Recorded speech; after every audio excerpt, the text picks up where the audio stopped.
Prologue. At 2:30 in the afternoon, the streets that were usually full of cars had been transformed into something the average person would never expect.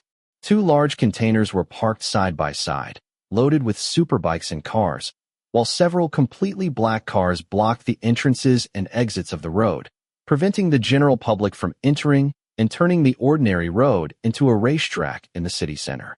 It was a special event that only invited guests could attend. But tonight, something was different.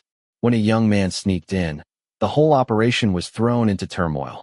The guards chased after him, but ended up slung over the big mechanic's shoulder. The uninvited guest was taken away, but he seemed to have forgotten his close friend. Sky pushed through the hustle and bustle of the event, only to see the back of a car driving away with his friends. His face was troubled, not knowing whether to worry about them or himself. Since this event did not allow outsiders to enter, those who sneaked in were also not allowed to leave. "Damn, Rain, you always cause problems for me."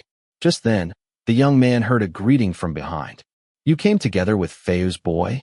The person who greeted him jangled a key. Sky remembered. It was his friend's car key. "Your friend dropped the car key." The man's eyes told Sky he was enjoying himself. "If I want it back, do I have to trade something for it?" "You can take it." The man handed it over willingly, but just as Sky was about to pull his hand away, his fear came true. "But you know this event requires a pass. It's not good to sneak in like this. So let me ask you, what do you have to offer in exchange for leaving quietly?" Then what he feared happened. "I think you know what I want." Although Sky told himself he wouldn't argue with anyone, looking at the atmosphere and the tight security, he could only respond, "Take what you want then." He had nothing to lose. It was just sex. "Can you take off your clothes?" "Wow. It can be done gradually. Just arriving and stripping right away isn't my style." "Oh." Prapai was rather amused. The young boy had been brought into the room of the luxury condominium he used for his conquests, and the victim seemed completely indifferent to what was about to happen. In fact, the boy pulled his t-shirt over his head and tossed it carelessly onto the sofa, making Prapai burst into laughter. He was even more pleased when the boy sighed directly in his face. "Bad attitude, yes," Prapai thought with a wicked smile, scrutinizing the young boy he had just rescued from the city races. Like many Fridays, influential people in Thailand held speed races on the streets of the capital, disregarding the law. Prapai was one of the most skilled racers to emerge from the scene. Normally, events went smoothly, but today was a little strange with uninvited guests. Feyu's boy, a good mechanic belonging to the event owner. Prapai didn't know that boy, but he respected the daring look of someone who would show up and run away. The guards were thrown into chaos, and the story ended when Feyu took his boy, but the boy forgot he had brought his friend along. While the whole operation was in turmoil, Prapai managed to pick up the boy's car keys and noticed another boy running after his friend. He didn't catch up with Feyu, who had sped off first, and that's when Prapai realized they had come together. Since he saw this, a good man like him wouldn't let Feyu's boy's companion get into trouble. So he returned the car keys and joked that if he wanted to leave the event safely, there needed to be an exchange. The one making the offer acted playful, but the other party accepted and looked at him with disdain. At first glance, the young boy didn't stand out. You might overlook him because he wasn't in any way remarkable, but looking closely, you'd find him interesting. A tall, slender figure, a palm full, dazzling bright lips, smooth black hair, and playful hands. And those raven black eyes, like a deer's eyes, when they looked at him with a cold expression, made Prapai feel heat all over his body. This simple-looking boy was hiding something Prapai found intriguing. The boy stepped closer and placed his hand on Prapai's crotch, as if he were familiar with the routine. "I will make you come because I have to hurriedly go back." What followed needed no words. "I have no reason to stay here. So cold. Last night you were really hot. Can I have your number?" "I don't remember." "So your name?" "You don't need to know. Letting things in just last night is enough." The young boy clenched both fists tightly and closed his eyes, muttering softly, "Only bad-hearted men. You are a bad man." Sky opened his eyes again, and this time he clearly flashed the sad look he had kept hidden. "Get used to it, Sky. In your life, you only meet bad-hearted men like this." This was the thought of the person turning toward his friend's car. The reason why he had to sleep with that bad-hearted man. Chapter 1. 2 months after that. I'm on the way next, book 45. In a student dormitory not far from a famous university, the owner of the room, Napon, or Sky to his friends, was lying on the big bed, kicking his legs idly. On the futon beside him, dozens of comic books were stacked on top of one another. Each time he finished one, he tossed it onto another pile. Then he slid to the edge of the bed to search for the next comic book he had just bought. This is 46, so where is book 45? When he grabbed the top book and found it wasn't the one he wanted, the young man who had been sluggish since yesterday bounced up from the crumpled bed and rummaged through his purchased comics all at once. 70 books, and he was going to read them until his eyes gave out. It didn't matter if he damaged the spines or scattered the rest across the bed. Sky was still unable to find the book he was looking for until his brows furrowed. What? 46 through 70 are all here. So where's my 45th book? The owner of the room muttered, annoyed, as he sat sorting through the unread books and discovered only one was missing. His eyes suddenly landed on the crumpled receipt. When he had poured the books out, the receipt had fallen too, so he grabbed it. He figured that if the seller had charged him for 70 books, he would march right over to the shop and raise hell. He wasn't angry about someone hurting him, but don't ever do anything that will stop him from reading his manga. This was the thought of the person who sat counting the number of books on the receipt, calculating quickly in his head, only to discover. So there are really only 69 books. In conclusion, the seller packed the order for him, but it wasn't complete. Thump.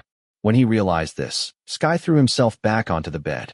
He raised a hand to rub his burning eyes, a consequence of reading comics overnight. But no one could stop him from doing it. Besides, it was still the beginning of the semester break.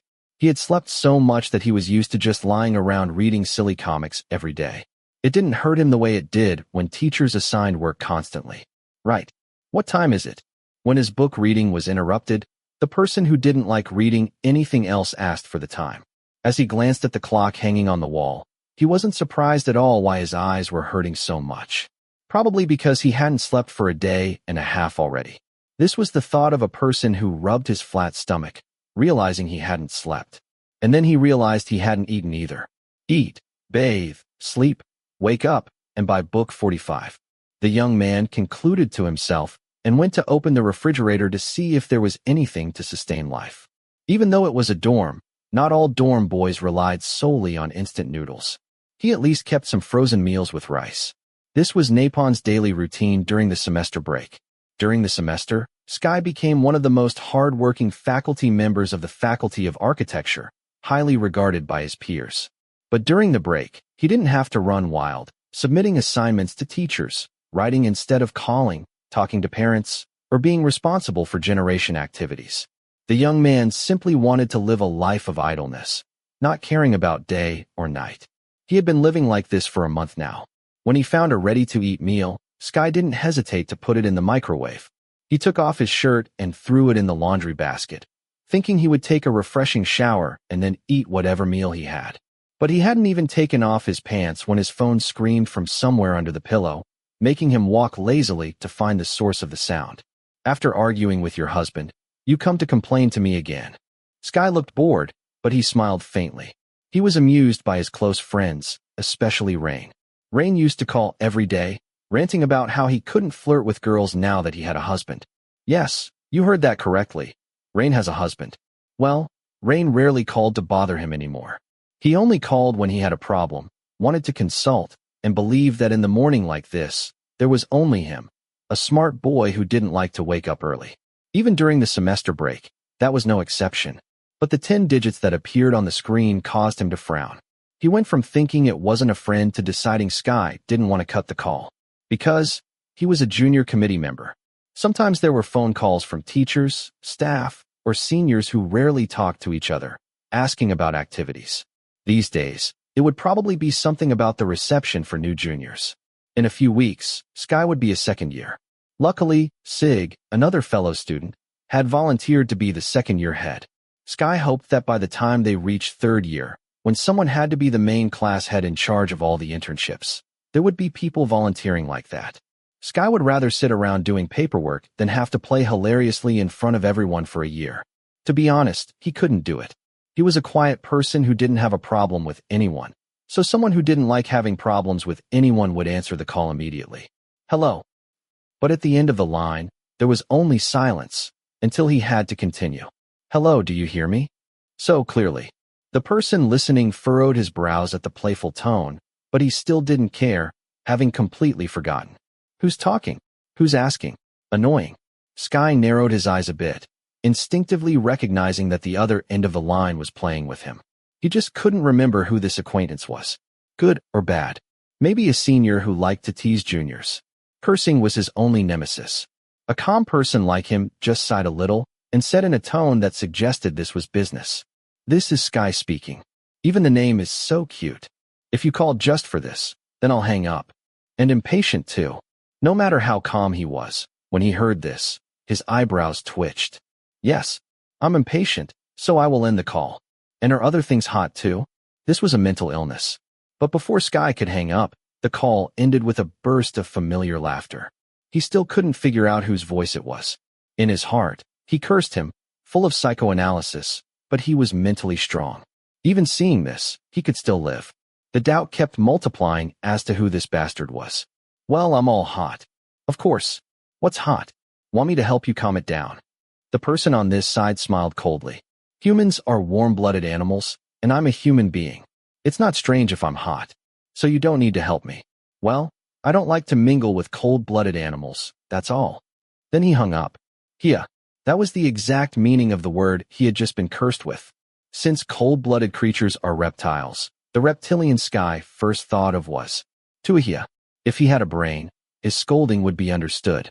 But if not, then it was good that the person on the other side of the line was stupid. So irritable, and it's only the morning. Ding. Just then, the microwave beeped. The offended young man took a deep breath and threw the phone onto the bed. He opened the microwave lid, grabbed the hot lunchbox, and tossed it onto the Japanese table. He followed that by picking up a spoon that was nearby, trying to brush the psychopath from his mind.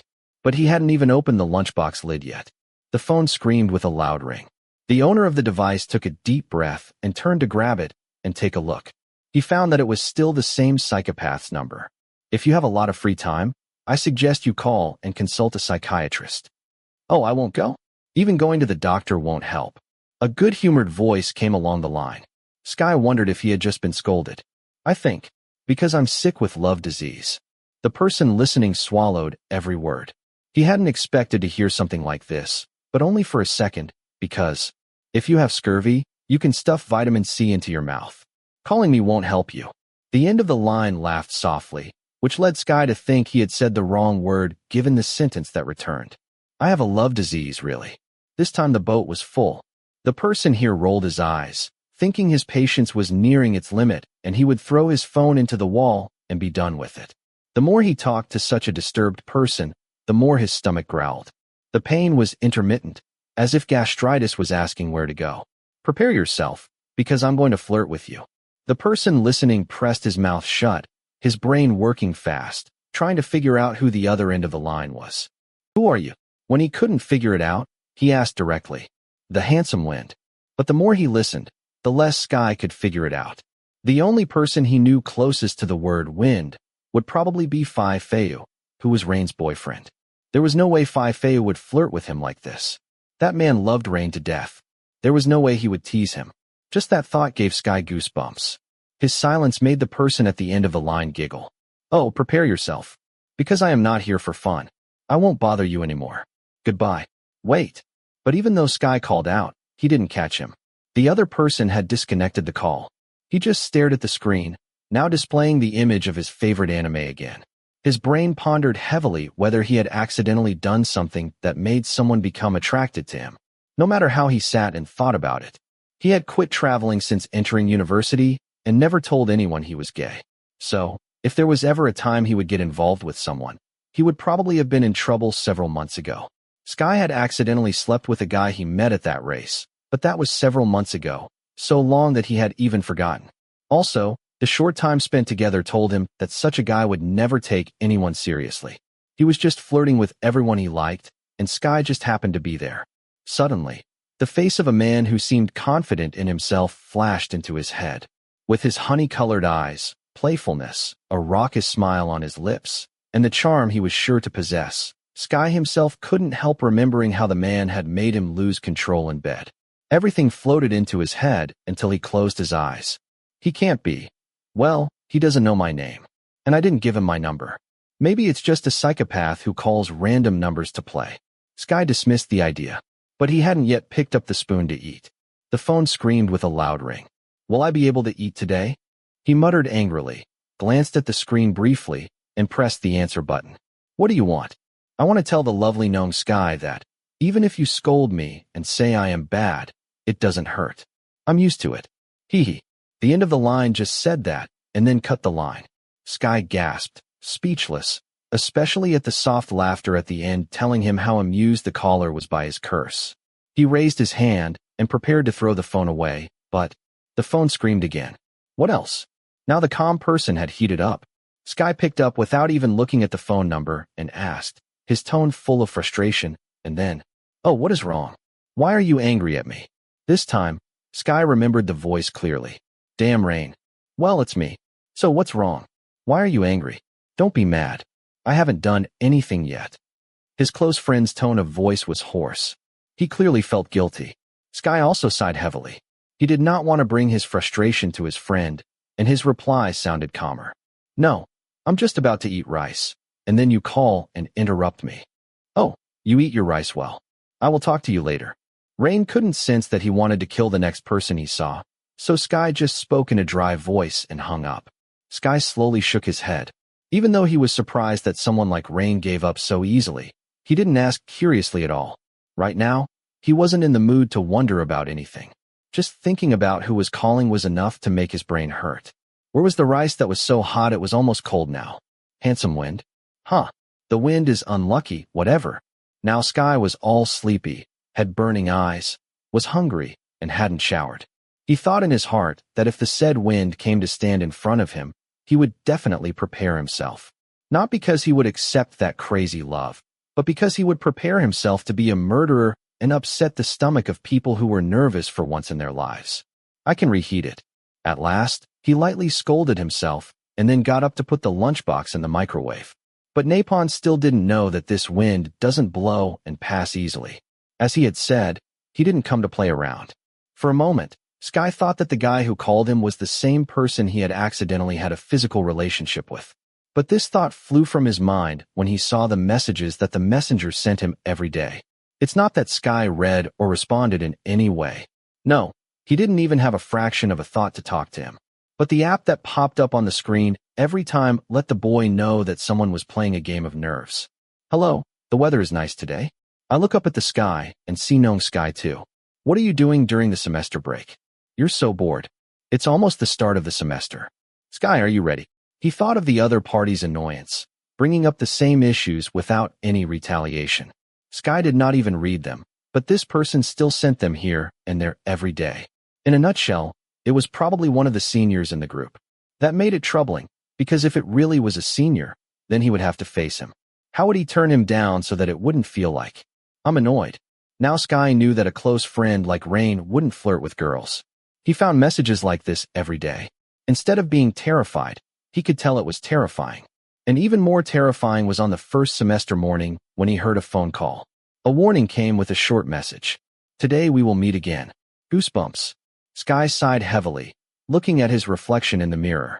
He was a person who accepted the truth and thought that a face like his was unlikely to be attractive to anyone. He wasn't as cute as Rain, or as handsome as that bastard Ratch, as Rain always boasted, like Phi Feu. He wasn't distinguished by a casual, approachable personality like Sig. He was a man, a normal person who could look in any direction, and Sky didn't think to add to his looks as he had done many years ago. He's just a simple guy who studies hard, does a lot of activities, and knows a lot of people. That's all. Napon had stopped thinking that he was charming a very long time ago. Seems like a senior has wonky eyes, Sky joked to his cell phone. Even though one part of his heart felt goosebumps, the other part wanted to know who the owner of these messages was. Even though his heart said he didn't care about love. I should have trusted my first instinct. The first semester of the second year was not very interesting. Even though it was a faculty known for teachers who assigned the most brutal work, well, they hadn't started clashing since the first period. What was a little more interesting was when they entered the period of accepting juniors. But Sky was not working in the foreground anyway. He was helping seniors do the paperwork behind the scenes, so he rarely showed up to the juniors. Seeing today, all day, it was no different from the past. Even, let the juniors go home. Yes, the seniors let the juniors go home already. But no one told him that they had summoned the black giant to the faculty. Prapai, hello. Was it hard to get here? As for the culprit, it was the same person. Rain. The little best friend with a cute look fit for someone's wife was running to a big guy in a dark shirt and slack trousers. The man also wore a tie that was pulled down to the second button. Napon's eyes were stunned as he accidentally raised his finger and pointed, his face completely calm. How did you get here? This was the man he had slept with. Oh, you know Prapai? Well, Prapai came to ask me for your number that day because he wanted to return your things. I found the cause. Sky felt a fawn-like roar inside, wanting to shake his best friend by the throat. Twice. But when he saw Rain's broad smile shrinking, more and more, as if Rain had begun to realize that his friend's number should not be distributed without permission, Sky calmed down a bit, questioning the origin of this recklessness. This was the first time. It would be worth it this once. Then this. The person who spoke used his eyes instead of words. You should already know. But this is Prapai, Fei's close friend at the racetrack. And this is my friend, Prapai. His name is Sky? Rain, you have already told me. Sky's eyes told his friend to confess. Warine also hurriedly spoke, pleasingly, although his body dwindled gradually. Before the end of the introduction, the bigger person who had appeared in front of their group suddenly intervened. His smile widened as he stepped closer. Sky was not afraid to take a step back to express his disgust. Okay, the pie that's probably not an apple pie, a mushroom pie, a chicken pie that you can chew and swallow. Probably. From Prapai. Handsome Wind. The idea made him accidentally sweep his gaze from head to toe. Are you as handsome as you advertise yourself? The person listening bit his tongue until it turned pale and immediately suppressed the naughty words he wanted to curse into his throat, swallowing them back down. Because, after all, this was Rain's boyfriend's friend. He didn't want to get into trouble here, and he also didn't want his close friend to know what kind of relationship he had with the guy in front of him. Well, Prapai, you said you have the stuff you want me to give to Fei. Rain saw his bad posture and quickly resolved the situation, even though Sky saw that he secretly moved away from his reach. Oh, here it is. What the guy in front of him pulled out from his pants pocket was a crumpled sheet of paper folded in half, which he handed to Warine. It's very important, Rain. Most importantly, please give it to Fei. Although Sky didn't see how it was different from disposable paper, he didn't say anything because his best friend looked disbelieving but took the piece of paper and put it in his pocket. Then sharp eyes flickered back to him. Lips revealed a wide smile, and his face looked satisfied, not unlike that day at the race. And it's nice to meet you again, Nong Sky. But it's not nice to meet you. Sky's eyes said so. Even though he wanted to forget that crazy night, the other party had suddenly appeared in front of him. And he didn't have to be as smart as Einstein to guess the whole story. The other party got his number from Rain. And even though Sky deeply hoped that this man was just a racer in a field that didn't involve anyone close to him, it turned out that Prapai was a close friend of Fei, who was Rain's boyfriend. Again, this was enough to tie everything into a scene. Prapai used tricks to get his number from Rain. And judging by his best friend's disgruntled expression, Rain must have forgotten to tell him. He didn't have to guess why Prapai knew what he was studying, what year he was in, when he started school. Even though he wasn't a senior in the faculty, this info was probably from this little friend alone, including those trapping messages that were sent because they claimed to be bringing Rain's souvenirs to Fei. That piece of paper must be the most nonsensical thing, not as important as the mouth would claim. And Napon understood at that moment why the other party said he was interesting, because they had sex and so on. He realized that he was a bit more into bed than on the outside, so Prapai wasn't attracted to him. He was more interested in his sex. And Rain, aren't you in a hurry to find Fei? He must have returned home by now. The person listening knew immediately why the speaker was rushing to force his friend to go away. Well, Sky didn't want to air his past to his friends either. But I have to send Kai to the dormitory first. But Warine couldn't help but worry about his best friend. Even when he released his juniors to go home, it wasn't very late at night, but it wasn't easy to find a car to leave the university. If they wanted him to walk, he would feel guilty. His dorm was just that, anyway. Let's take a friend back to the room first. And deep down, he didn't trust his boyfriend's friends. Kai looks like he wants to kill him. What's going to happen if he leaves the two of them alone? It's okay. I can go back by myself. You go back. But, just go back. By now, your Phi Fei must be waiting badly. Will you be okay?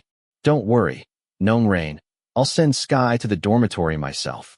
Suddenly, the bigger person interjected with an enthusiastic voice, and his eyes twinkled. Warren felt even more distrust for his friend. The more he looked at Sky's silent face for several seconds, the little man prepared to refuse. If not because of... The phone in his pocket screamed with a ring. Yes? Phi Fei. A short interruption, at Sky's voice whispering from the bigger person. Rain doesn't know about us.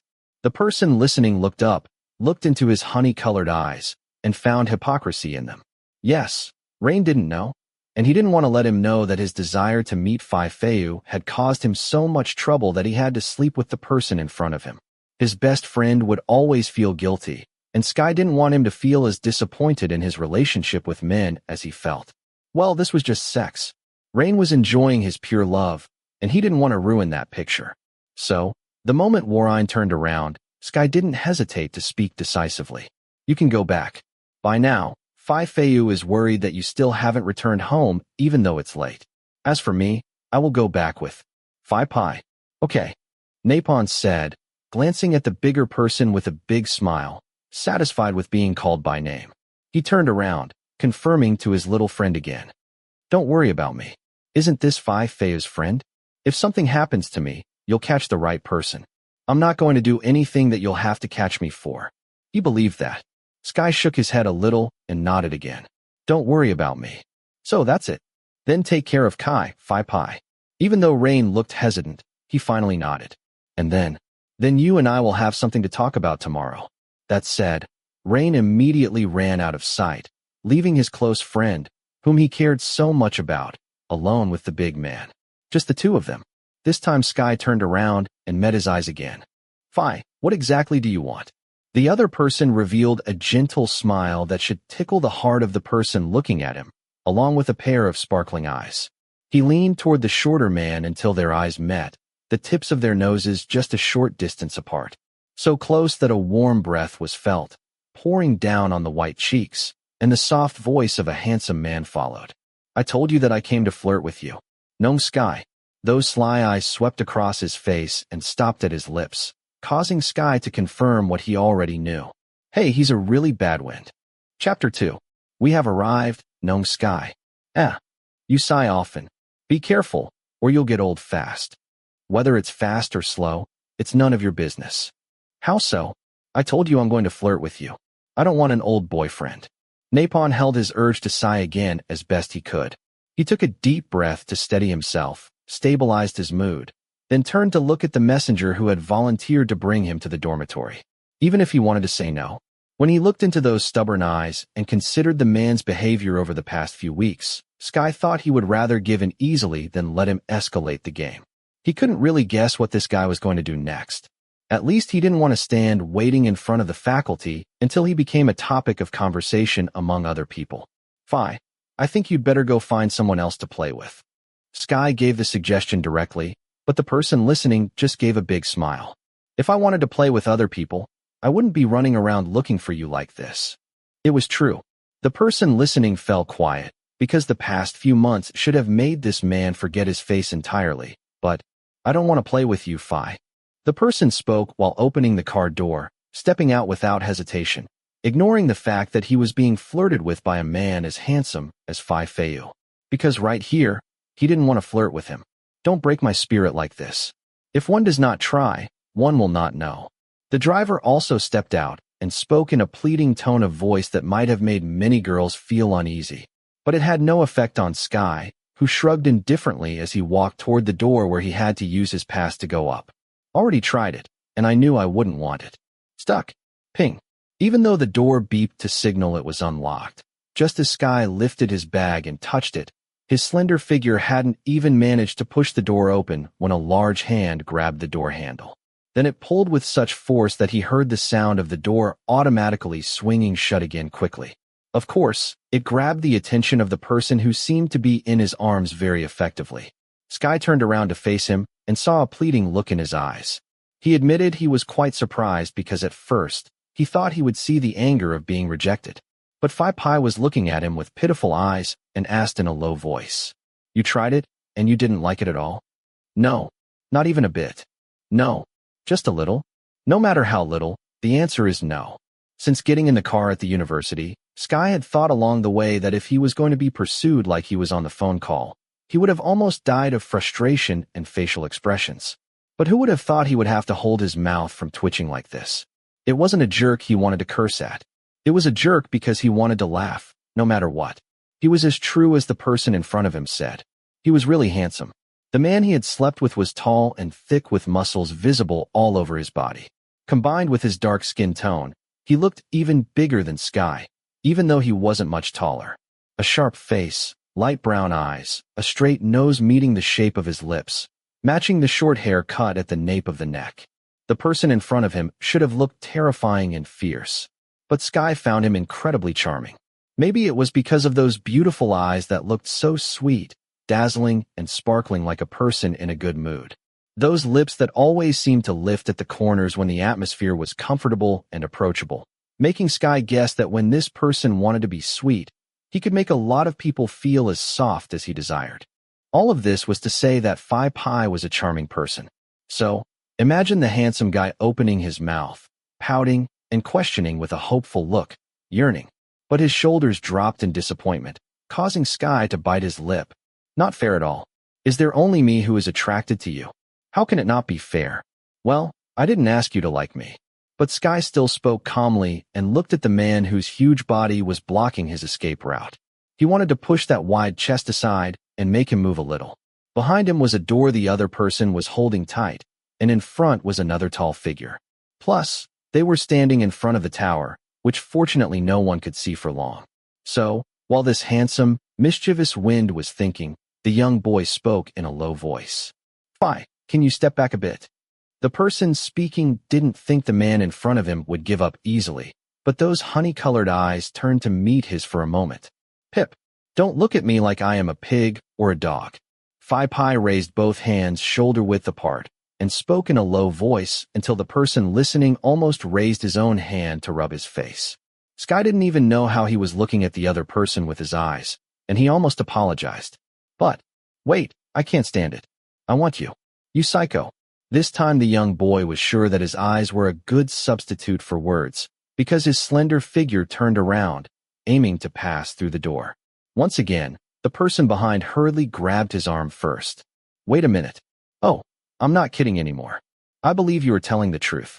But Sky turned around again and looked at him, ready to say he should get down to business. This gesture caused a wide smile from the other person. "No, Sky, you look cute when you make a face like this." Swipe. "Okay, start talking about it already." Sky sighed, but he turned his head again and didn't feel he had the upper hand. Even if Prapai was holding him back every time, the young boy couldn't help feeling he was being teased. This time it was nice that the bigger person was willing to talk about the issue. "I know we didn't start very well, so let's do it again. I would like to introduce myself first. My name is Prapai. See, I told you that the wind is handsome. What kind of person can be so confident?" The person listening looked at the person who introduced himself with a handsome smile and looked so confident that he was distrustful until his mouth slipped. "Prapai, right? I thought your name was Chambang." Sky wasn't surprised that the other person was clearly stunned. He probably didn't understand what he meant, which was good. Well, until he opened his mouth to change the subject. But, I look like that? But that's right. This time it was the person who had cursed who was unexpectedly surprised. He had thought this flirtatious man would keep flowing, not understanding what he had really said. But when the tall figure lowered his gaze to his crotch, he was unsure. "I'm as big as a giant and really dark in color, that's it." Obviously, he understood my curse. Since Chambang is a giant that appears in Ramayana Buddhist stories, the highlight Sky remembered in his heart was not Chambang's ability to be invisible like his name, but his black skin. Well, he was calling Prapai in front of him a giant, and he was black. But who would believe that Prapai linked this curse to the size in his pants like that? until the person who had hurled the insult wasn't sure if it was an insult or a compliment. Then Prapai looked at him with satisfied eyes, pleased that he was considered as big as that giant. I want to curse all of literature. My little guy down there. You have been praised for being like a giant, little pie. Really annoying. Better known as Rahu. Prarahu has a giant body, isn't that right, Gnome Sky? Even if Sky was muttering to himself, how close was it that the other wouldn't be able to hear? Moreover, Prapai countered the person who had created the curse words. Soon Sky sighed in surrender. You have run out of issues, right? Not yet, because Gnome Sky hasn't told me your name yet. Hey, are you messing with me, right? Sky asked himself, and when he looked into Prapai's eyes, he knew the answer was yes. And when Prapai knew the name, he would still ask what eggplants were. Oh, well, I still don't know your first name, last name, age, date of birth, blood type, what you like to eat, like to watch movies, and... Prapai stopped talking and leaned forward. Do you have a boyfriend yet? Sky remained silent as the other party fired those questions rapidly. But halting at the last question, he just looked into his eyes and found that Prapai wasn't joking at all. It caused a cold smile to appear on his face. Are you curious? If I don't want to know, will I ask? The person listening ignored the question, stepping in until there was almost no space between them. Then Sky stared into the beautiful eyes, placed his hands on Prapai's chest, and felt the other person take a deep, long breath, as if sensing the changing atmosphere. No, he was expecting something from him. Whether I have a boyfriend or not, you don't need to know. Because my answer. Sky deliberately lingered, the tip of his nose almost brushing past Prapai's. He sensed the other person holding his breath in anticipation, but his eyes were filled with confidence that he would get what he wanted. Sky brushed the tip of his nose past Prapai's cheek and dragged it to his ear, so close that he could hear the heartbeat and smell the warmth radiating from him. Prapai put his hand on Sky's waist just as Sky said, There won't be a day when I will tell you. The boy shouted directly into his ear so loudly that even the most self-assured man flinched, barely pulling away. In that moment, Sky grabbed his bag, touched the card again, pushed the door through quickly, and he did not forget to turn around and push the door shut until a soft click was heard, while the other man still held his hand firmly over his ear. Was that clear enough? Firaho. Sky gave him a sweet smile, then quickly turned around and walked up the stairs, ignoring the shout thrown after him. There is no day that Gnome Sky can ignore me, right? I want you to become narcissistic. Don't forget, Kai won't want to. This was the thought of the person who walked up to his room more comfortably. Since he wants to flirt with me, wants to buy me, wants to sleep with me, whatever he wants. All will be fine as long as I don't let him. But tomorrow, Rain, you are going to die. The cold-hearted person roared. The kind of roar that Warine himself must have been startled by. Meanwhile, Prapai continued holding his hand to his ear, still stinging from the shouting. He shook his head violently, calling back his consciousness, even though his lips couldn't stop smiling. His pair of sharp eyes shone with satisfaction, even though today was visibly a failure. He is cute. He might actually be a psychopath, like Gnome Sky cursed him with his eyes. But when he looked at Sky with his cold expression, he couldn't help but feel how adorable Sky was. Or maybe it was because he already knew that under the boy's calm expression hid his fervor. So he just kept the person who had a steady face the entire time in the car with him, getting a smile out of him for a moment. It should be counted as a success. Yes, he might be a failure tonight, but as he said, he likes fun. Even if he couldn't win tonight, it's not like he wasn't having fun here. Prapai admits that since meeting Gnome Sky several months ago, he was unspeakably enamored. The more he got Sky's number from Rain and called, hearing the person who was annoyed trying to speak politely, he could imagine how much he wanted to kill him, how much he left unsaid. And more so today, when they met, the person who was bored found that the person was damn fun. No, if it's Gnome Sky, Prapai must say he is like a cold-blooded animal. Good thing I'm smart. Prapai joked, reminding himself in his heart that he had to thank his little sister. A face like him who reads Thai literature? He could say he remembered because he took his relatives to Wat Phra Cave. Then his sister screamed all the giant names in it, and he also had the face to tell him that if he were a giant, he would have to be immortal because he was the blackest in Wat Phra Cave. So he made up his mind. Otherwise, he assured himself, no matter how smart he was, he wouldn't understand the boy's curse. It seems I have to find knowledge around him, or next time I will not catch up. Prapai laughed while remembering the way back to his own dormitory, then turned around and got back into the car. At that moment, the phone in his pants rang loudly until he had to grab it to answer the call. "What's up, friend? You went to the university to meet Rain, so you send me this piece of paper." The owner of the phone laughed loudly, recalling the paper he had handed Rain to give to his close friend. Feiyu likes to customize cars, and he likes racing, so they are together a lot. "Oh, that's the most important thing. You could have called me and told me." "Wait a minute, don't get excited, Feiyu." Prapai laughed, remembering the crumpled paper he had pulled from the car before going down to meet Warine. As for the text in it, it was short, concise, succinct, and it meant, "Thanks for the excuse." The most important tip was to leave it to his friend. Pai would probably die of suffocation otherwise. "Since you've found an excuse, recently you don't have to show up at my house often. If not during this time, then when is the best time?" The end of the line was silent for a moment. "In case you forget, the person who customizes the car for you is me. I think I'd better put it on, feel at ease. Recently, I will be too busy to be going to your house, so that's it." The person on the other side spoke in a good mood and cut off the call with his friend. He knew he was being targeted by a talented mechanic who wanted to cut off his car's brake cables. During the past several weeks, he had appeared in front of his house several days a week. His new lovebird pair, Feiyu and Rain, were often interrupted by this guy. Whatever you do, if you're a victim, you'll need to find out about the target carefully. Even though I don't have much. Seeing Warine with a bright face, you can't seem to see someone like that. But this friend's issue is he shuts up.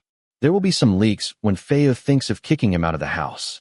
But he was stubborn, sitting in place, and he didn't go anywhere until he got an answer. That's when good information flowed out of his mouth. Now Prapai knows that besides knowing Sky being a friend of Rain, he is also a faculty member, an associate, a first year, and in the same major. So, if Rain starts the semester, Sky starts the semester. If Rain studies anywhere, Sky studies there.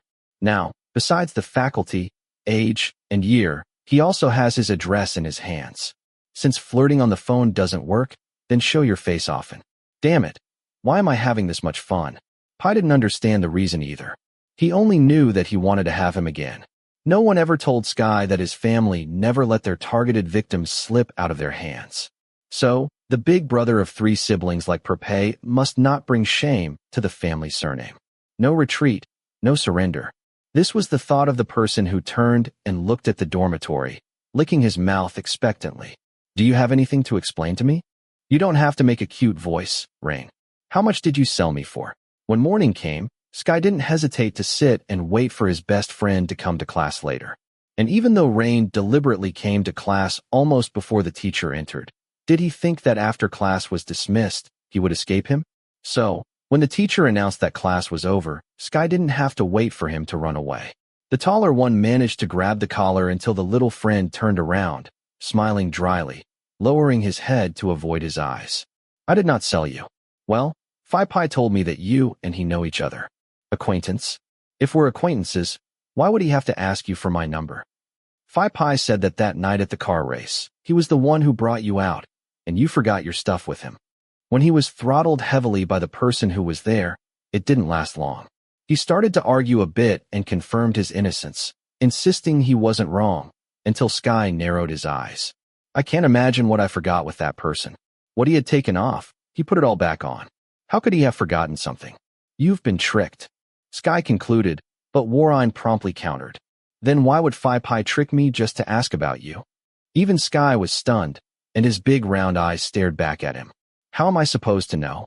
"Oh, if you don't know, then how can I know?" "Okay, you forgot something with Pai. Why can't he give it back to you? Does he have to give it to you himself?" Nowadays, Pai shows up at Feiyu's house very often. Besides, I have to be wary of Feiyu's twin brother, who's already bumping heads. I still have to worry about when someone will press the doorbell in front of the house again. "What are you worried about? Do you have sex with Feiyu all the time?" Hey. Suddenly, the little man's cheeks flushed red, calling out in a stern voice as Sky shrugged. The person who asked acted like it didn't matter. "You don't have to worry. When school starts, you'd better get married. You won't have time to turn your head to have sex with Feiyu. Why are you talking out loud? What are you worried about?" It is known in the faculty that you have the former god Feu as your boyfriend.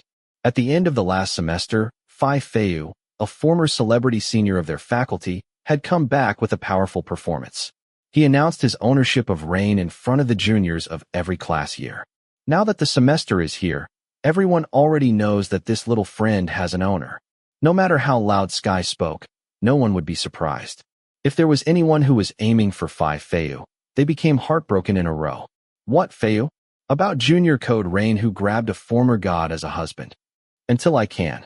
Suddenly, their class year handsome Sig showed his face and asked in an amused tone as Warine had already lifted his temples.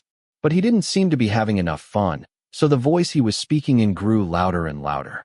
Did you know that, apart from PLE being heartbroken, the doctor doesn't accept sutures? Phi Som is like a dog that has been abandoned. Let's talk about it, Warine. Seeing a young woman who doesn't get stuck, reappears with a husband who already exists. Well, even if I proclaim myself as gay, I still can't find a boyfriend like yours. Do you have any tips to tell me?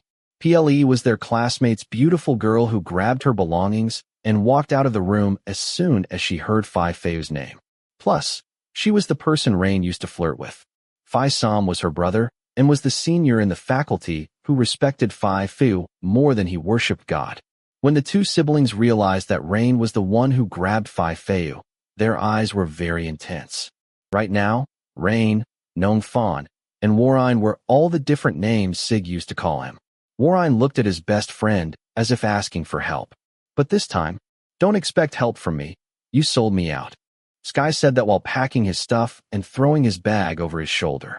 Want to eat with us, Sig, in case you want to continue to wash Rain? Yes, I'm having fun. Kaya. Napon didn't care how much his close friends protested with a shuddering voice or a look of sympathy. At this event, he could tell him he was more offended that Rain had concealed that he was dating Phi Feu when he sold him out to a boyfriend's friend. That's it. Kai, you just came. Someone left something for you.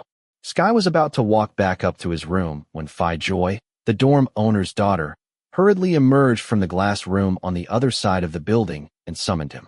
He had to change his direction from the tower entrance to the front office, waiting for the person who had vanished inside, and soon came back with something.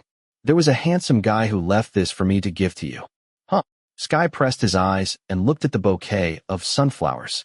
Not just one flower, but a huge bouquet with lots and lots of bright yellow sunflowers wrapped in brown paper, tied with white ribbons. It looked so magnificent that the recipient hardly dared to reach out and asked for sure. Are you sure it's mine? There is no one named in this dorm other than you whose name is Sky.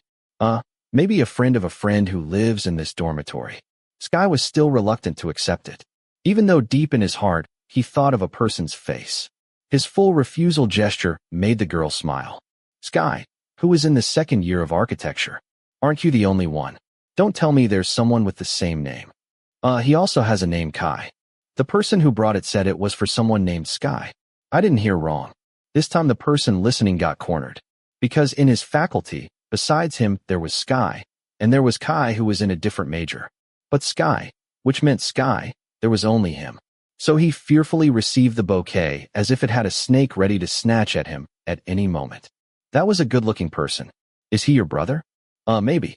Sky couldn't wait anymore as he turned and took a long stride toward the tower immediately. Then he picked up the phone that had been silent all day long, and things were clear. Hope you like it. The pop-up message on the phone was a good answer as to who this bouquet came from.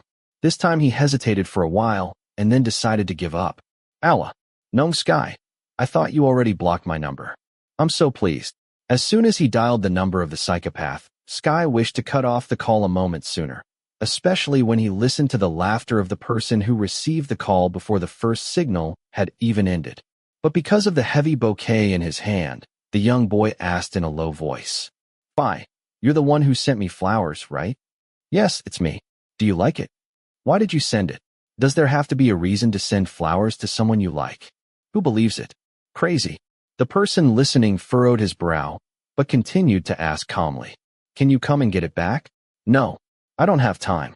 I'm just busy with work lately. It was hard to find time to bring flowers to you. Then why did you bring them to me? I never said I wanted them. Aren't you asking why it has to be a sunflower?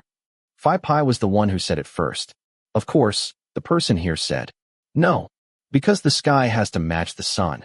And even if I can't be the sun, known sky, whenever you see a sunflower, I want you to know that this Prapai really wants to be with you. Silence. Sky swore he had just heard the sweetest words in his life until he shut up. He was speechless, only hearing the soft laughter of the person who spoke without embarrassment. Oh, I'm going to have a meeting soon. Let me end the call first. Oh, don't forget to put the sunflowers next to the bed. Look at them and you'll feel that you slept with me like that night. Prapai spoke in a good mood and hung up regretfully. Meanwhile, the person over here was still standing, his eyes staring at the bouquet of sunflowers and going crazy. Ha ha. Are you crazy? Absolutely crazy, right? Ha ha. He laughed out loud. Who would have imagined that a man with such a face would do something like this? He wanted him to put flowers at the head of the bed and think of that night they had slept together. No way. This was the thought of the person who spun downstairs again with an amusing smile. It's just that the sky doesn't want to have a partner. So, let's go and dump the sunflowers to play in the trash. Chapter 3. Every weekend, if the clock still hadn't struck noon, Prapai would not wake up. On Fridays, if there was no car race, this fun-loving guy tended to recharge his life at the pub, staying there until late at night and coming back long after he had passed out drunk. But today, everything was strange. The dark-skinned man got out of bed before 9 o'clock. His eyes were bright, with no sign of sleepiness like on a workday, and his lips lifted in an extremely good mood. If Prapai was still simply enjoying himself, he wouldn't have been so intent on getting another young man's number. Before, when the tall figure felt that nothing was fun at all, he kept looking back at that night, filled with fervor for the cold boy. Yesterday he had no races, and he was too lazy to head straight into the nightlife. So he went home, had dinner with his family, and went to bed before midnight. And all to wake up and trap his target. Since his fun now had the shape of a tall and slender boy with cold eyes and red lips. By now, the bouquet must have been thrown in the trash the very day it was received. He should have woken up quickly and gone to poke and prod, to score before his standing got even worse. So, if you ask Prapai if he likes him, well, he must like him. Otherwise, he wouldn't waste his time like this. But in what form does he like him? He didn't have an answer either. The young man only knew that he was enamored, and when he was trapped by his own heart, why unwrap it? He wanted to fight to make the boy come closer to him. Isn't that better? This was the thought of the person who hummed in the shower and quickly dressed. He then swapped a workday shirt and slacks for a pair of jeans and a dark t-shirt that accentuated his manly figure, his haircut shorter now. He looked in the mirror a little and then gave a wide smile, confident in his own appearance. Prapai had never considered himself not handsome. It's not that he's narcissistic, but this conclusion comes from the reactions of people around him, whether male or female. He agreed. He might not be as glorious as his best friend Feu at the racetrack, but the young man was sure that his figure was strong, and his sharp face was not inferior to any other man either. And the cost was quite good. Not only his appearance, but also his family's status, which had never been troubled by money and had plenty to spare. Although his job duties were not as great as the company president like his father, as the eldest son and successor, he had quite a few advantages. Graduating with both a bachelor's and a master's degree from abroad was another guarantee. So, Prapai was the one who never lacked people he could bring to bed. But he didn't care about them at all. That boy, Sky, the boy who looked at him coldly as if his outward appearance was not attractive at all, that did not cause the young man to lose his confidence. On the contrary, he was unspeakably interested. It wasn't that he had never had someone reject him. He had been rejected in the past, but never with that disdainful look.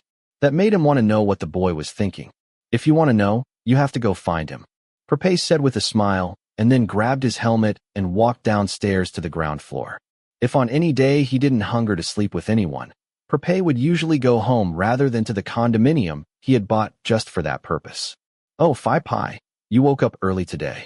When those words come out of the mouth of an early riser, it actually feels like you're dressing me down. Just as he stepped downstairs, his little sister's voice came from the living room, and he had to turn to look. Prapai, the only girl among the 3 siblings. A beautiful woman with knee-length hair and a figure like a magazine cover model. Her skin was flawless white compared to his, with long black hair that was usually tied up simply. Even though she was only wearing lounge pants, shorts, and a t-shirt at home, it could not hide her innate beauty. But who knew that this beautiful girl had a personality just like her brother in every inch? What was their family motto? If you want it, you have to get it. In high school, this one had dated her way through half the school. Oh, and that was an all-girls school too. You think too much, Prapai? And you, where are you going anyway? Dressed like this? This time, boy or girl? The younger sister's eyes flashed, and she asked knowingly. The person listening laughed sympathetically and asked in return, "What about you?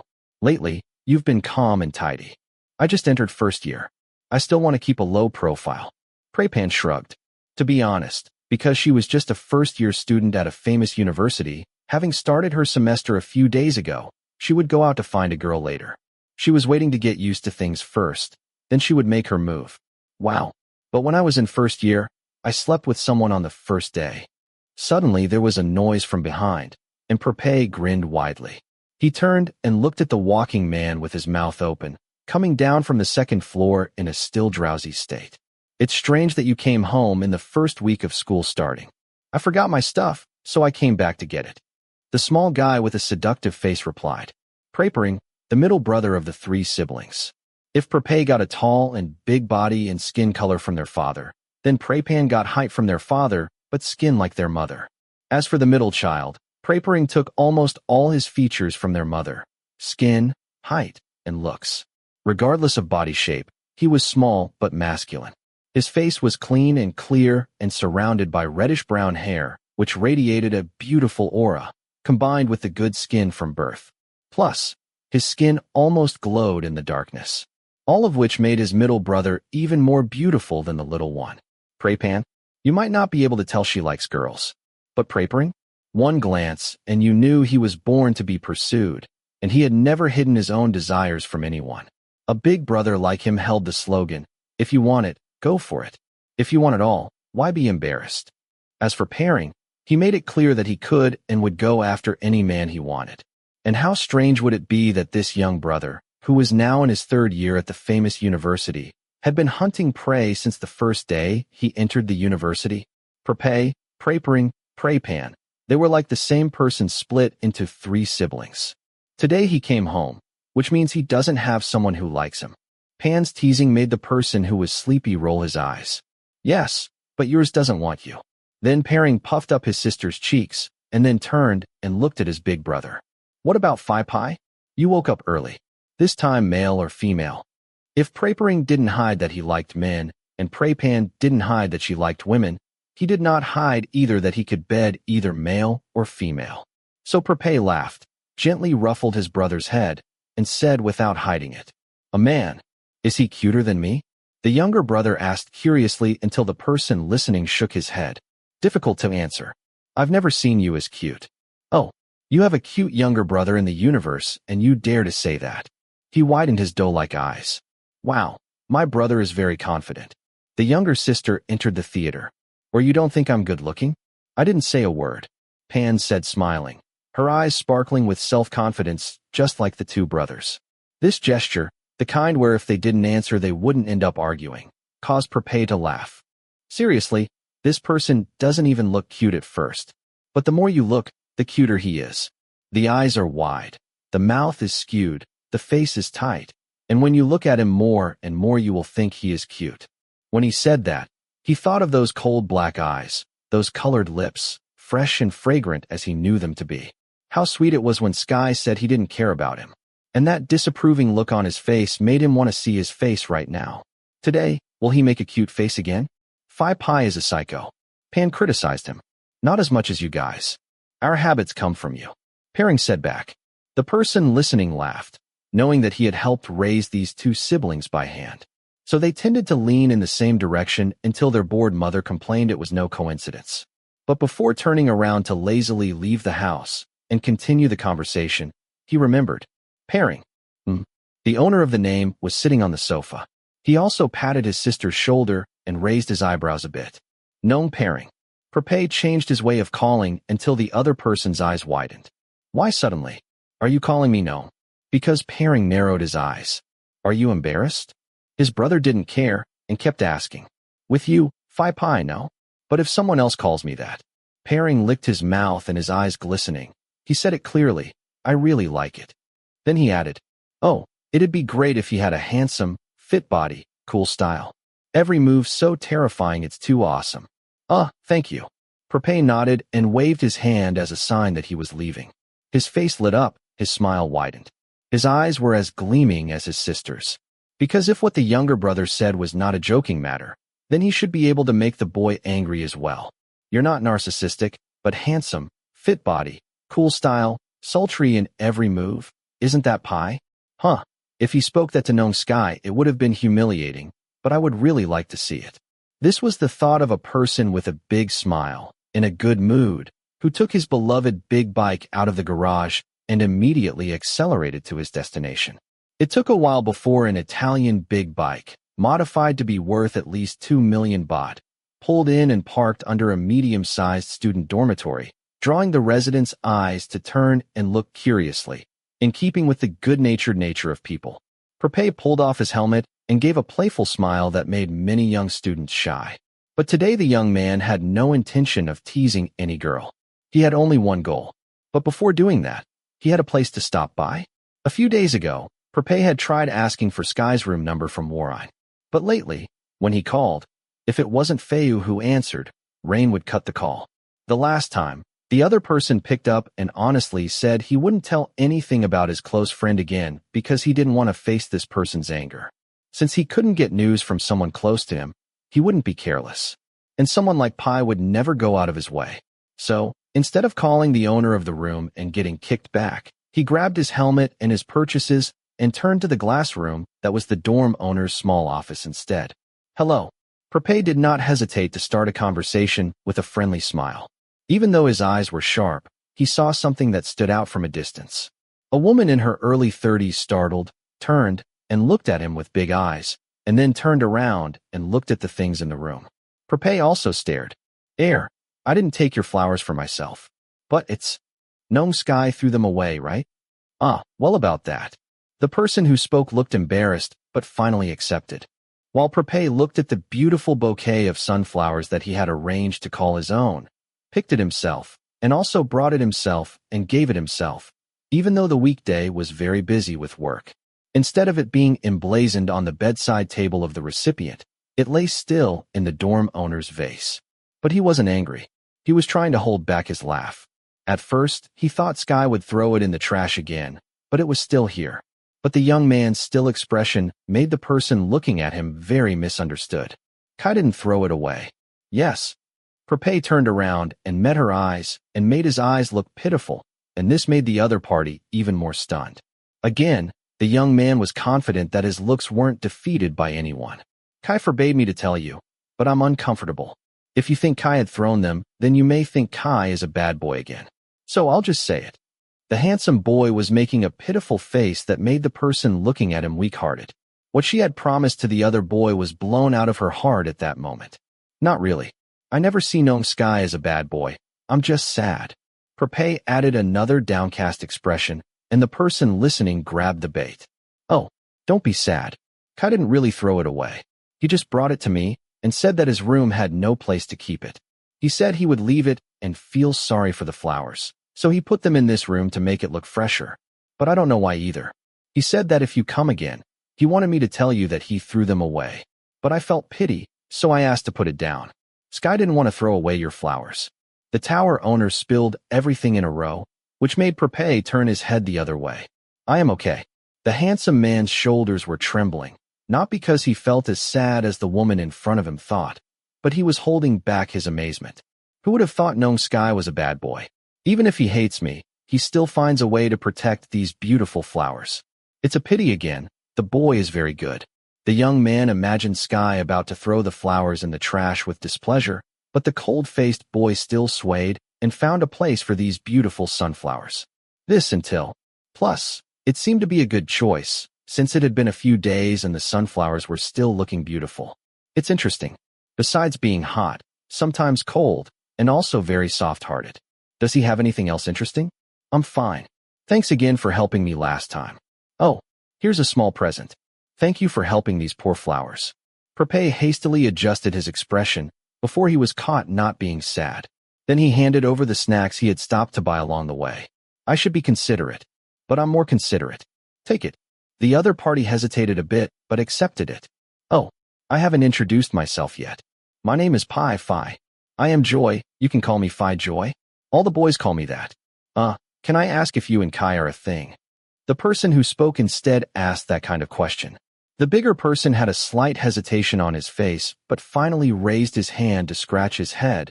His ears reddened, smiled dryly, and said in a low voice, "Don't tell anyone. I'm flirting with Nong Sky." Huh.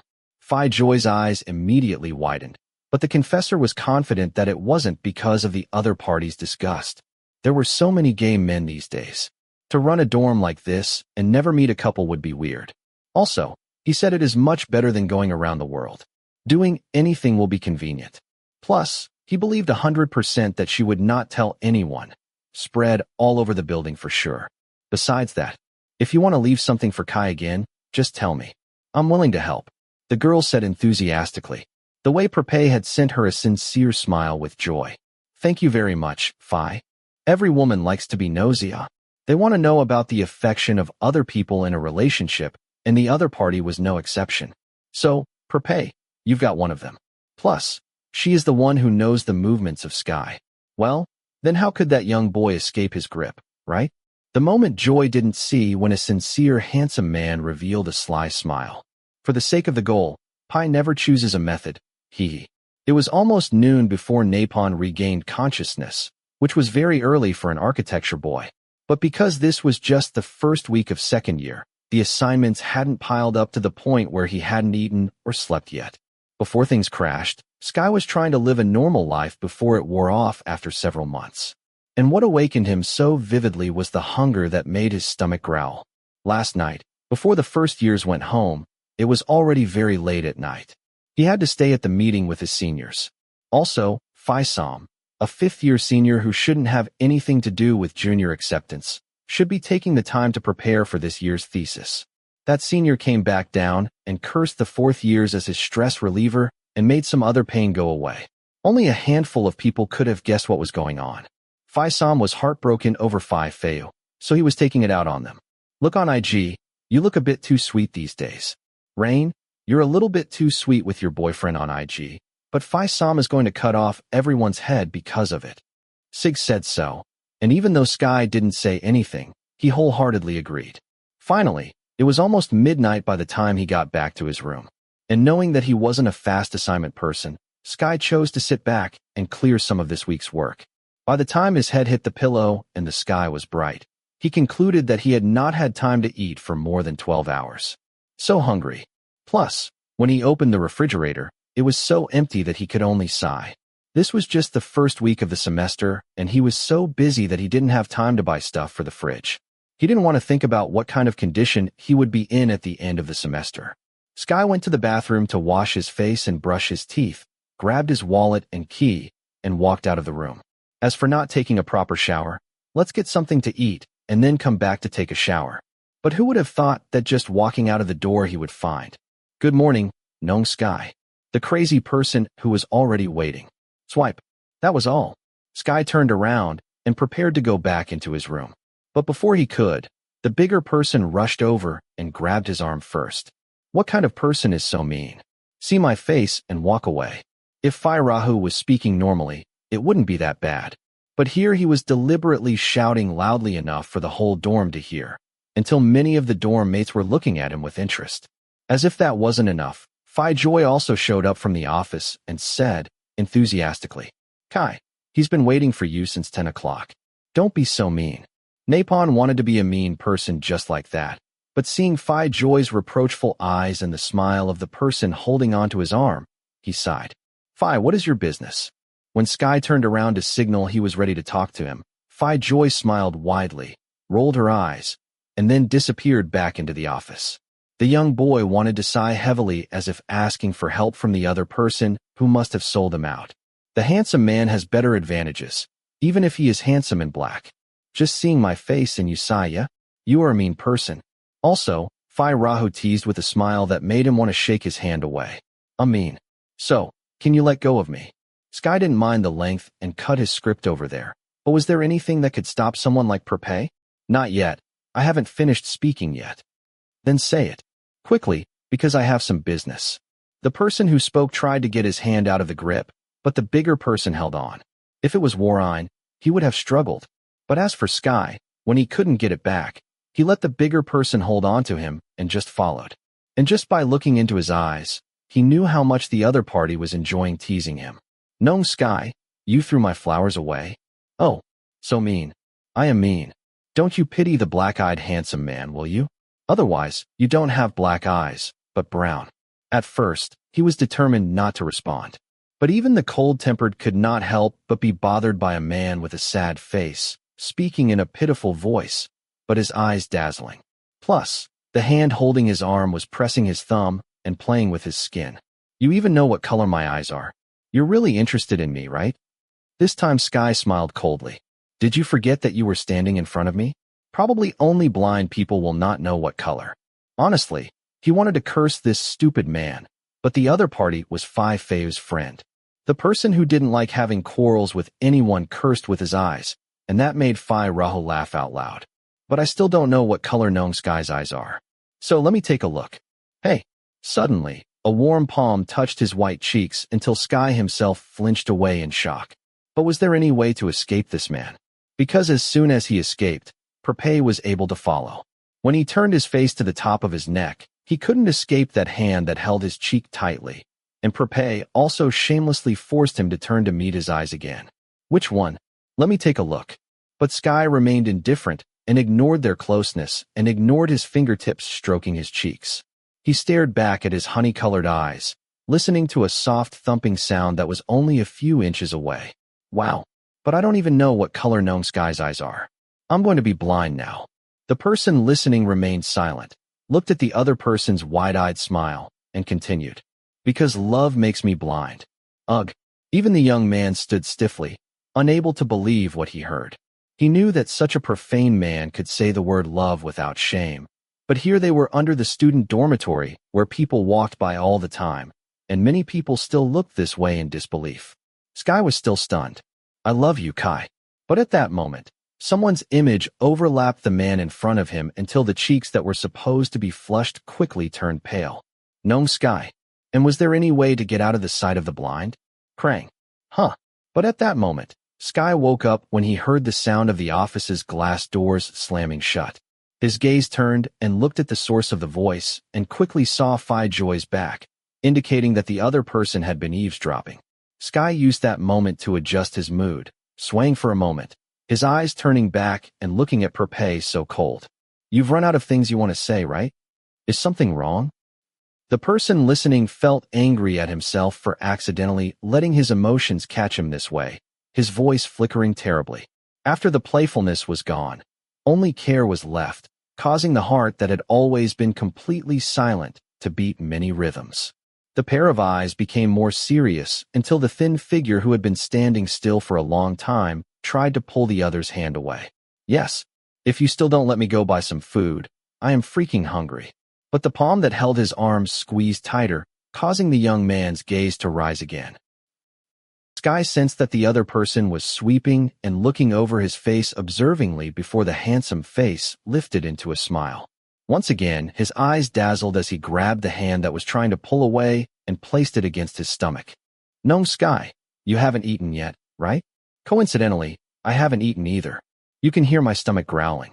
It's like it wants to eat with Nong Sky so bad. Just heard the gurgling noise." The young boy countered. As his mood was unstable, he did not hide his annoyed tone at all, to which the older man retorted. "Means you heard. So, let's go eat together." Prapai's fists weren't enough to punch and drag them to walk together until Sky frowned, muttering to himself. Super thick-skinned shamelessness. "Yes, I'm a thick-handed person. I meant your face," the boy said in a full voice and made the walker smile. "Not just the face. My chest is thick. Do you want to snuggle into it?" Then he snatched Sky's hand and placed it on the wide chest until Sky himself hurriedly flicked it off, like hot food. Because this wasn't an enclosed room, but the middle of his dorm alley. His sharp teeth accidentally bit his lower lip with full force, and he gave him an irritated look, but the big man continued. "I am advertising and hoping there is someone who likes it and wants to snuggle and hold on to it again." Phi Rahu furrowed his brows, looking so confident in himself that Sky bit his lip in a huff. The mood that had swayed a moment before returned to normal. He didn't know if it was a good thing to see such a person, but instead he cast a cold look on his face, saying, "Has anyone ever said you are cheeky and shameless? Want to try to touch it and see if it's true or not?" The person who spoke put his face in, and he also inflated one cheek to look like a very playful, handsome young man. Sky stared at his face for a full minute and looked at the handsome man who still tilted his cheeks like that. Then he turned around and walked toward the front of the alley. If he continued arguing with the other party, apparently, he'd probably eat his meal at sunset. But a soft voice followed. "Okay, I'm a shameless person. But have you ever heard that if you want it, don't be shy? If I want Nong Sky to snuggle with me, why would I be embarrassed?" Sky walked toward the front of the alley faster, letting the bigger person follow without haste, his eyes twinkling in delight. Although Prapai was still attracted to the young boy's dull eyes, now he was more interested in the red lips that were twitching in several places. Today it's just mouth twitching, but trust Pai. He will make Sky have a big smile on your face. Just wait and see. Chapter 4. Napon Student Dormitory is surrounded by many other dormitories, so the area is full of shops.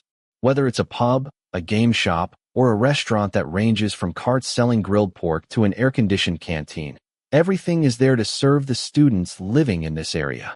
The young boy's initial goal was in a la carte shop at the front of the alley, not a cafe with a pleasant atmosphere, especially since he had not showered. As soon as he came to his senses, Sky realized he hadn't showered yet. This young boy is not a person who worries about his appearance or what his friends around him think, not even the girls. But having to sit and stare at a handsome man with dark skin and a sharp face, from whom the scent of a sportsman's perfume lightly floated, made the person who had not taken a shower lose all self-confidence. As for why he is sitting opposite the smooth talker, he was dragged.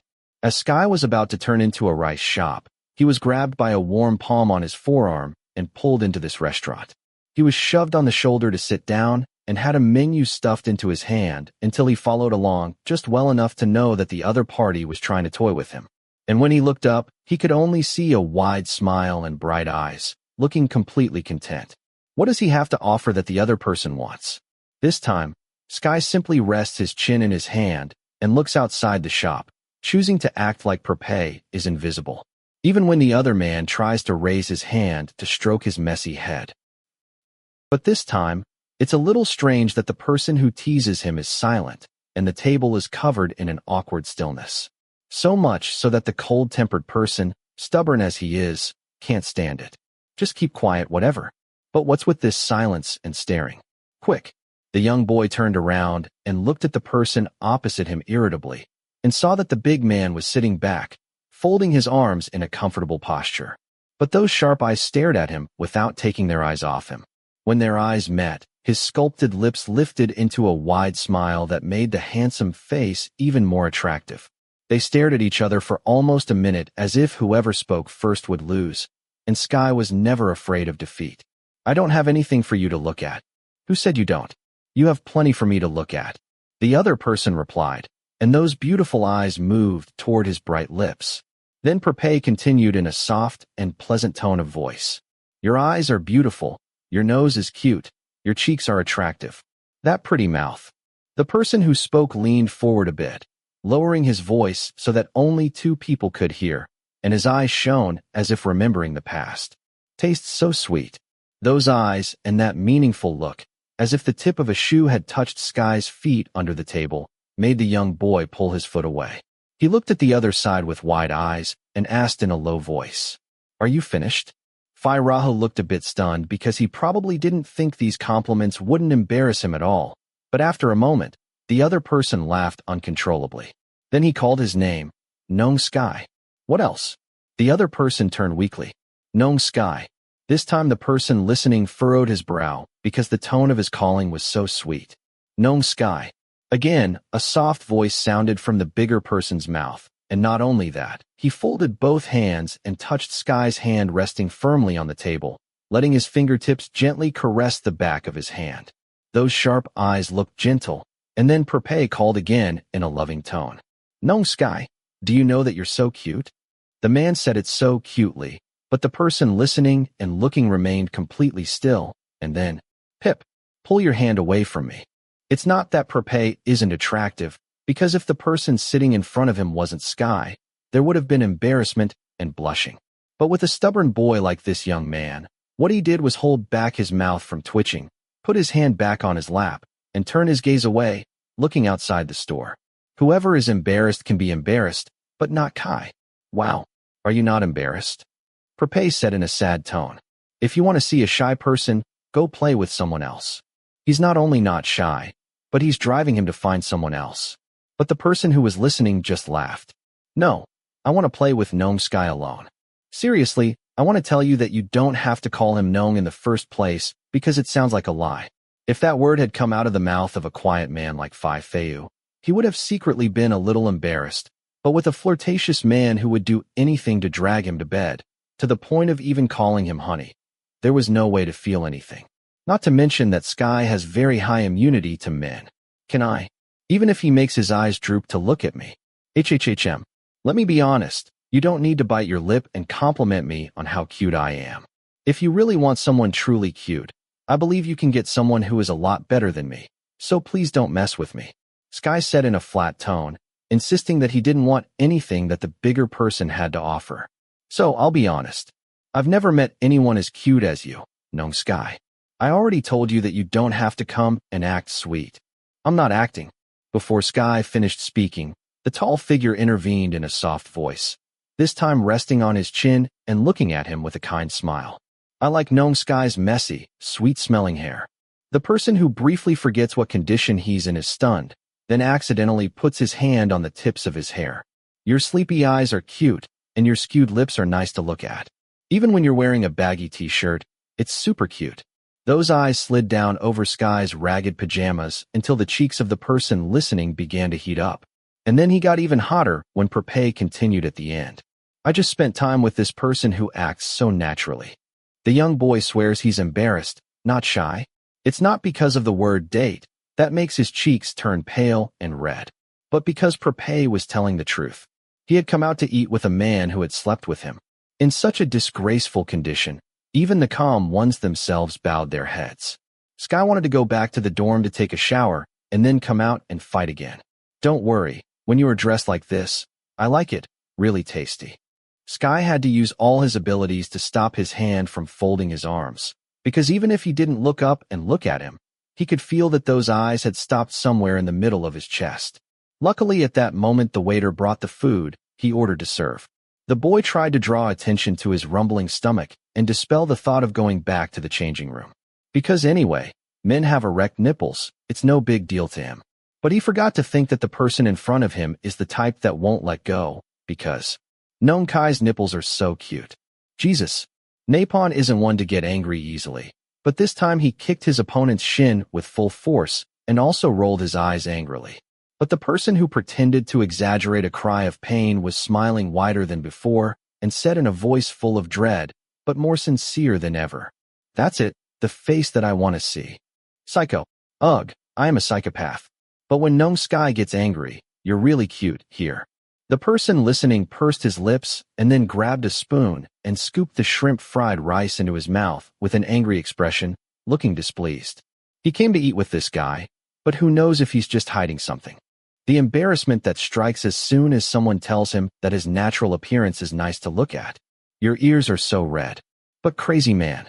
He noticed and still teased him until Sky rolled his eyes and looked and found his eyes dazzling like a good-humored man.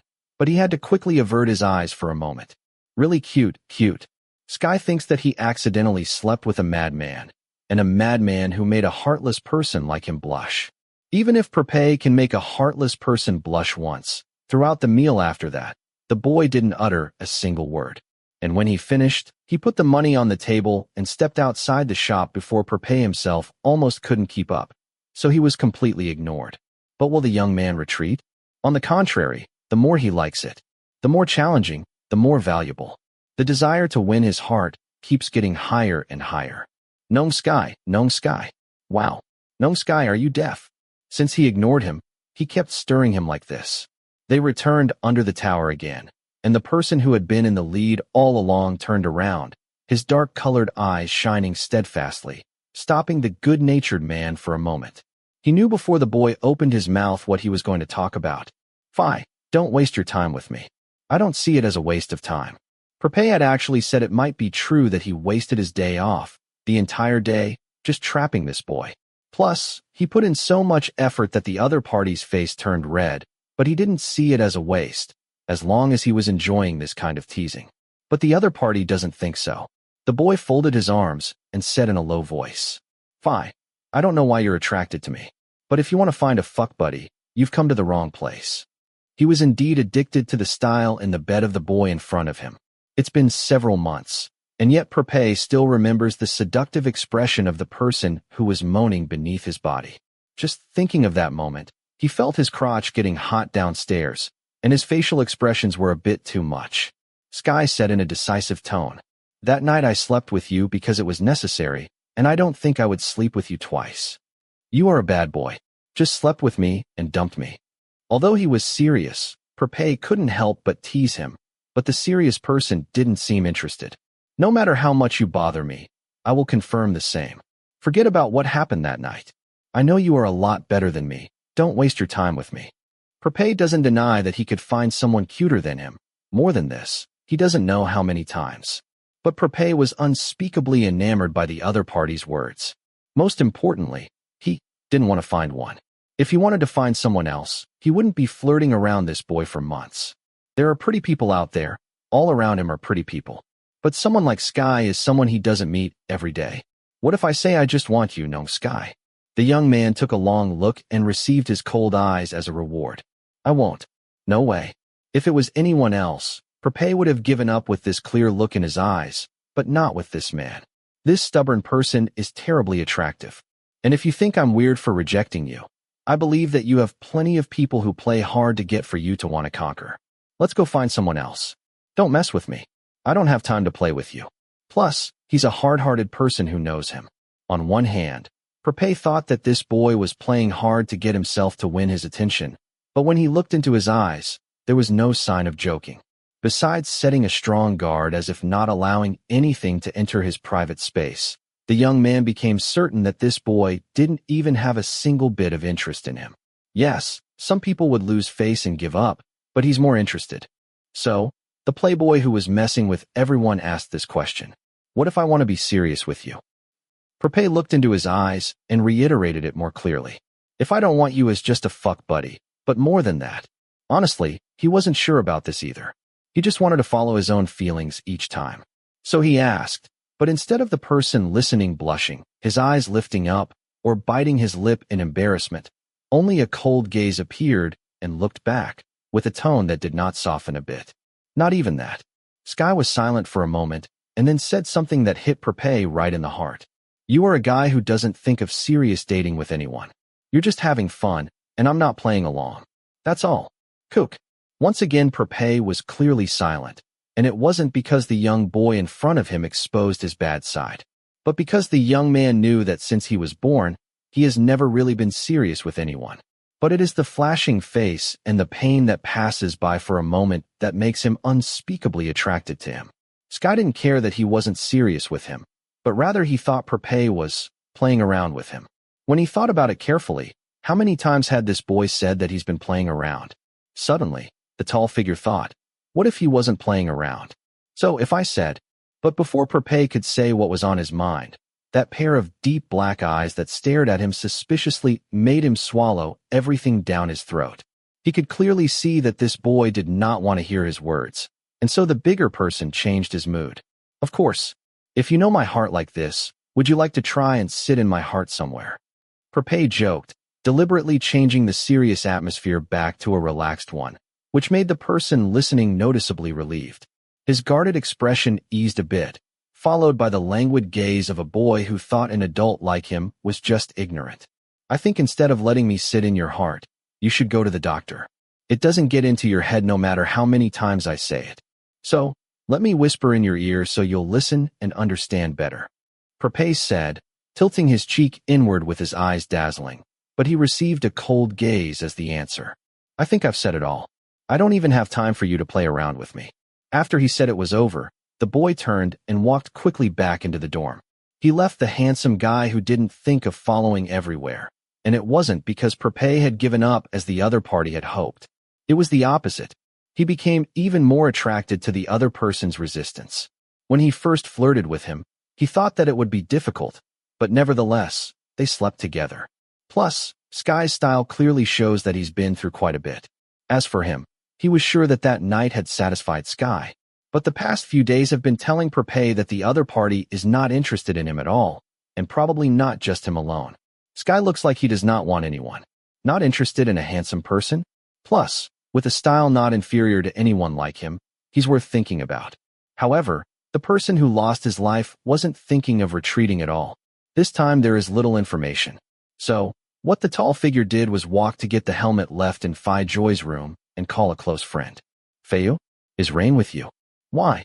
When he listened to his deep, irritated voice, he knew it. Okay, then I will come for a visit. Prapai immediately cut the call and didn't care if Feiyu would reject him from visiting the house. Then Prapai swung a leg up onto his big bike, accelerating to his destination. Gnome Sky probably had not told Rain about what was between them, but yes, he forbade him to talk about it.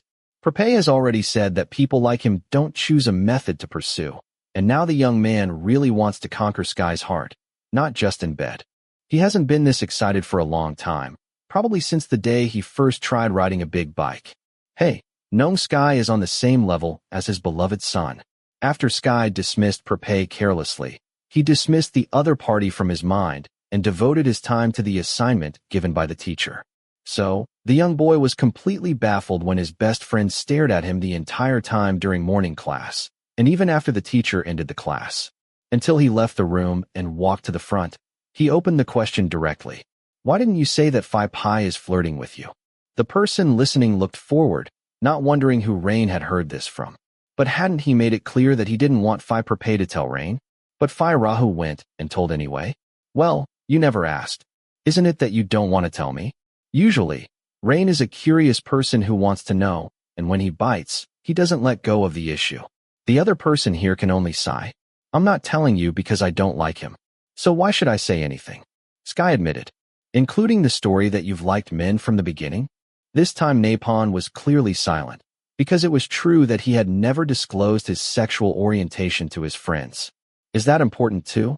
He asked, causing the little friend to pause at first, then immediately soften, but he did not argue. It's not that important, but you never told me. I've been your friend for over a year now. At least when I told you I was dating Feiyu, I should have told you too. I was worried to death. Rain said in a low voice until the person listening shook his head. Like that or whatever, I'm your friend. I've already told you I'm not your mother. You can date anyone, I can accept it. The part one never mentioned was because I didn't see how important this matter was. Come on, I'm not messing with your Feiyu. Sky finished with a slight smile on his back, causing the person listening to shout right away. I didn't think you would stab me in the back. I know what kind of person you are. You just didn't tell me. Rain's expression was completely confused until Sky shook his head. If I was dating someone, I would have told you already. But I don't have anyone here. Do you want me to walk up to you and say, Rain, I'm gay? You must be baffled. Rain narrowed his eyes as if deciding whether to believe it or not. After a moment he nodded rationally and then jumped to sit next to him. I really want to ask. Then, are you not interested in Prapai? He's kind-hearted, funny too, even though he can't be as handsome as my Feiyu. He doesn't mind helping his husband hear it. But the person listening shrugged his shoulders, lifting his bag over his shoulder, and said a single word. No. What a stubborn person. Prapai likes you. Prapai and Gnome Kai. Even your names are so damn matching. Sky doesn't know how many bribes Rain got, but he seems very eager to pair him with his friend's boyfriend. That makes Kai throw back one sentence. If you're going to play this, then your Feiyu should be a real match for Prapai. The meaning is the same. Plus, their names are similar. There's nothing left for Rain like you, maybe. When he turns back, Rain is stunned and wondering, imagining the two of them together, and damn it, even if he thinks the picture is still scary, isn't Rain the one who knows his boyfriend better? Who will be on that? Wow, you don't have to change the subject. Feiyu is mine. You play me first. And if Prapai asked you to ask me anything, just tell him I don't care. Kai said clearly, as he walked away from his best friend to step out of the room. But, or you still can't forget your ex? Kook. The person who was about to leave the room paused, stopped walking completely. Fortunately, he had his back to Rain, so he didn't see his face change immediately. Sky had only mentioned his ex-boyfriend that one time when Rain asked where Phi Fei's race was held, but his friend still remembered. He could only smile and didn't want to talk about it as much as he wanted to erase him from sight. But Rain still didn't know, so he said it straight away. So, your ex is also a man. He's also a member of that racetrack. Does Phi Fei know him? The taller man turned and looked at his little friend who asked curiously, but Warren stopped. If you want to remain my friend, don't talk about that bastard again, he said, his eyes sparkling. Do you understand? Crit. Sky had never become moody or pissed off with his friends, but this time his voice was dark as he stared at the person who quickly nodded, clearly shocked. But he offered no consolation, just a long stride leading toward the cafeteria. He didn't care if his friend was following him or not, or who he called to report. Right now, he didn't even want to hear the word X. What the heck? Why would you remind me of an old story? That night, because Phi Rahu had appeared, he had completely forgotten about the old boyfriend. But when his friend brought it up, old memories flashed through his head until he couldn't help but get angry. His anger spread to the other guy who had taken this to his friend. This is another reason why Sky chooses not to tell his best friend about his attraction to men. Because Rain always asks curiously what his past relationships are like. Is it different from him who just had the experience of dating his first man or not? If he told him, not only would it be reviving what he had been trying to forget, it might also make Rain feel embarrassed.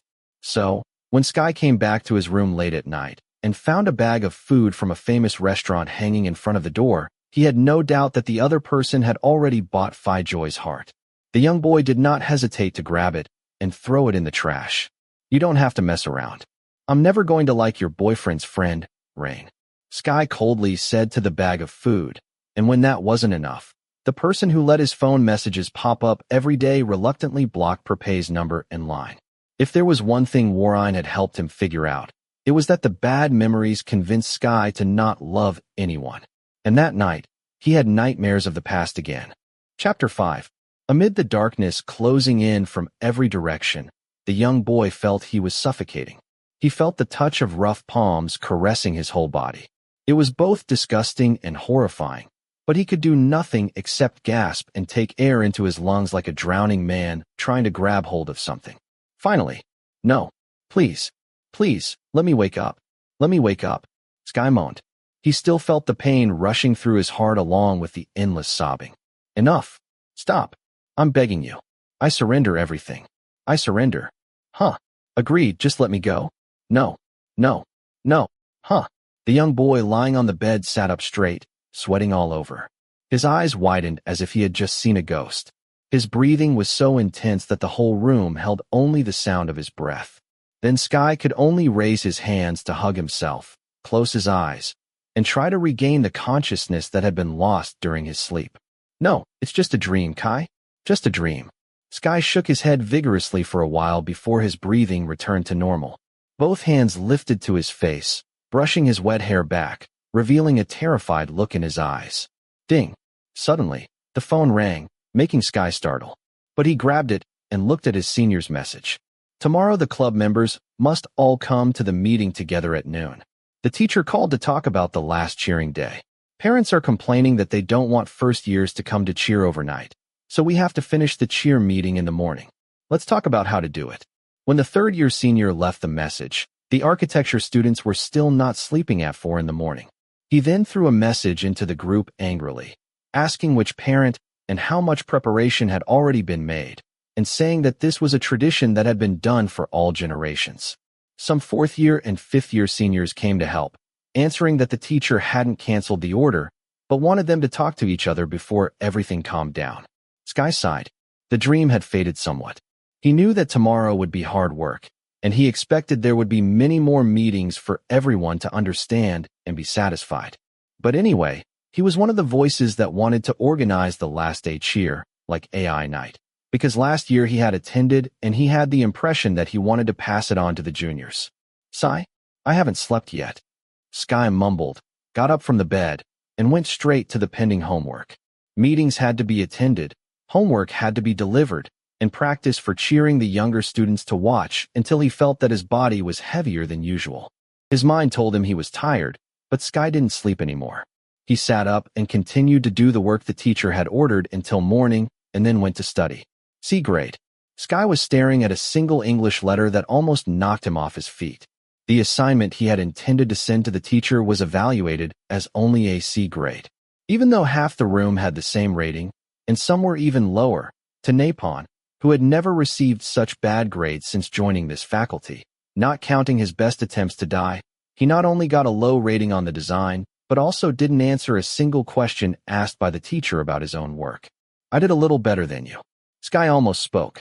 If you're only comforting me, don't comfort me, especially the comforter with a pretty good score like a B grade. Rain is a slow worker.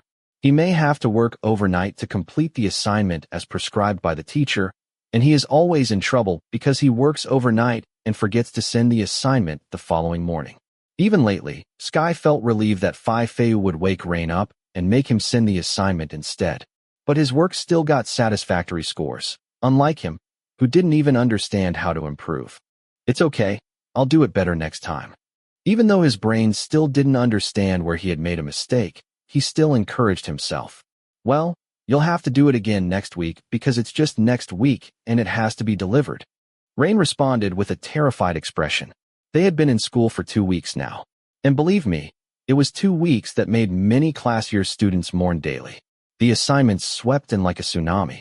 But whoever had a boyfriend was fortunate because they had someone to deliver food and water. The kind of thing the seniors laughed about like crazy, saying you think you're lucky, but you'll just have to wait a month or so later. What kind of boyfriend could put up with the boys of their group who didn't even have time to read line? Yes, even if Sky had not blocked Prapai's number, he wouldn't have had time to sit and read the messages that popped up on the screen. If that's a bad idea, activity boys like Sky, who are responsible to teach and cheer practice for juniors, are even more pressed.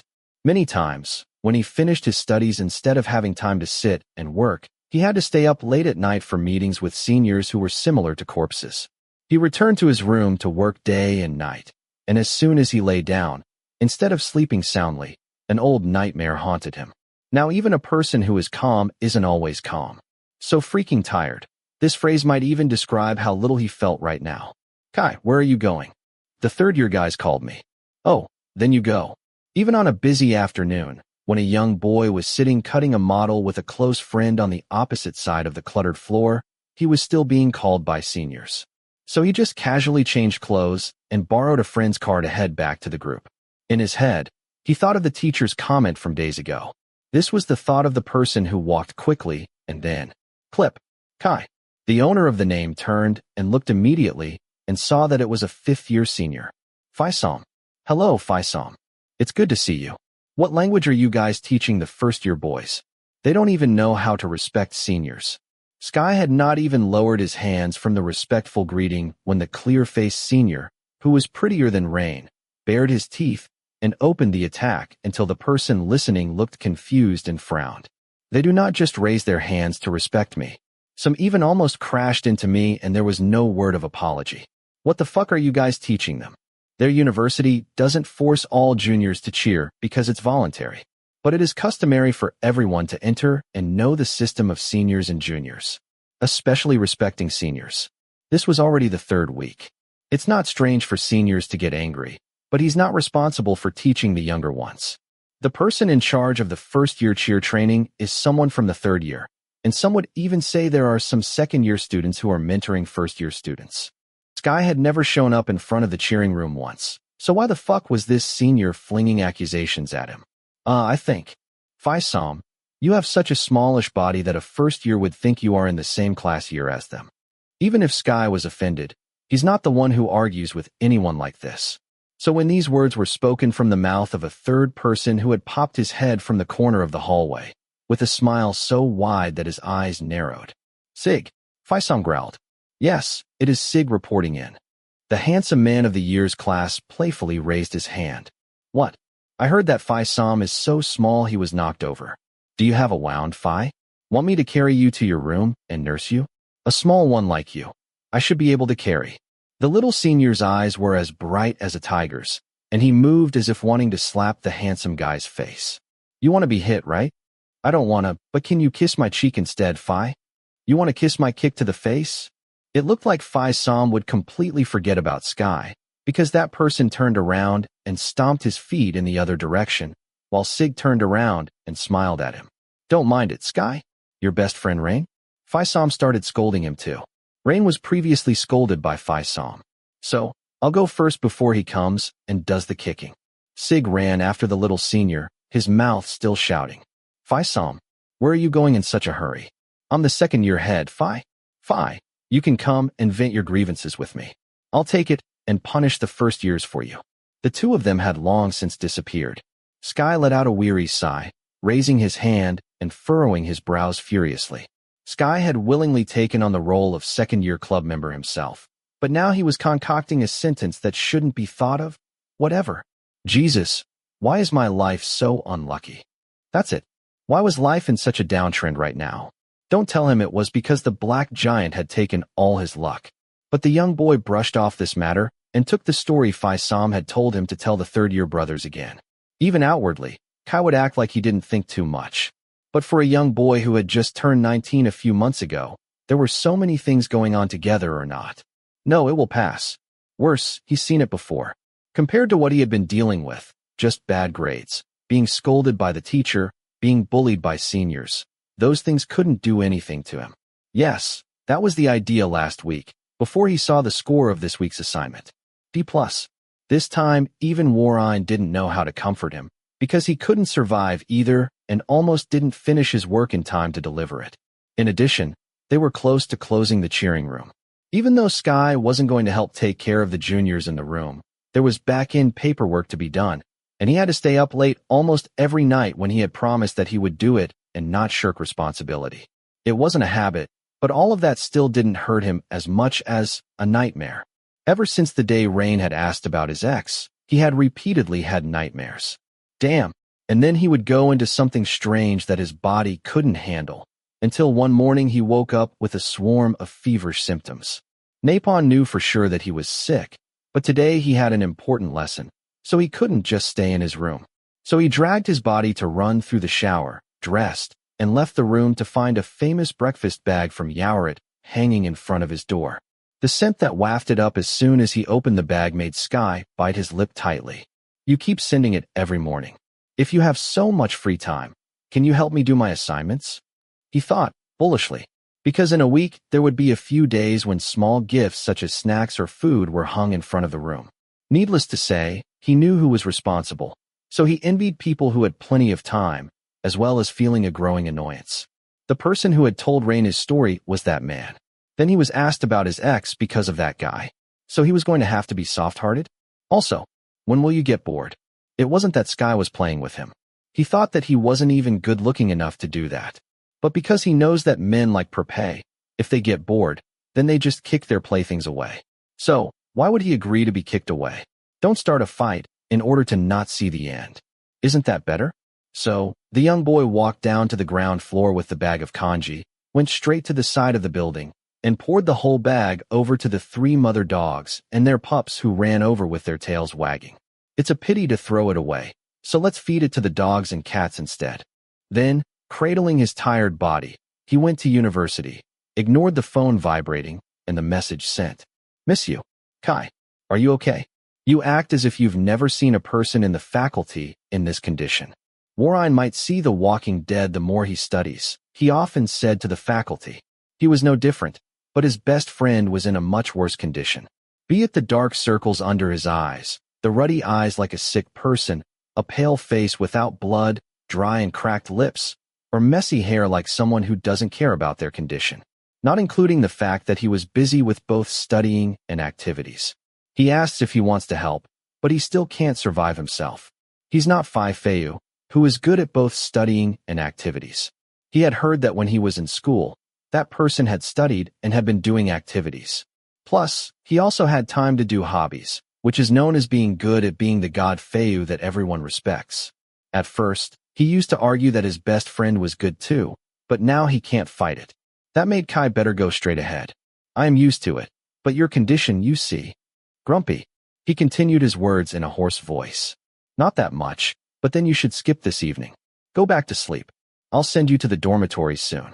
Even if Rain still had doubts about Prapai with all his heart, and it was about an ex that made his friend show strange symptoms, right now he was worried about the person who barely opened his eyes. No, this evening I have a meeting about the last cheering day the day after tomorrow. I have to go to the meeting, and the assignment isn't finished yet. Kai spoke, his voice getting softer and louder, and he shook his head hard. Don't worry about me. Cheer up whenever you're fine. How can you not let me worry about you? Hey, you've got a fever here. Rain reached out to touch his arm and barely drew his hand away. Huh, you don't need to make a noise. My head hurts. Have you taken any pills yet? The little guy gave up his loud voice but asked another question and then turned to nudge the female friend in front of him, asking if she had any fever pills. While his best friend didn't raise his head, he simply nodded in acknowledgement that he had taken something to ease his mind. The drug will work better soon. Even if Kai said that, plus the teacher entered the room, so Rain had to stop for a moment. He didn't forget to observe the person beside him the whole time. And was this the person who said he was okay? Because it wasn't just his skin that looked red. Sweat still seeped around his forehead, and both hands wrapped tightly around his chest while he was wearing another layer of a sweater. Look, this was a pretty sick person. Kai, are you okay? Rain kept asking from time to time, feeling that his friend looked dizzy, confused, droopy, and completely unconscious. He was hesitant about whether or not he should ask the teacher's permission to take him to the doctor now, but he tried to stay calm and waited until the class was over. When the teacher ended the class, he immediately grabbed his friend's arm to find that the person who had taken the pill was burning hot, causing his eyes to widen. Let's go to the doctor, Kai. No, I am not going back because if I do, then I can't come to class in time. Don't be stubborn. You don't know about your own condition. Sig, come help support Kai. I can't do it alone. Warren didn't hesitate to shout at the other friend who stepped in, confused, until the handsome guy grabbed Sky's arm, his eyes wide. With a body this feverish? Can you still sit and study? I'm fine. Can you guys not panic? Kai said with a frown, looking like his head ached at the noise. He brushed off both of his friend's hands, gathered his belongings, and stood up. Fall. Hey, that was it. Sky's whole body leaned against the table in front of him. He didn't know if it was because Sky couldn't stand on his feet or because of the fever, but this time it wasn't just Rain or Sig's hands that grabbed him. Another friend tried to stop the person who said he had to go find the senior, to the best of his abilities, and then they locked him up and threw him in Rain's car to go straight to the hospital. Now they didn't just take him to the infirmary, they went to the doctor who gave injections to the arrogant bastard. Although Prapai didn't even have the thought of retreating from the cold boy, he wasn't a college student who had time to play around. Because the young man was working in his father's company that produced equipment and full electronics. And with the company having a separate manufacturing plant in the provinces, he had been busy with the factory since a week ago and just returned to Bangkok this morning. Previously, Prapai had sent presents himself, but last week he had to order someone to take the stuff and leave it with Phi Joy to bring and give to Sky. Again, now he was so terribly lovesick. He didn't get angry when he called and didn't have to let anyone yell in his ears to know that the number had been blocked. The more your heart is hardened toward me, the more I want to make you soft-hearted toward me, you know, the young man said to himself in a good mood, because this evening he intended to stop by the dormitory a bit. It is said that water dripping on a rock every day still erodes it. And what language does he count on knowing Kai's soft heart? Then he really wanted to crumple that soft butt. Sky might not be the cutest person he had ever met, but under the umbrella, Prapai was sure his plump, perky ass looked better than anyone he had ever touched. Called naked and undressed, and pairing, his younger brother who was cosmically cute, couldn't compare. Not including the fact that he didn't want his brother to be his wife. Just thinking about it gave him a headache. It's not like a calm person who is much more charming. Whenever he was free lately, his brain kept thinking of Nong Sky all the time. He wasn't looking at that very cynical boy for 2 weeks, right? How are you going to scrunch your face today? Just thinking about that, Prapai wanted to get off work quickly. As for now, he could only grab a new phone bought for this purpose and type a message. Nong Sky, how are you? I miss you. My heart is already broken. Since his old number should be blocked, then he could find a new number to send to. Although the previous message that said, I miss you, had not been read by anyone. Then he put the phone in his pocket and started working, because even though he was the son of the owner of the company, His father never said that if he didn't work, then the salary would be paid. During this period, he had to work diligently to make money to buy gifts to hang in front of the boys' room. The young man thought amusedly. However, Prapai didn't see that during that time the message he sent was opened for the first time, and he was even more surprised that he almost dropped his phone when he had bought a new one just to tease the boy. Especially the man, Crit. A cry came up because the only person who could call him was Nong Sky. "Hello, I miss you so much." The bigger person hurriedly adjusted his facial expression, smiled wide, and pressed him in a soft tone. "But, Prapai, this is Rain." His smile suddenly faded. "Why did you use this phone to call?"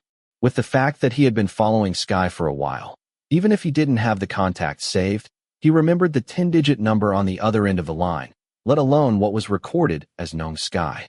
But why did the person who called this initial phone turn out to be the little boyfriend of his friend? "Kai's cell phone is here with me." That's why he wanted to know how Sky came to be with Warine. "This is Phi. Now I'm in Kai's room. I was thinking about what to do and saw the message that you sent, so I called. Prapai, are you free now?" Prapai swore that a smart person like him didn't understand what his friend's boyfriend wanted to convey, but he nodded. "In another hour after work, I will be free. So, are you free tonight? I know I'm disturbing you. If only I had brought my assignment, I would have stayed here and I wouldn't bother you. But I left the assignment at home and I haven't finished it yet. Anyway, tonight I have to go back to Phi Fei's house to continue, and then—" "Stop." Before letting the little guy go on, Prapai braked and asked in a panic. He then laughed. "Please compose it so that I can understand exactly what's going on. Honestly, I don't understand what you're saying. It's just—" The end of the line went silent for a moment and then spoke the words that caused the person listening to freeze. "Kai is very sick. He fell in the classroom, Prapai." "What? He's sick, Phi?" "He had a fever and still endured until he collapsed in the middle of the room." "Where are you now?" "I'm at the dorm with him." "Wait. I am coming now." "Hey." Prapai ignored the arguments over the next hour after work because he managed to collect the remaining documents and stuff them into his laptop bag. He told his boss that he had to leave first because he had an emergency and hurried down to the parked car. He ignored the ban. At least no one fired the company owner's son for rushing to see if his future boyfriend was sick. This time, the young man forgot to think that a fun-loving man like him was raising Sky as the person he wanted to be a boyfriend without being embarrassed. He was too impatient to think about those things. On working days, Prapai seldom used his big bike, so today he spent more time on the road than usual, traversing the heavy traffic to the student dormitory that he had been stopped at several times. This time the young man didn't sit and flirt in the office, but he relied on his brashness to follow a person in the tower using the pass to go upstairs, while his hand picked up the phone to find the person he came to see. "Yes, Prapai." "Which room?" 308, at the end of the 3rd floor, straight ahead. Every time before, Warine would keep his mouth shut about Sky, but this time the party on the line seemed to be nervous, so he said it simply until the person listening hurriedly took 2 steps at a time to the 3rd floor. Just thinking that the young boy was not feeling well made him strangely anxious. When he heard that he had fallen in the middle of the room too. To be honest, he wanted to see with his own eyes that he was still fine. When he arrived on the 3rd floor, he didn't waste any time looking for the room because a little boy was standing waving gently from the other end of the corridor. "Where's Nong Sky?" "Hey Prapai, listen first." When he moved as if to open the door and enter the room, Rain grabbed the back of his shirt almost completely. "Kai is already asleep. Let's talk in front of the room. I want you to know the situation first." Prapai, therefore, turned around and met his eyes and used his eyes instead of asking questions for Rain to start explaining. "As I told you, Prapai, Kai has a high fever. I knew from this morning that he didn't look good, but he kept telling me that he was okay until he fell, so we dragged him to the hospital. The doctor wanted him to stay in the hospital for the night, but Kai refused, saying that the assignment wasn't finished. Finally, they gave him an 4 saline drip and then told him to come back to lie down in the room. I also wanted to call his parents, but Kai refused again, saying his parents are divorced. His mother lives abroad, while his father lives in Lopburi. He doesn't want to tell him and cause worry." Rain narrated with an uneasy look. Not because of the information that he had been unable to tell all at once, but he was more concerned about the person in the room. "My friend told the teacher, and we got a medical certificate. The teacher allowed Kai to send the assignment late, but not mine, Prapai. If I had taken the pending assignment, I would be able to work on it while staying with him and look after him, but my assignment is at Fei's house. If I drive back and forth, I don't know if I can make it in time, and I don't want Kai to be alone. Now Prapai understood what had happened. Fei, I wanted to ask you to look after the sick person instead. Even if Rain hesitated, he finally nodded his head in guilt. When will he have to take the pill again? But the bigger person didn't care and kept asking. Tomorrow morning. The doctor gave him an injection to reduce the fever. Okay, then I'll take care of him. Rain, you can go back and do the assignment. After accepting, the other grinned with relief and took out the room key from his pocket, but before handing it over he paused. I can trust Prapai for sure. Prapai was sure that he had concealed his gaze that looked at the lock of his eye, but it felt a bit too much. Warine pulled the key back toward him. Of course. But the little guy still didn't hand it to him, and he narrowed his eyes and looked. Who said he has to rush back to do an assignment? If you are slow like this, you'll be stuck in the traffic jam too. The young man chased him with a smile. Promise me first that you won't do anything to my friend. If you don't trust me, you can get someone else to take care of the sick person instead. The tall figure said in a sincere tone, but the person listening turned his mouth around. So, who will I be able to find as a replacement for you? That's it. So why are you still hesitating? The person who spoke was so innocent until Rain himself handed the key to him. When Kai wakes up, he will kill me for sure. Prapai looked at the small key in his hand with satisfaction. Then he looked into the eyes of the person who moved, as if he were thinking of guilt. He didn't even hesitate when he said, I promise I won't do anything to your friend. The person who spoke still wondered why the senior guy had said this. When the victim lay down, his strength was within his reach, and there was no strength to chase him away. Why did he have to say something that was a chain to tie his own leg? It's not as bad as catching a sick person and sleeping with him to make him his wife. Just a little bit. When he was rejuvenated, he didn't see anything wrong. He was going to try and waste time on the sick person. But he had made a promise like that. The serious look in his eyes made Rain soften his stance. Then Prapai, please take care of him. If Kai wakes up, call me. The young boy sighed and walked toward the stairs, but did not hesitate to turn and look several times, hesitantly. Prapai smiled at him until he turned his back. The smile closed, and the tall figure didn't waste a second turning around and opening the door as quickly but gently as possible. The interior of Sky's room was quite wide, but that was not what the young man was interested in. Prapai rushed straight to the big bed where the sick person immediately came into view. He fell asleep in a panic and had to stop. He didn't think that a period of not seeing each other for a few weeks would cause Sky to become so degraded. The pale face and chapped lips like a sick man made the tall figure sitting on the side of the bed reach out to gently touch his cheek. Even though his body wasn't as hot as Rain had said, the hulking torso made him unspeakably nervous. Prapai didn't know what he was worried about. He just didn't want to see this boy sick. Sai, why are you making me so worried? When you wake up, I will punish you. Even though his heart had not yet calmed down, when he saw that the other party was intact, other than his furrowed brows coming together in pain and discomfort, Pai let out a faint sigh. A faint smile slipped. His hand moved to brush the sweat-drenched strands gently back. Wait a minute. I'll wipe you down. This time Prapai swore that he had no hidden purpose except he pitied the sweaty person in bed. Slam. But before his butt got off the mattress, he felt the twitching force on the back of his shirt, causing him to turn and look.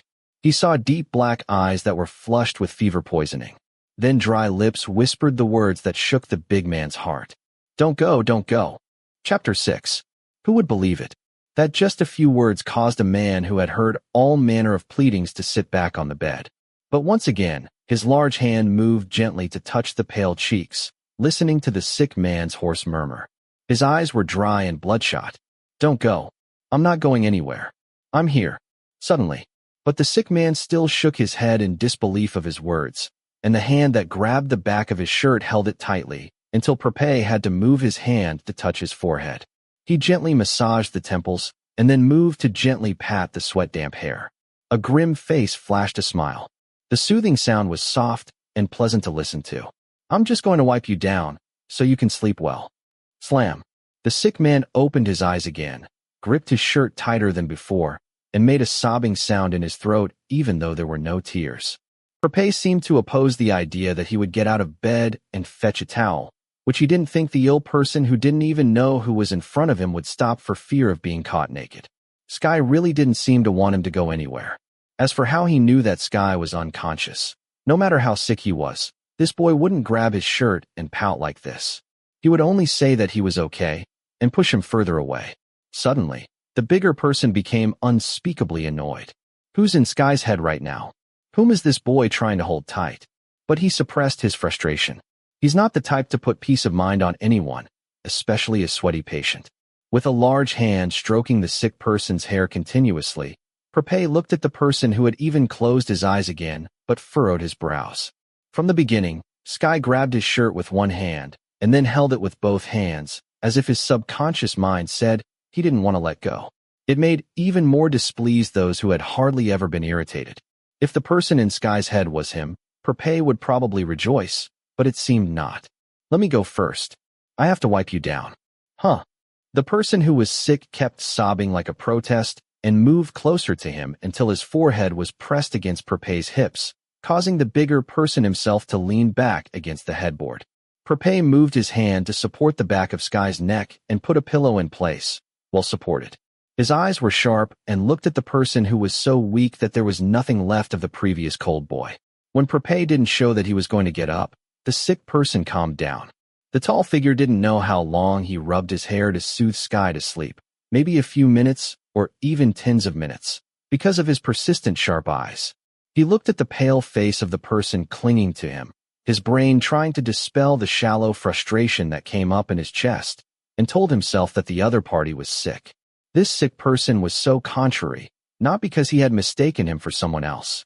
Sigh, you're a bad boy, Sky. You are making me worry so much. This was the first time Prapai had ever worried about anyone enough to leave his job, to sit still and just look at the tormented face of the person who was beset by fever. As soon as he had time to sit and reflect on the feeling of madness he had felt as soon as he heard the news from Moraine's mouth, he might have been roaming around. But it's not without kindness. When hearing the news that a friend is sick, a relative is sick, or a partner is not feeling well, he also had the willingness to visit. But every time before was completely different from this time. When Perrin got sick with flu several years ago, he just called him from England telling him he should be getting well soon, and that was even his beloved sibling. But here, it's not a big deal. His relationship with Sky was no different from a stranger. Just sleeping together for one night doesn't make the stranger's status any more special, but he's still so worried that he's making excuses for himself. Because he wants him and he hasn't given up yet. Because this boy was different from the others who, besides not paying attention, wanted to take a step back. Because he's a novelty that he's seen once in a while. That's why he's so attracted to him. Are you looking for an excuse, Pi? Worrying is just worrying. Finally, he shrugged his shoulders, refraining from thinking stubbornly. He's worried about Sky. Because whatever they are, he still wants to know more about who's in Sky's head right now. This was the thought of the person who put his hand into the group of dark hair that looked soft, but was now wet with large beads of sweat. But the young man did not mind the slightest bit. He still gently touched the other's head, pulled Sky's hand that was still holding the back of his shirt, and placed it on the mattress, and prepared to stand up to follow the original aim. Wipe him down. But, slam. Ugh. The sick man grabbed his hand tightly, until Prapai's heart sank. I am going to wipe you down. Okay, boy, let go of my hand first. When he saw the person's cheeks turn red, he couldn't help but feel for the sick person. Prapai leaned forward to snatch a kiss from the sick person's sleep as an advance reward. Father. But as soon as the tip of his nose hit Sky's cheek, a word slipped out of the sick person's mouth until the person listening was completely silent. Huh? Father. Prapai immediately stood up and looked at the sick man who was still muttering with discomfort, calling out father several times until understanding suddenly cleared in his head. The serious expression on his face let out a small smile that turned into laughter. Father? He was angry because he was mistaken for Sky's father. Well, actually, he should be angry at being called old. But when he found out that Sky had cried out for his father, he was relieved. Only relief was not enough. That is just damn cute. Who would believe that a boy who looks at him with cold eyes would also have a cute corner attached to his father? That made Prapai put his hand around the boy's shoulder and pull the sick person into his embrace. The other hand pulled a blanket over the sick person's body nicely. Prapai sensed a higher-than-normal temperature, but he wasn't bothered. On the contrary, he grinned so wide that it almost reached his ears when the patient slipped his hand to hug him tightly around his waist and moved into his embrace, as he would normally never do. Then the restless expression of the nightmare left, and only a pleasant calmness remained on Sky's face. "I will not do anything to your friend, Rain. I will just be a father to Sky." The scope of the word "does nothing" doesn't include hugging and warming the sick, right? When he thought of that, Prapai hugged the thin body tightly. And Sky was so cute. Because of the sickness, the boy moved awkwardly, tucking his cheek and plowing into his chest, as if finding a comfortable corner. Satisfied, the boy buried his face in his shoulder, lay still, and fell asleep again. "Do you want me to hug you tighter?" How can a sick person be sane enough to answer? But Prapai considered silence to be the best answer. So he embraced the sick person even more tightly and squeezed his slender body. "Do you want me to pat your head again?" Of course, there was no answer again. As the person asked, he stroked freely. He inserted his legs between the boy's legs until the two bodies were almost fused together. "So let me kiss you." "Oh, damn it. If I get this person to sleep at my home, I vow to throw all the pillows out." He knew that the sick man moaned in annoyance at the repeated whisper of the question in his ear. But the words he heard were like a palpable response. So, it's not wrong for him to press a kiss on the earlobe and slide the tip of his nose to the white, unprotected crevice, inhaling with satisfaction, while his mouth mumbled as well. "I haven't done anything to him, Rain. Once permission is given, it is not considered doing anything here." That sentence, if Warren had heard it, would probably counter that he was on a separate intent. And like this, Prapai, people call it unholy intent. But Prapai has to care because he knows he was not sincere since he asked for Sky's number from Warren, and he doesn't care about anyone. When? The sick person just fusses and hugs him like this. Whoever lets go is stupid. Although Prapai would like to continue sleeping as a hot water bag for the sick person, when he sees his face reddened and his body soaked in sweat, it's not a good idea to be a bad person. On the contrary, a healthy man who never got sick like him pitied the boy who frowned in agony until he was forced to rise from his warm torso. "First, I have to wipe him, change his clothes, and this layer of bedding." Of course, he'd never done any of these things before, but that's not to say he couldn't learn. Not long after, the tall figure came back into the room with a damp towel. Again, he manages to pull the blanket to his toes, causing the sick person to shudder and suddenly tremble. But the hardest thing was not nursing the sick person as he had never done in his life. It was not doing anything to the sick person, even though he was being stripped like this. Ugh, this isn't really a bad idea. Just take it off all at once so you don't waste your time. Damn it. This boy is so sexy. How dare he think that he can find someone cuter? The boy in front of him may not be as cute as Rain and not as white as Pairing, but the bare torso of a slender figure lying on the bed was so attractive that the person looking at the sick person had to swallow saliva. Prapai's sharp eyes were fixed from the long, slender neck and gazed toward the beautiful collarbone. The chest was flat, but not too dry of muscles, and there was some flesh to caress. His hands and hips. Prapai's crotch felt horribly tight, and those legs were long and luscious. Were the light-colored nipples so stiff because of the wind from the air conditioners, or because of the fever? Until Prapai had to recite it in his heart. "Would you mind it for a bit?" Prapai knows he's evil, but the naked figure in front of him was so seductive. "Pap, be a good person, Pai." But what kept him awake wasn't goodwill in the slightest, but Sky, who was shivering on the soft mattress. That's it. The bigger person hurriedly wiped his face and neck, alternating back and forth, to the bathroom to wring out the water again, came back to wipe him, wipe his back, and wipe his sweaty arms to make him feel more comfortable. Of course, someone like Prapai will never forget little Sky. He managed to get it clean. "I still haven't done anything, Rain."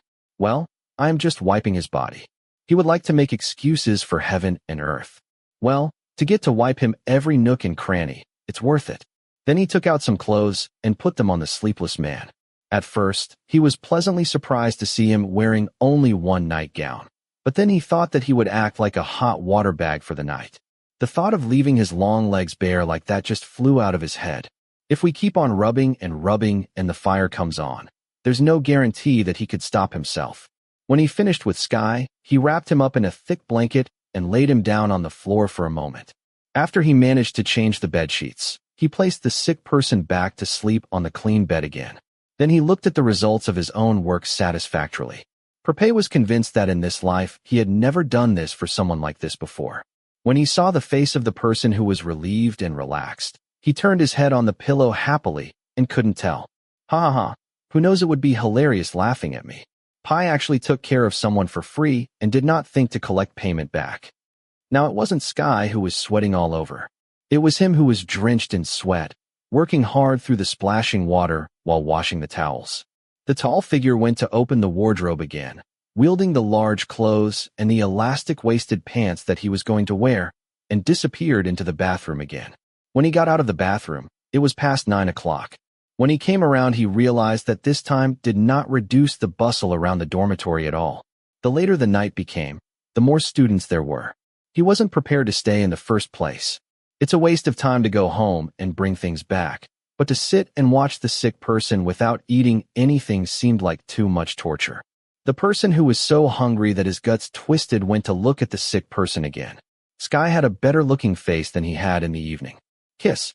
The person who promised that he wouldn't do anything careless when the boy was unconscious leaned forward to press a heavy kiss on his forehead and slide his lips to whisper in his ear, "Be a good boy. Sleep and wait for me. I will come soon." Even though there was no answer, Pai considered the relaxed expression of the person in deep sleep as a response. His handsome face gave a wide smile, and more affection soared up in his heart until his cheeks ached. Before he decided to grab his wallet, mobile phone, and the room key that had just been obtained and quickly left the room.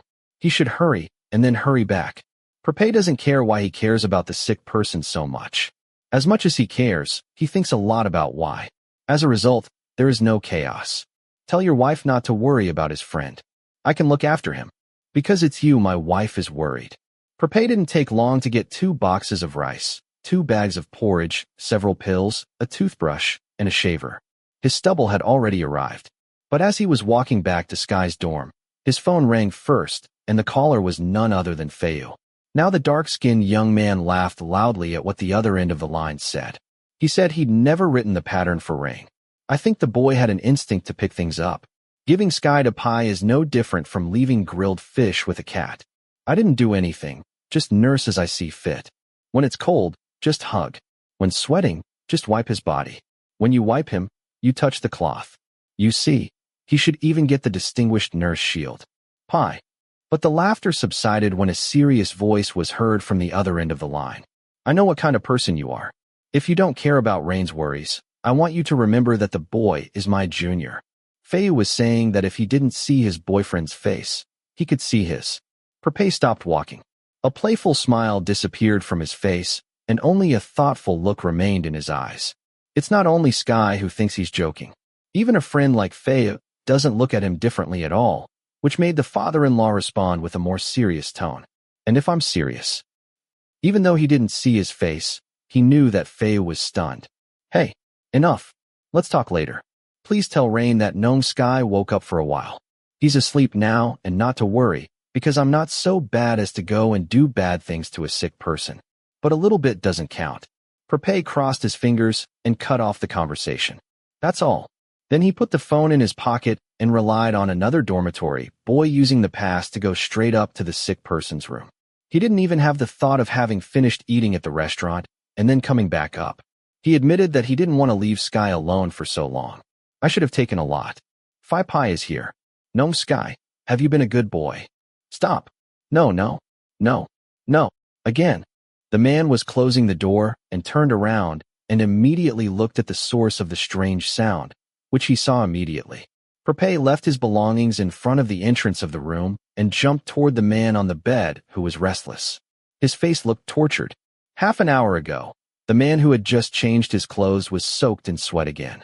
Sky, what is it? Pap. The tall figure extended his hand to touch his forehead to measure the temperature, but before his fingertips touched him, the sick man brushed his hand away in shock until Prapai stopped. The sick person still kept his eyes tightly shut, but his brows that had initially loosened were now even more tightly knitted together in sweat, and his entire face shook on the pillow as if fighting a nightmare. His throat emitted a moan similar to sobbing, but without tears, and his torso trembled like a man facing fear, until the person looking at him felt restless. Sky, this is me. Prapai. The young man lay down on the side of the bed and said in a comforting tone, but as soon as his torso touched him, the person who had fallen into the nightmare flinched, trying to flee while unconscious. No, I beg you, don't hurt me. Let me go. Let me, don't please. Who will groan as if to suffocate again? The person looking, the more he looked, the more he suffered. Prapai hesitated for a moment. Slam. Huh. No, don't. Let me go. Let go. Hugh. No, please. Let me go. The young man decided to hold the sick person in his embrace, but that caused Sky to struggle to the best of his ability. His weak hands tried to push, tried to smash. The panting grew louder until Pi had to tighten the hug. The face that was always adorned with a smile was now filled with sorrow. It's me, Nong Sky. It's me. It's me. Oh, good boy. Let go. Ugh. Let go. Let go of me, let go. No, I won't let go.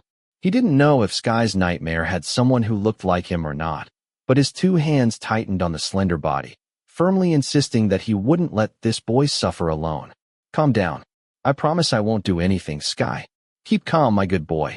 Prapai can't believe that there will ever be a day when he sits and comforts someone, swaying, trying to calm someone who has almost nothing to do with him. But the boy who had given him a cold gaze was so pitiful that he couldn't let go. The young man didn't know what Sky was dreaming about, but this gesture made those who once thought of him as strong realize how fragile he was. So the soothing voice whispered over and over, not missing a beat. I'm here. I will stay here with you, Sky. Nothing can hurt you, Sky. One hand wrapped around the waist and the other gently stroked the damp hair, sometimes alternately pressing a kiss on the forehead, between the eyebrows, on the white cheeks, and no sign of letting go. No matter how much the sick person struggled, fled, or how many sleepwalking movements he made, the person who had nightmares started to calm down and rest again. Be still, good boy. Even though his good boy returned to his chest with a better expression on his face, Prapai was still not convinced. He still rubbed his back in comfort. He kept whispering for a while longer until he heard the rhythmic breathing, always telling him that Sky was deep asleep again. Both hands slowly laid the slim figure back to sleep on the soft mattress. Slam. But the man who seemed to be asleep reached out and grabbed his shirt again, furrowing his brows as if displeased that the safe warmth was going away. I'm here, and I'm not going anywhere. When he whispered to comfort Sky, his clenched hands slowly loosened, but Prapai did not rush to deal with it. The things he had just bought. He lay on his side like that, his eyes sharp and his face flushed red, his eyes filled with confusion alternating with agitation. He doesn't know what Sky dreams of, but he wants to be the one to get rid of it all. You've come across something. Now the bigger person wondered if this nightmare had anything to do with the other party trying to push him away. What had Sky ever come across? Why did this boy look familiar in bed, but set the wall so high around himself? The young man doubted everything, curious about everything, until the lump in his chest became hot. Tell me. Prapai knew that the other party would never agree to tell him, but he hoped to hear it from his mouth. Sigh?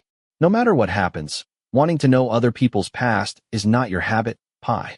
It's not his habit, but if it makes him more aware of the person who was sleeping calmer, he'd like to change his habit. Prapai is still lying like that, observing Sky's expression. Whenever his brows furrowed together, he would rub it lightly and look until he was sure it had loosened. He did this over and over and over for hours before he finally gave up and followed the rumbling of his stomach, reminding himself to put the kanji in the refrigerator. But the big man didn't turn away from the bedside. His sharp eyes were fixed on that face, his smooth face that the more he looked, the more he was attracted. The unfinished box of food was left in the sink, and he stopped by to brush his teeth at the speed of light, and returned to the same spot as Sky's pillow. Ooh. He heard a faint moan that he was already familiar with. Prapai did not notice that the light-colored eyelids moved, twitched, and slowly opened. Who? The sick person asked in a hoarse voice. Both hands pushed hard until the young man fell down and looked. You're Prapai. Prapai spread the tip of his nose affectionately. He thought Sky was sleepwalking like before, but Prapai? Raho. A pronoun known to be called backward came out of his dry lips, causing his eyes to widen. And he was even more shocked when the sick person, who knew who he was, moved to lie down again to find a comfortable corner until he buried his face down his neck until he stopped moving, both hands clutching his shirt tightly. Cold. Slam. When the boy said he was cold, he hugged him tightly, pulling the duvet over them without fear that he would die of heat. Just laying on my chest makes you almost have a heart attack. Hey, you're still begging for warmth. Prapai thought that that would only make him worse, but not as much as the murmuring that followed. Don't let go, hug me. Holy cute. Once again Prapai exclaimed in his heart. Who would have thought that when a cold person begged him like this, a person like him would liquefy as well? He's not just the hotness in bed, and not just the pleasing cold eyes. Even the weak, fragile, or even frivolous side of him makes him unable to take his eyes off the person in his embrace. Why did Prapai ever think that this boy looked normal? If he was a normal boy, he wouldn't order him to lie down and hug him without thinking about it. Moreover, he also made him feel so worried that he would wake up and get a fever all night long. As soon as he got up, he hugged his waist tightly until he continued to lie down, devoting himself to being a bolster perfectly. This was too much for him to handle. You are so bad. But he likes bad things like this, especially when he heard a murmur. Phi Rahu. This event, even if I am a black giant, I agree. Chapter 7. The morning sun streamed through the balcony door into the medium-sized student dormitory, stirring the person who had been sleeping off his sickness. Sky lifted his heavy eyelids, feeling pain all over his body. He didn't have the strength to even sit up. He barely managed to turn his head, slowly tracing the events of what had happened in his feverish haze. I have just taken some hours off, Dad. You're so old that you can't understand the language. But what awakened Sky from this terrible dream was not the glare in his eyes, but the sound of laughter. Even though the voice tried to lower its volume, it still floated into his ears. A soft voice that seemed to still resonate in his head. Be still, good boy. It's me, Prapai. I'm here, and I'm not going anywhere. The fuzzy memories flashed past. The reason? 'Cause I'm sick. Crapo. My throat hurts so bad. I didn't lie. Okay, I will tell you the truth. My boyfriend fell sick, Dad. Can I take a day off from work? I am not really sleeping with anyone. This son of yours is telling the truth. Sky turned and looked toward the sound, and saw only the wide back of a person wearing soccer shorts on the balcony of the room. If Dad can still have a wife, then what's weird about me having a boyfriend? Such a lie. Even his father still didn't believe it.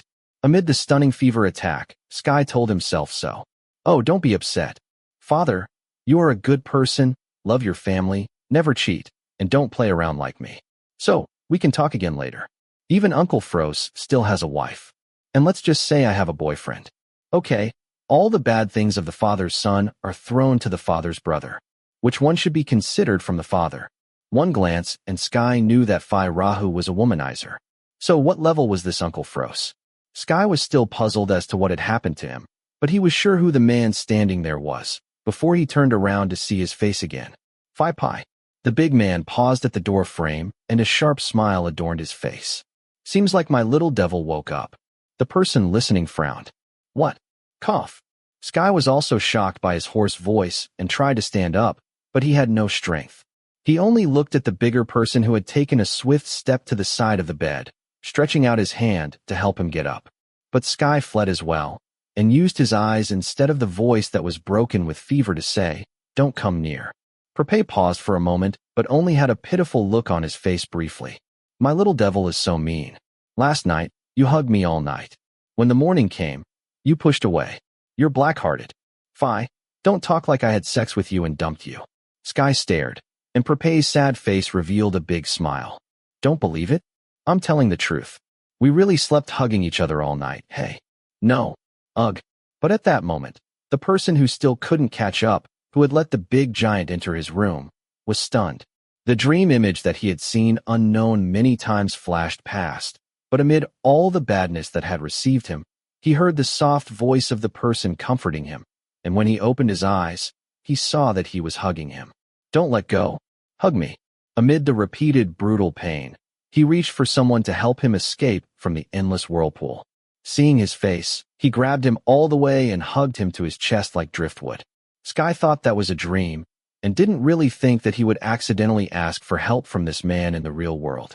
Last night was not a dream. He had asked Prapai to hug him. Slam. Even though his body was powerless, it was not that he didn't even have the strength to pull the duvet up to his nose. Using his eyes that were still red from the fever but were rounded, he looked at the big man who was clearly still, and then mumbled softly, "You're clearly a little devil." He didn't understand, so he asked another question. "How did you get into?" Cough. "In my room." Cough. "Is this really my voice?" Sky wasn't used to his hoarse voice, just as the bigger person had to tilt his eardrums and tell him to stay away. But he had to know what was going on. "Oh, I drugged you, Gnome Sky, then caught you, and made love to you for 3 rounds until you passed out with me. Now, Gnome Sky, you're my wife." Every time, Sky can't help but laugh at this guy's nonsense. But when he hears his loud voice, his head hurts so much that he has to frown. The gesture that the person looking at him saw made him smile as he sat down next to the bed, holding his hands to Sky's forehead and ignoring his efforts to avoid it. "Be calm, good boy." Surprisingly, Sky agreed and stayed calm because of this serious tone. "Your fever isn't that high. At 4 in the morning your fever spiked. I woke you up to take some medicine. Remember?" Sky shook his head, looking at the person pulling down the duvet, who then encircled him to pat his forehead, cheeks, and neck. He had no strength to fight with Prapai when he was doing this. But despite his lack of strength, he did not feel disgusted by the touch that was doing nothing more than measuring his body heat. "How much do you remember from yesterday?" "I only remember you comforting me beside me." Suddenly, the young boy swallowed the memory back into his brain and shook his head instead, saying that he didn't remember anything. While Phi Rahu gave a consoling smile, he refused to withdraw his hand from Sky's forehead. Then he told the story of yesterday. Sky remembered being forced by Rain to go to the hospital, arguing with him about staying overnight, being injected, and then seeming to fall asleep. It was now he learned that his best friend had entrusted him to this man. Keep in mind that when you're healed you have to curse him, he thought. But then again, Rain doesn't know the other person's habits as much as he doesn't know that they've slept together. "Oh, and then why did you not go to the hospital?" Plunge. "Ugh, don't rush to get up." Sky tried to get out of bed, but moving too fast gave him a headache. The big man pushed him to lie down in the same place. But this was not the time to lie down. "I have to submit an assignment." He said it sounding like a sob, and he was sure that he hadn't finished his work. What about the meeting? Did they finish the cheering room? What date was it? Would someone be working in his place? The more he thought about it, the more the young man became agitated. He wanted to have the strength to flick the iron pliers away. "Calm down." Rain called this morning saying that the sick leave has been sent. The teacher has agreed to allow you to submit assignments late. As for the faculty matter, don't worry. Other friends will take care of it instead. You should rest until you recover first. He had never seen Phi Pi in serious mode, but when this person did, his previous uneasiness blew away until he was able to breathe easily. But he did not hesitate to argue. "Documents. Forget the documents. Worry about yourself first." Despite his responsibility, Sky suddenly agreed. Forget the documents. Thinking like that, the person who had accumulated tiredness for several weeks closed his eyes again, wishing to sleep for a long time. Again, don't sleep yet. Get up to eat, and take medicine first. Do not be stubborn. Do not be naughty. Do not be fussy. And I am not listening to you saying that you are not hungry, okay? The person listening just shut up and blinked and looked at the person who sent him smiles. Then Prapai got up to open the refrigerator and pour the porridge into a bowl, quickly stuffing it into the microwave. Sky couldn't help but feel that this kind of playful man had a serious side too. And then strangely, this angle made his heart tremble. "No, because I'm sick. Come, help me." Yes, it was because he wasn't feeling well. He wasn't trembling because a big giant came and supported him to sit well on the head of the bed, and then brought the bowl of porridge to his lap. "Do you want me to feed you?" It's not because of the person who volunteered to feed it with a serious expression. "You're all messed up." Not because the pleased person put a napkin to wipe his mouth on him after feeding him. "Take medicine." It wasn't because of the person who gave him the pill with a glass of water. "Sleep for a while so when you wake up you should be better." It's not because of the man who covers him with a blanket and gently pats him to lull him to sleep. Sky just isn't feeling well. It's not because he's soft on the gentle guy. Phi Rahu is just relying on his weakness to soften his heart. Don't forget the nightmare you've been dreaming of all night, Kai. And dear Mr. Hart, can you beat just a little softer? I can do it myself. Where? Just get up and you're still staggering. Well, Just now he was trembling because he still had a fever, and not because he was shaken by someone like this. After several hours of sleep, Sky woke up again. Not because of the phone ringing, but because of the typing sound of the person who had taken over his desk. He wanted to protest the sound, his stomach growling, but because of the overflow of his bladder, it was almost unbearable, forcing him to get up. And because he got up too quickly, he stumbled.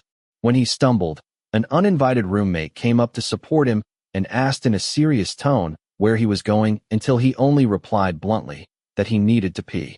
That's all. Where was the gentleman? Where was the person who cared? There was only a cunning man who grinned widely. Without asking a word, he managed to carry him into the bathroom. Now he was still telling him to take off his pants, and in a pure tone, he said it helps because he's sick. Well, it's because I'm sick that I accidentally shuddered, and I have no feelings for someone who enjoys gripping my body. Wow. Fine, can you go out? Where? Just stand, you still stumbled. If I have to just flush, I won't feel bad. I've been trying to support you for a long time. One night is not called a long time. But Sky couldn't dismiss the fact that the other party had nursed him all night. But that and this were not the same. I want to pee. Just this? I've seen it all. Don't be shy. A young boy's eyes widened. But he didn't know if it was because of the fever or not. That did not cause the person to be blinded by him at all. On the contrary, Prapai also used that moment to pull his pants down to the ankle until Sky didn't have time to panic. Unable to bend down and pull back, because Prapai's unfailingly thick hand managed to hold him and point him at the toilet. Oh, let it go, good boy. Let go. Ugh, you let it go? I am holding it for you. I mean, let go of your hand. Sky shouted in his head, but in reality, he only made a warped face. Because of the pain of wanting to pee to the limit, it was almost bad to suppress the startle that someone came to grab at a time like this. But here the other party was still gently stroking, whispering in his ear as if teaching a boy who had just learned to use the potty for the first time. P, let it go. He cried like a sobbing sound because he couldn't stand it anymore. Please don't, Kai. If you release it, then you don't have a place to hide your face. Good boy. Doesn't it hurt? Let it out. No. Who will pee for others to see? Quick, let go and pee. No, Sky. The sound of water filled the toilet bowl. Huh. Sky could only cover his face with both hands and preserving his dignity as he listened to the sound of his pee flowing from him into the water in the toilet. He leaned his back against the big man who was praising his ear, flicking it, and bending down to pull his pants back on him. Also, this did not include helping to wash his hands and helping as a support when he asked to wash his face. Back in the bedroom, Sky could do nothing but burrow into bed. He was embarrassed, probably because he was naked in the open air.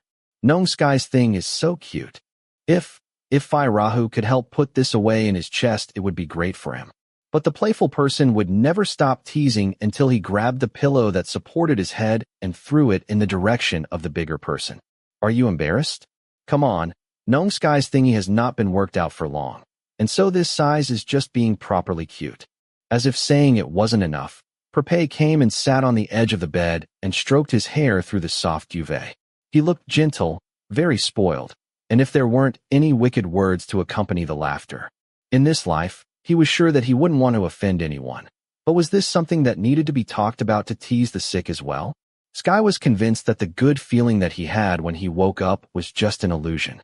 After being rubbed on the head so many times, laughed at so many times, the young boy burst out from under the mattress and used his contemptuous eyes to block the shame, and looked at the other and said in a much colder tone, "Did I tell you that I hate you, Phi?" If he thought that he would see a sad face, then he was wrong, because Prapai smiled brightly. And not only that, but he also leaned in until the person who was sick had no escape. Prapai used both hands to hold Sky's cheeks so he couldn't turn away. Those charming honey-colored eyes stared meaningfully, and then he whispered softly, "Have I told you that I like you? No, Sky. Quick. You have not seen me wanting to know." But the person who didn't want to know turned away with red ears. He was hot because of the fever. Yes, because of the fever. While the person who was looking laughed and couldn't see those red patches. "Have you laughed enough? I want to sleep." "Sleep well. I didn't forbid you to sleep. Sleep with." Being stared at like this was crazy. "So, I will sleep with you." Sky scolded him with his eyes, but Prapai lay down beside him sternly with his eyes wide open. Sky fled to the edge of the bed, his mouth speaking in frustration. "Don't sleep near me. I will have nightmares. Who said that? Sleep near me, and you will have a good dream. But Sky still insisted on sleeping on the edge of the bed, and he thought he would never sleep when someone stared at him like this. Contrary to his closed eyes, he was barely conscious as he was pulled into his embrace, and he heard a sound from afar. Sweet dreams. Sky had been immersed in nightmares for weeks, but with his warm hugs and soft whispers in his ear, he fell asleep without those nightmares to haunt him. He tried to hold on to the warmth, hold on tight, unaware that he was moving into the same embrace again. It felt so good that he didn't want to leave. I'm healed. Fi, you can go home already. Huh. Worse than betting me and leaving me straight. You use me until you're worth it, and my shade is pale. In Napon's room, the young boy who owned the room woke up again as the sun was about to set and felt more comfortable. Although he still had some dizzy symptoms from the fever left, overall, he was much better. Much better. He got up a little staggered and didn't faint. The person who was listening protested. Fi, are you going to keep staying in my room? Sky asked sarcastically. Can I do that? Well, I'll go carry things from home first and come to stay at least for a week. As for Prapai, he eagerly responded to him. Sky's eyes condemned him. Oh, no, Sky. You might not like me, but don't you feel soft-hearted toward me at all? Brother had to compress, stay up all night, fish for food, wipe the flesh, take you to the bathroom, and I did everything. But when you get better, you see me as useless after all. Even though you have a thick face, your heart is fragile. If the person who spoke made a face a bit sadder, then Sky might be a bit soft-hearted. But speaking while holding back a burst of laughter, who would be soft-hearted? Even Noble Virtue kept whispering to Sky that the other party was right. He's not an unappreciative person, but what the other party wants is something that he doesn't want to give him. Fi, what do you want? Sky didn't hesitate and asked directly. That's it. A handsome face appeared with a wry smile. Gnome Sky, you should know what I want. Memories of the first agreement flashed in his head. At that time, he had asked Prapai what he wanted to help him get out of that racing event, and then the big man had said this sentence. The good feeling that had just blossomed felt like it was being poured with chemicals until it withered. In his eyes, the eyes that had softened again became hard again, and he was still loathful of that moment. I'm not giving that up. That time, because he was a stranger, he thought that after one night it was over, so he agreed. But when he became a close person who might develop further, Sky dismissed it indifferently. So you don't know what I want. Why don't I know? You just want to sleep with me. The young boy didn't understand why this guy was attracted to him. Well, yes, Sky is familiar with sex, but Prapai is unlikely to lack a partner. He can find someone better than him with no difficulty, and then he can still want something with someone who denies it so many times. Yes, I want to sleep with you, Sky. The feeling of good sank to a negative level. But that was a few weeks ago. The young boy suddenly shut his mouth and looked at the big man who got up and walked to grab the clothes that had dried on the balcony. Sky ignored him, but didn't ask. He turned away when Prapai took off his soccer shorts and threw them toward the basket, and then began to put on the clothes he had arrived in. Even then, the man who had let go of his doubts came to a stop in front of him. That pair of honey-colored eyes looked open. Not sly, not playful, seemed to be strangely serious. When I asked for your number from Rain, I only thought I wanted to have sex with you one more time. But now I've changed my mind. And then, I want to be serious with you. The person listening remained silent. What I want from Gnome Sky is not difficult. Let me flirt with you. Sky's eyes widened in disbelief, and then he saw a broad smile, sharp, confident eyes, followed by laughter. Just don't block my number. Answer my calls sometimes.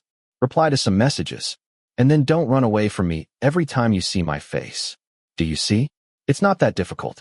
He was even more surprised that the cunning man only asked for this, until he narrowed his eyes to admit that half of his heart was paranoid. If this man wanted to flirt with him, he was sure he was strong enough. But he's really asking for this, isn't he? I only ask for this.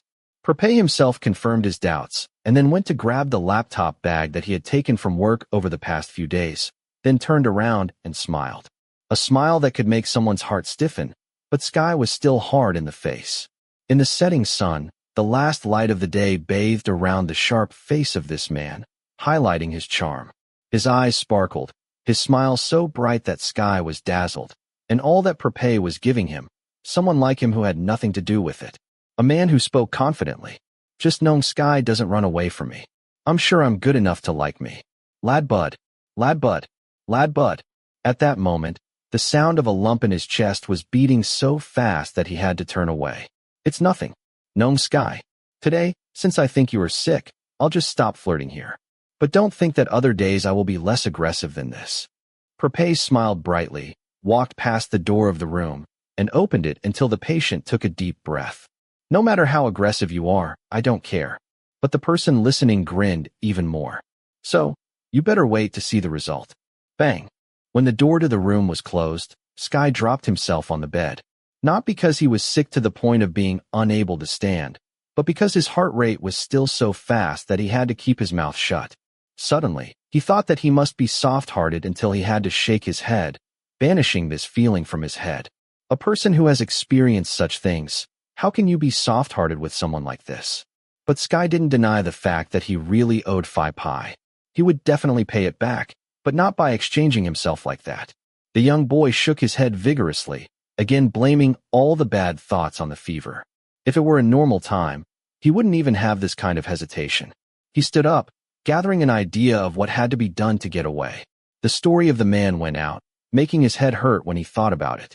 He had an assignment that must be sent to the teacher, not counting the fact that tomorrow was the last day of first-year cheer. The young boy didn't hesitate to call his friend to ask how things were going. Sky had been working hard over the weeks for tomorrow's event, when the first-year brothers and sisters finished their cheer. The last day of cheering in their faculty was a big annual event, and there would be cheering from the evening to the next morning. It would be both tiring and hard, but it was an activity that encouraged all juniors to love and understand this faculty. He had been impressed since last year, and thought that he would make his juniors feel the same way. No matter how tired his heart was, Sky gritted his teeth and did his best, and tomorrow was the day to see admirable results. Fortunately, the fever subsided in time. He didn't want to miss it tomorrow. Is there anything I can help you with? You lie down and rest. Get well, and come to one place tomorrow. Anyway, we stayed together until morning. Sig said so, and Sky was relieved. He saw that Rain himself, who barely touched the activity, came down to help on his part. And there were still many friends who came to help with the job until there was nothing to worry about. So, who said cheering events didn't do any good? Sky said it wasn't true, based on their reconciliation. Every activity was beneficial, depending on how you looked at it. Sky didn't realize how long he was talking on the phone until there was a knock on the door, so he went to open it. Fi, did you forget something? This? I forgot. The person in front of his room was the same man, the one who showed him a plastic bag and a foam box. I forgot to buy dinner for the sick person. Here, you don't have to go out today. Lie down and get well first. The person who spoke stuffed the plastic bag into his hand. Sky couldn't help but look at his sharp face paranoidly. He didn't know where the other party had come from, but Prapai gave him a smile and simply said, "So, I am actually going home this time." Finished speaking, and the person who said he would retreat today turned his head toward the stairs, leaving the paranoid individual for a moment, and then Sky decided. Yes, he must be sick. Slam. Huh. Kiss. I don't like to owe anyone. Thank you for the dinner. Sky ignored the surprised expression of the big man as he grabbed his arm and managed to stretch up and press a kiss on Prapai's cheek, murmuring with a stern expression. He let go of his hand and quickly turned back into the room. The last thing he saw was Prapai making a startled face. Bang. The door of the room closed again, and the owner of the room, with his weak legs, sat on the floor stubbornly. Sky still insisted that he did it because he didn't want to owe anyone. Plus, he was purely sick. Knock. Knock. You just kissed my face. For that, I won't let you escape. The person standing in front of the room left his words, before the sound of walking down the corridor could be heard, letting the person in the room hold his hand to his chest, muttering in a low voice. Bye, you can't catch me in time. Suddenly, a small voice. In his mind, he asked, Are you sure, Kai? At this moment, Sky was also insecure about himself. Chapter 8. How are your symptoms today? If it still doesn't get better, call me. I'm worried about you. Napon stood staring at the phone screen, not knowing whether to answer or not. As for the person who sent the messages, it wasn't anyone else, the black giant who he was sure he had blocked the number. At first, he intended to wake up in time for morning class, but because he woke up with a dizzy spell, his body aching all over, He gave up and lay down again until it was almost noon. So the sick man got up, refreshed himself, and got ready to leave for the last cheering event that was to be held this evening, and then until morning. He vowed to himself that next year would not be like this again. Pushing his work onto others was not his habit. Although there were few members of the faculty club, all his friends were ready to help and make a difference instead, but he still couldn't help but feel guilty. He promised that next year he would take it on again and not suffer like this again. He only saw those messages when he was about to call his best friend. Did the phone unlock itself? Phi, you have already taken your compensation here. The young boy shook his head a little and looked at the phone screen dejectedly, because his phone wouldn't be so messy that he unblocked numbers and lines by himself. Someone more knowledgeable must have known what to do when he was sick and managed to stop him. Sky was confident that even if Rain had sold him out, he wouldn't have told Prapai the unlock code. It seemed there was a person who was a cheat and used his finger swipe instead of the unlock code. Sky was deciding whether to be angry at someone accessing the information on his phone, which when opened, the contact name Psycho at first had been changed to Phi Rahu is very handsome. It was Raha's name that made the young boy think that he should laugh out loud. Well, he had to admit the deceitful man had a nice face too. The phone in his hand screamed with a loud ring. Before he could decide, the phone in his hand was screaming until he hurriedly picked it up. Hello, Kai? Are you awake yet? I'm already under the dorm. Okay, wait. I'm coming down. Sky acknowledged, grabbed his key, locked the room, and went down to find Rain waiting in the parking lot. Actually, you don't have to come to pick me up. That's it. I can go in by myself, he said as he got into the car with the cold air conditioning on. Where? The sun is blazing like this. If you collapse in the middle of the way, what would you do? I've come to pick you up. His small friend smiled at him and spoke pleasingly until he had to go back on his words. If you're so worried, why did you let someone else take care of me? That's it. When he hit the spot, the smiling person gradually lowered his smile, replaced by the guilt of having to shake his head. I'm kidding. I know you didn't want to leave this to someone else. Why didn't Sky know that Rain had to do assignments to send to teachers until bedtime? When would Rain have taken the time to look after a sick patient? How good it was that he still managed to find someone to take care of him. No matter how much Sky wanted to avoid him, he couldn't deny that Prapai had taken care of him really well. And Phi Pai didn't do anything to you, right? I told Phi Feu to give him a warning. Sky wondered if someone could really deal with an eel like Phi Rahu. Don't worry. As you can see, I'm healed. He wasn't worried about Phi Pai. Well, he wasn't really doing anything, just wiping, toweling, feeding, taking him to the bathroom. Are you okay? Your face is still red. I've just been sick for 3 days, Rain. I have healed already. Listen to my voice. The person listening was just startled and put his hand on his cheek. He was sure it wasn't embarrassment. It was more shame, because when his friend greeted him, he also realized what he had been through. He had to take off his clothes. And was he sure that man was still alive? Not taking advantage of sick people was too decent. And then, Phi Pai wasn't that bad. The young boy furrowed his brow because he had just made excuses for the man. Will you go back tonight? No. When his friend asked another question, Sky confirmed it firmly. If the juniors stay up all night, I must stay up all night too. They had been through the last day of cheering a year before. He knew how demanding it would be to stay up all night, hot, tired, sleepy, very strenuous. Working with seniors, he realized that amid the tiredness the juniors faced, seniors were more tired, preparing for work, meeting all kinds of things, consulting with teachers, thinking of concepts, and summarizing. As a result, they had been working together since the semester break.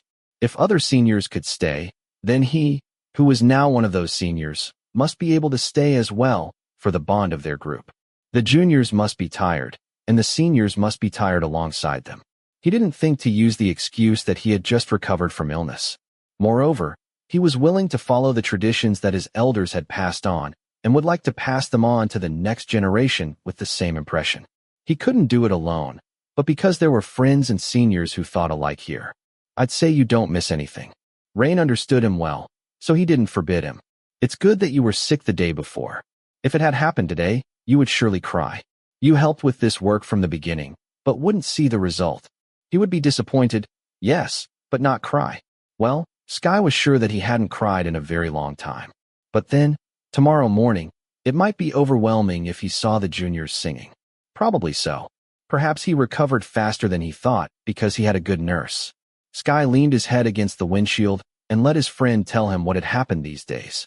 They were all worried about him, but didn't show their faces because their assignments weren't finished. The seniors asked about him, which he saw in the line group full of questions about how he was, and how many more missed calls there were.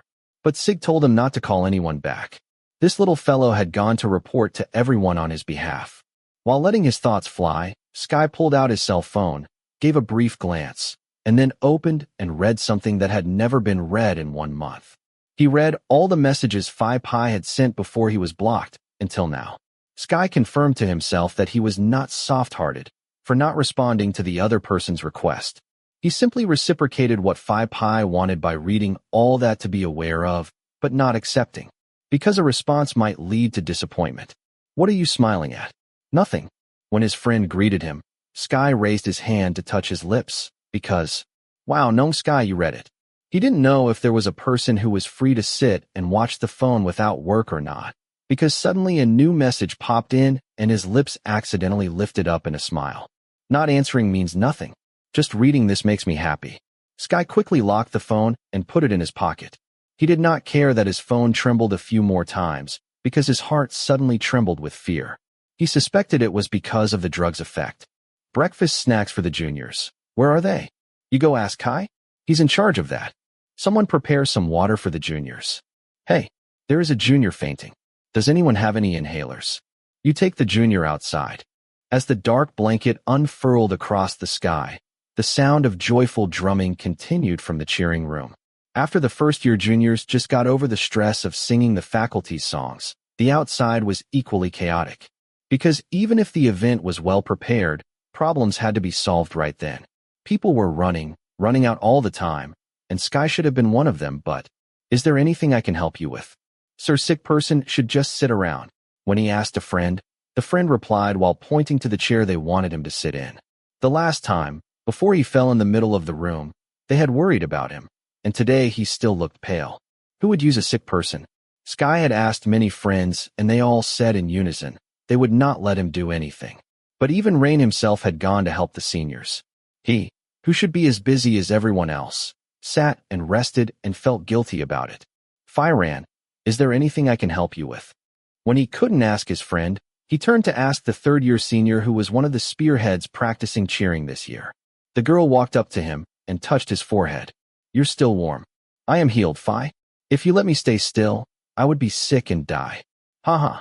To be honest, I want to use you for something. But you go and see Kai. My friend has been stubborn since just now. Actually, she doesn't care if this is a senior. Firan put the roll of music she was holding on his head. Go sit with the second-year guys in the room. If you can't do anything else, then go and cheer them on. I don't want to be sick at all. But when you get sick, you have someone to take care of you here. Huh. Sky immediately raised his head and narrowed his eyes. In his heart, he found the villain.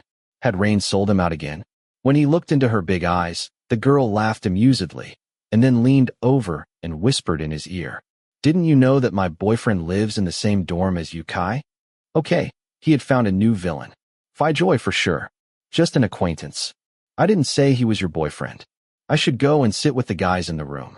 Usually, Sky didn't panic and would laugh at his seniors who thought too far, but this time he was quiet when he was teased, and then decided to go help a friend here.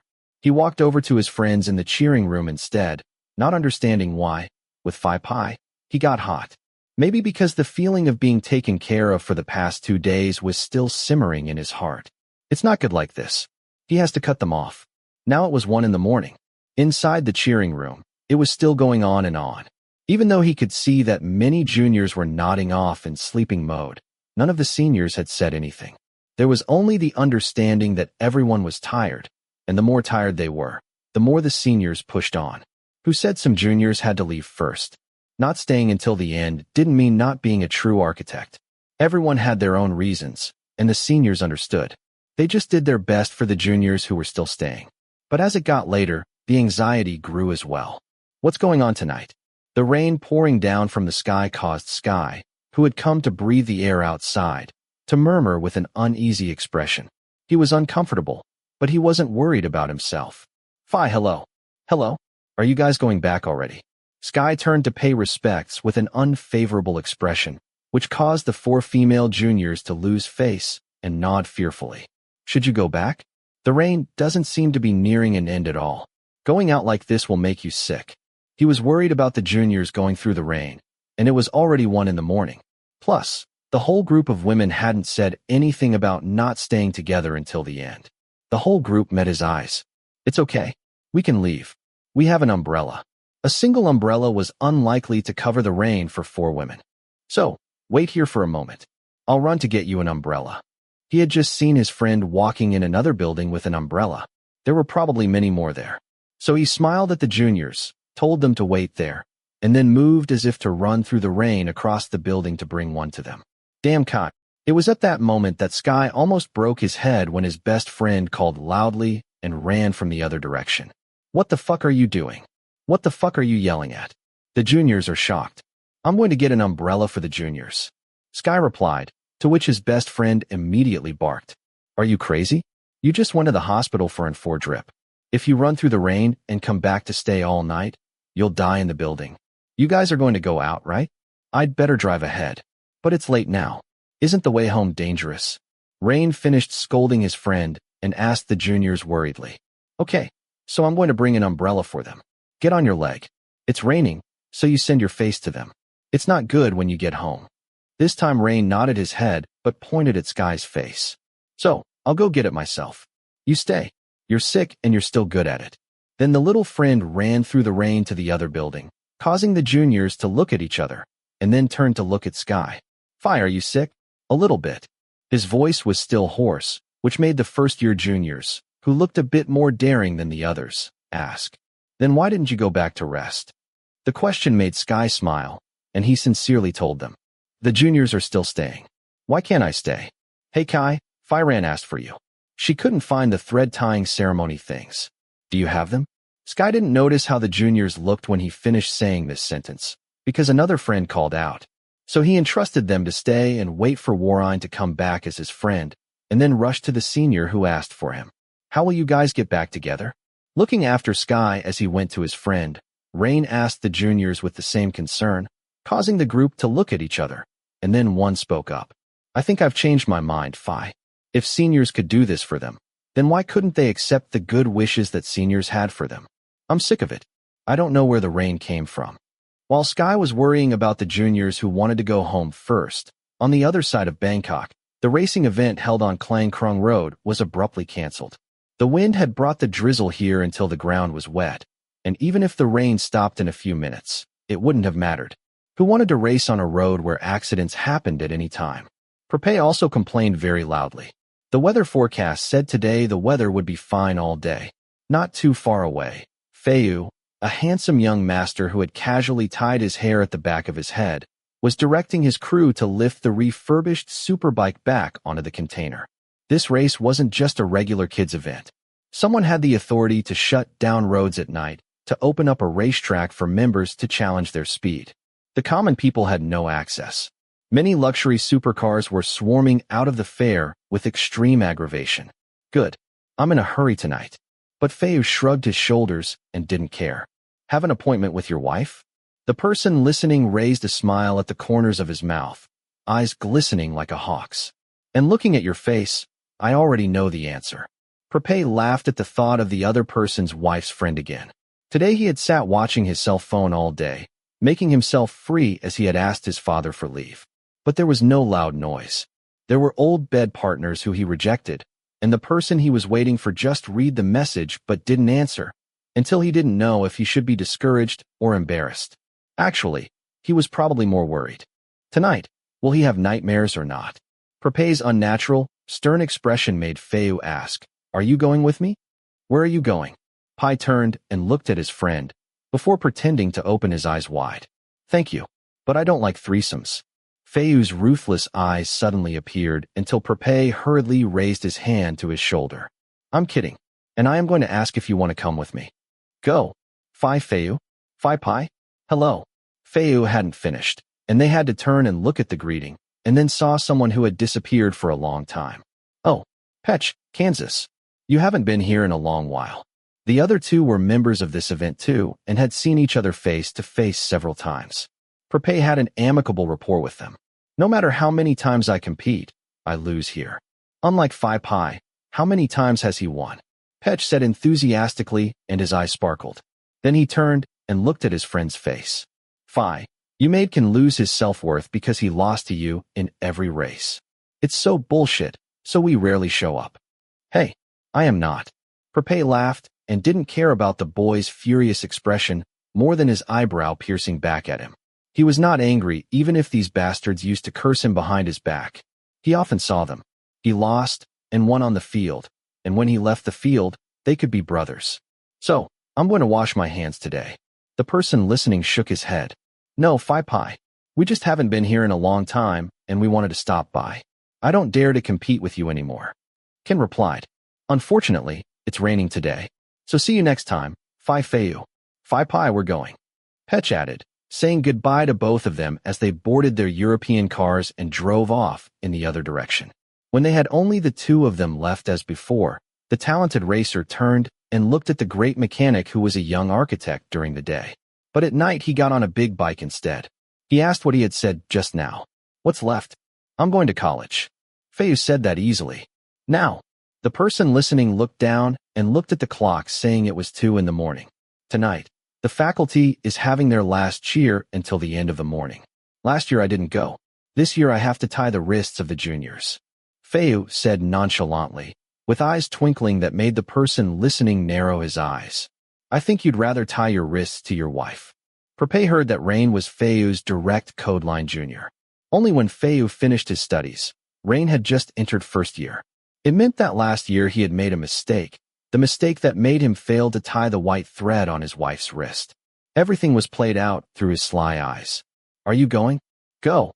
Of course, his answer was one word. Whether they let outsiders in or not he didn't know, but he was so sassy that no one could chase Pai away. Seeing Nong Sky's face on an unexpected night was a sudden stroke of luck. In a few hours, the sky would be about to lighten. It wasn't just the juniors who sang through the night. Many seniors nodded their heads to look at Indra. No one noticed that the seemingly healed patient was sitting in a dark corner, with his hands folded over his chest, his face plain and pale with sweat.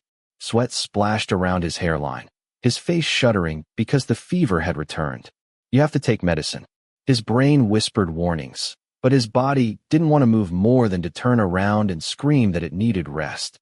He could have asked his friend to bring some medicine, but he would worry them again. So he thought he would take a break, and then he would have the energy to take his own medicine. Plus, in a few hours it would be over. He would go down the last round to unveil all the handling gears, touch the juniors, tie their wrists, and apologize for everything. And then there was the Baisri ceremony. His head had the scene planned, but his body protested that there was no way he could stay until the end of the event. Are you resisting again? Amid another fever attack, Sky's eyes widened in confusion, seeing a familiar face sitting next to him. The man even brought his hand to Sky's forehead without asking permission, until his eyes widened. Prapai, I'm so glad today you're willing to call my name too. His mouth mocked, but those beautiful eyes flashed with concern and didn't play around like always. Have you taken medicine yet? Sky didn't tell his friend, but instead, he told the necessary nurse by shaking his head. Then I'll go get you some medicine. Don't tell my friends. If his friends got worried, they wouldn't let him stay until the end. So Prapai gave a serious face, but nodded. Wait for me for a moment. Prapai said that, then got up and walked the other way. Sky looked behind the man's back and chased his eyes around, and he understood how Prapai had come, because he saw that Feiyu was with Rain. This was an event that didn't forbid outsiders from entering, and the alumni also came every year. Prapai probably followed Feiyu. Thinking about it, he leaned his head against the wall, feeling relieved that his best friend wouldn't interfere with his illness. More likely, Rain was busy keeping an eye on his boyfriend. Just walking in, both seniors and juniors were already staring at the two of them. Take your medicine first. This person was equally outstanding. The young boy could sense that many pairs of eyes were looking curiously at Prapai. But the person in front of him had those pair of brown eyes which were sweeping and looking across his face, checking that he wasn't okay while handing him the pill and the bottle of water. The patient himself was not reluctant to manage to swallow both the medicine and water easily. Are you okay to stay? Okay or not okay? I'll stay until the end, he said first. When the person listening frowned, he then smiled for a moment. Yes, wife? Well, that's right. Sky knew he was being teased, but what the word wife was, his brows furrowed.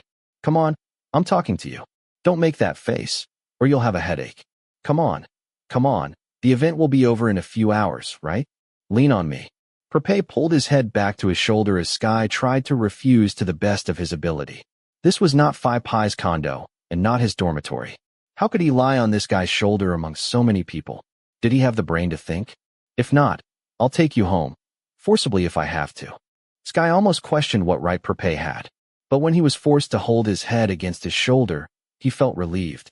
But the main reason why the young boy did not resist was probably the stern tone that followed. Don't make me worry too much. He should have resisted, cut it off completely, but he reached out and grabbed the back of the bigger person's shirt. I didn't see you teasing. The young boy was sleepy. You'll get well soon. I'll tease you to laugh. Don't do it. The person who was sick kept arguing in a blur. Do not make me tease you. I think it's better to make something else come true. What? This time Prapai didn't answer. He just laughed close to his ear. Sky didn't have the strength to ask, and he just crouched still, closed his eyes, and plunged into a drowsiness that had taken all his consciousness. He fell into an even deeper, calmer sleep when a big hand stroked to lull him to sleep. Unknowingly, in just a few days of being monitored, he was so used to this touch that he leaned on Prapai's whole body and his heart relaxed. Sky was stunned as his consciousness was leaving him.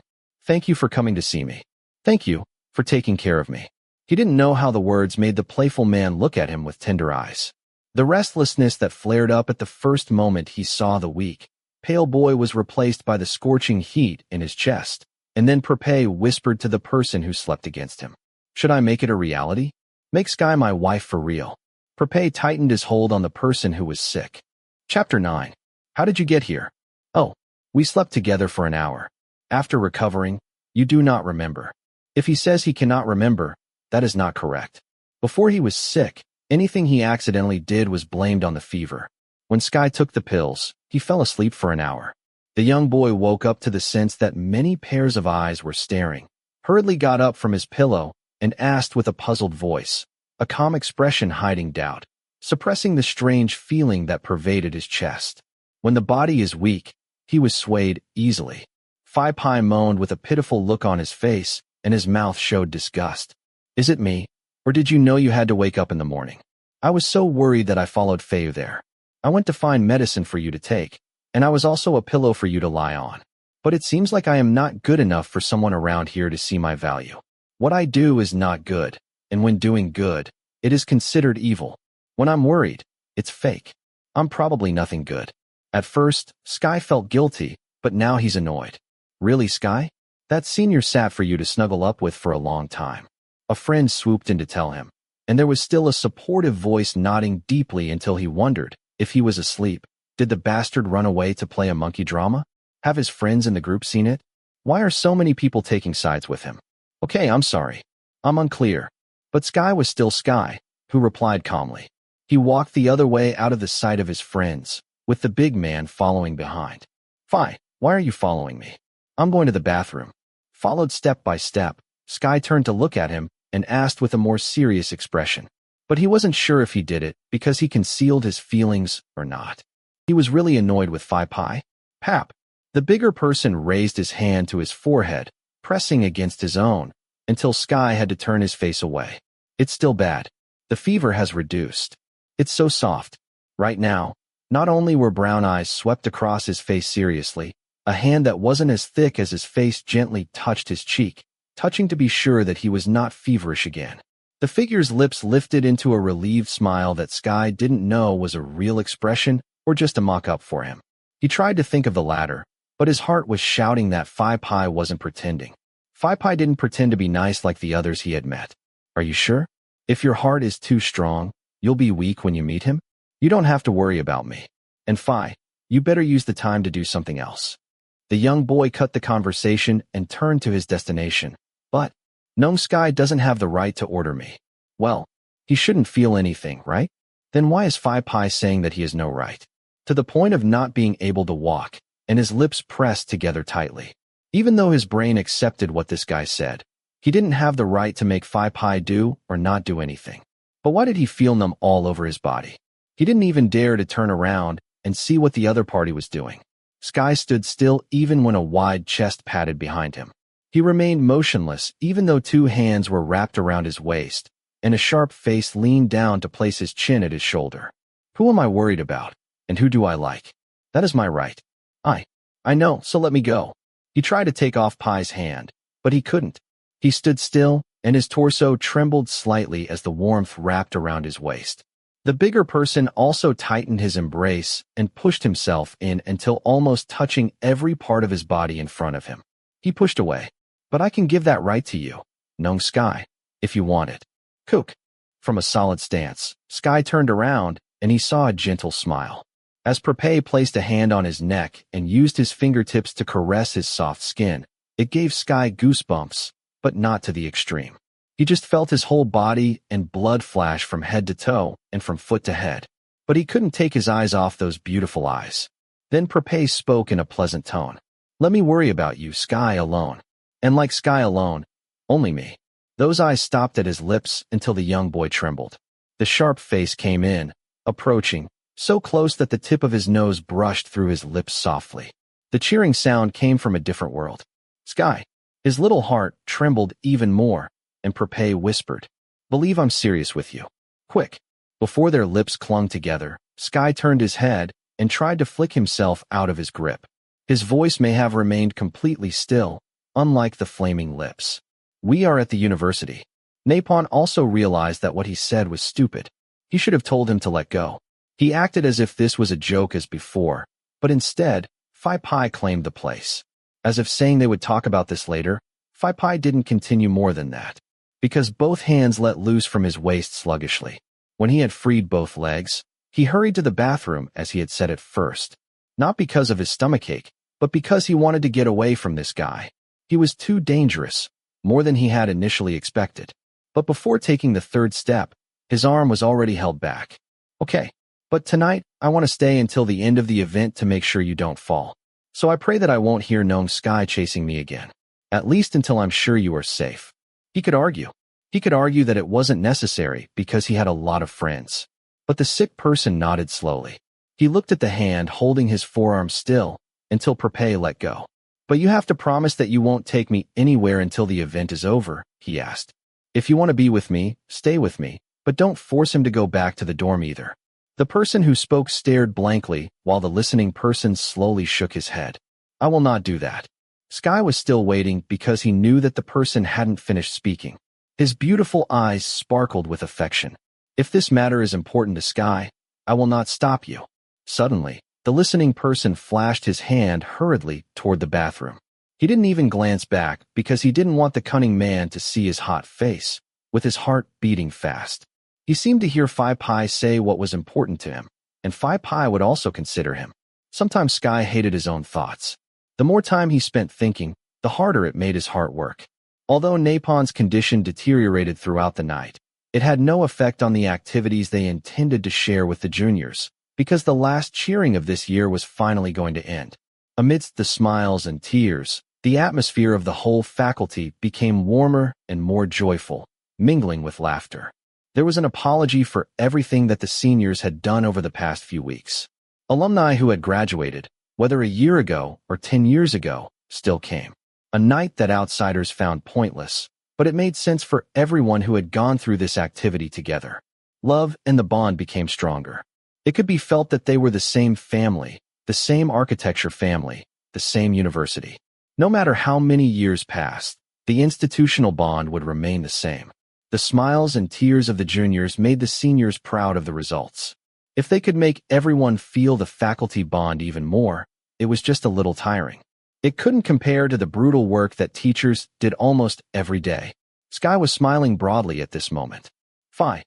And then he was surprised, because the first-year girl whom he had seen come back at 2 in the morning stepped into the whole group. His eyes were bloodshot, and he seemed to have been crying heavily a moment ago. Oh, you guys didn't go back, did you? No. The juniors shook their heads and raised their hands in respect. Fine. Thank you very much. Sky hastily greeted them in shock, listening to the words that made his heart swell. Thanks to the seniors for doing everything for us for a year. Thank you for your dedication. We are very happy that we decided to stay until the end. If we had gone back, we wouldn't have experienced this feeling.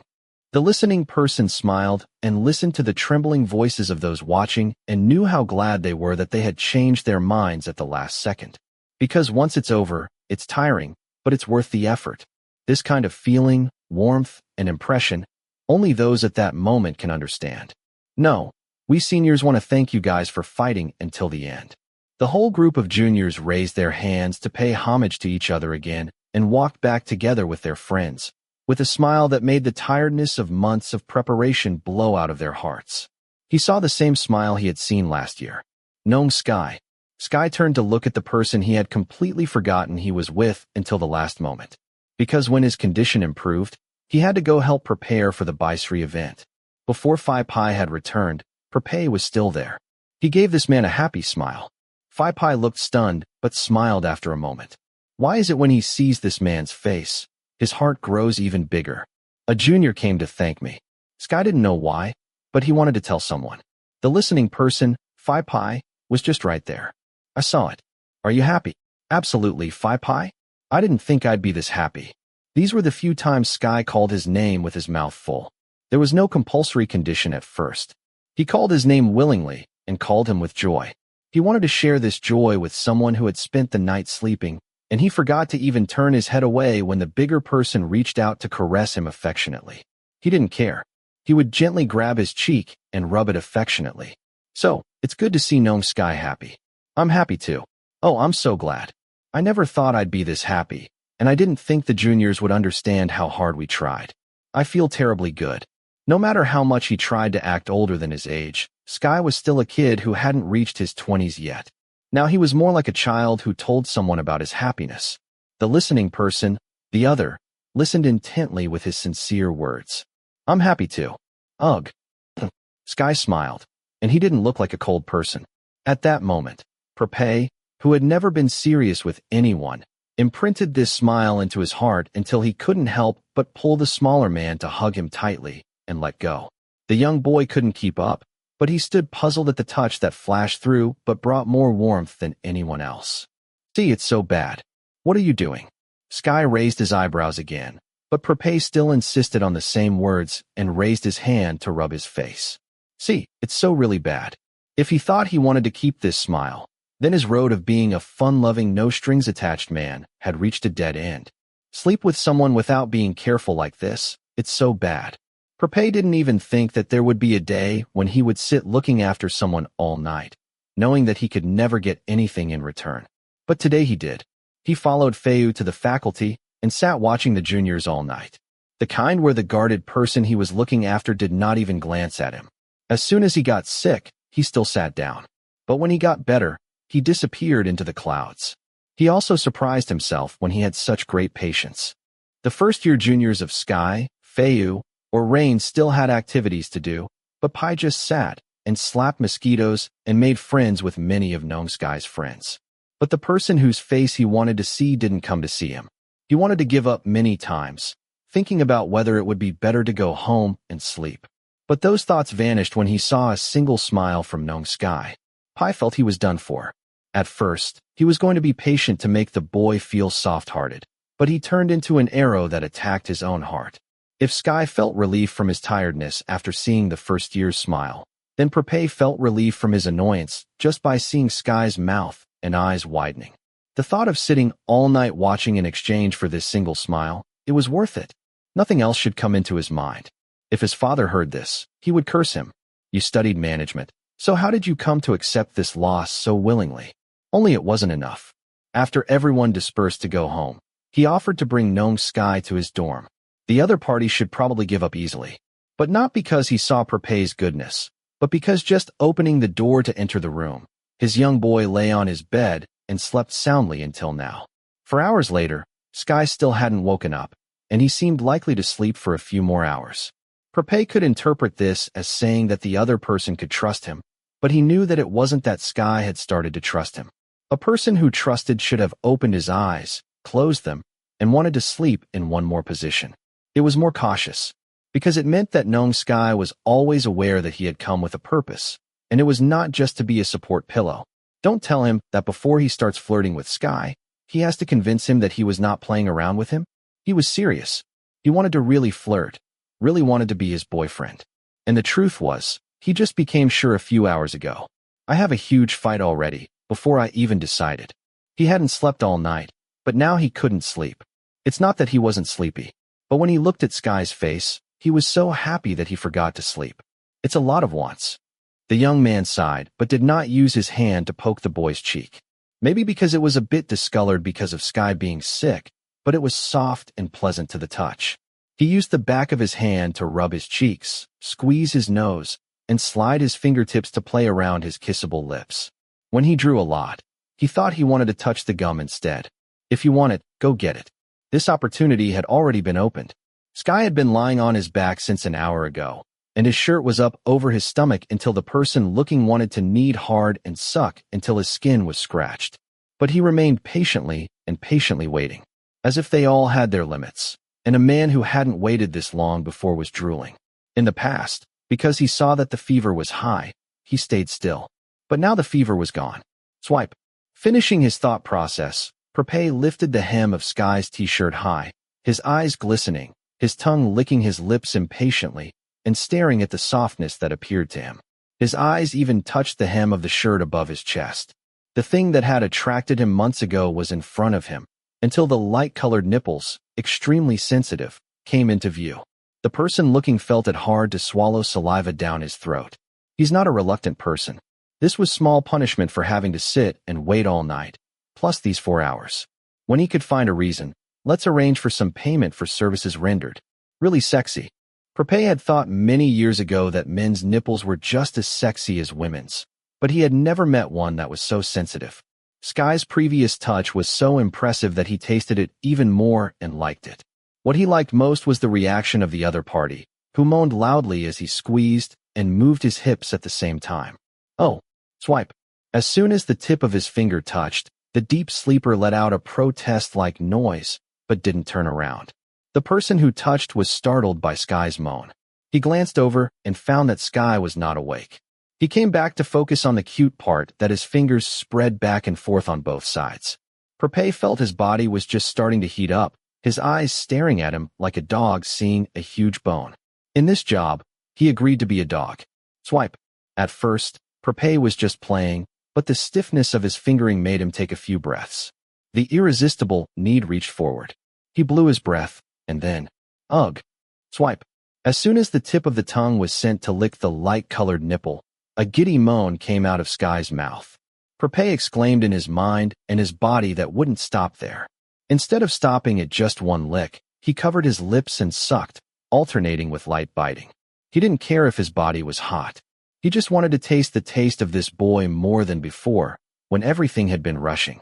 If he could hug Sky again, he would move slowly, causing this boy to moan. Ugh, ugh, let me have a little more. When he heard the moan, the person who initially said he would just taste it straddled over the young boy's body and moved his lips from the wet part to the other. He licked as if he had found nectar, his eyes thirsty, and his free hand stroked Sky's waistline, touching his soft skin that stirred emotion even to the edge of his pants. Huh. Hey. Suddenly, the person who slept slightly twisted his body with a terrified cry and let out a loud noise.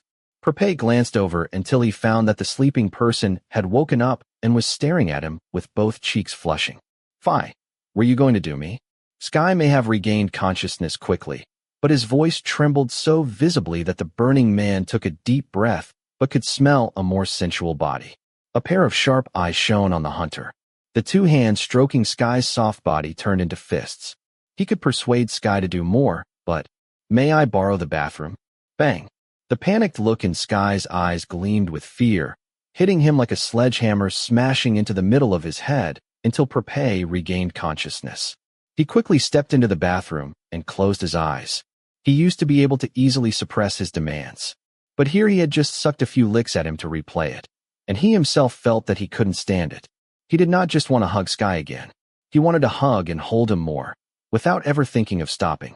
Pai felt things were really bad. At the same time, Napon's eyes widened and his two hands hurriedly pulled down his shirt, while his eyes continued to stare at the bathroom door where the tall figure had disappeared. He took a deep breath to reduce the turbulence of his body that had heated up from the touch.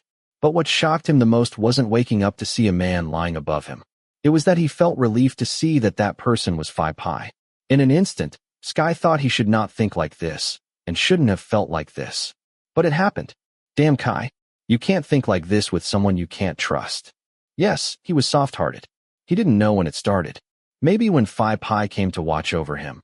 Or last night, when he sat looking after him all night without complaining. Until Sky himself realized that his wall that prevented anyone from entering his heart was becoming more and more shaky and brittle.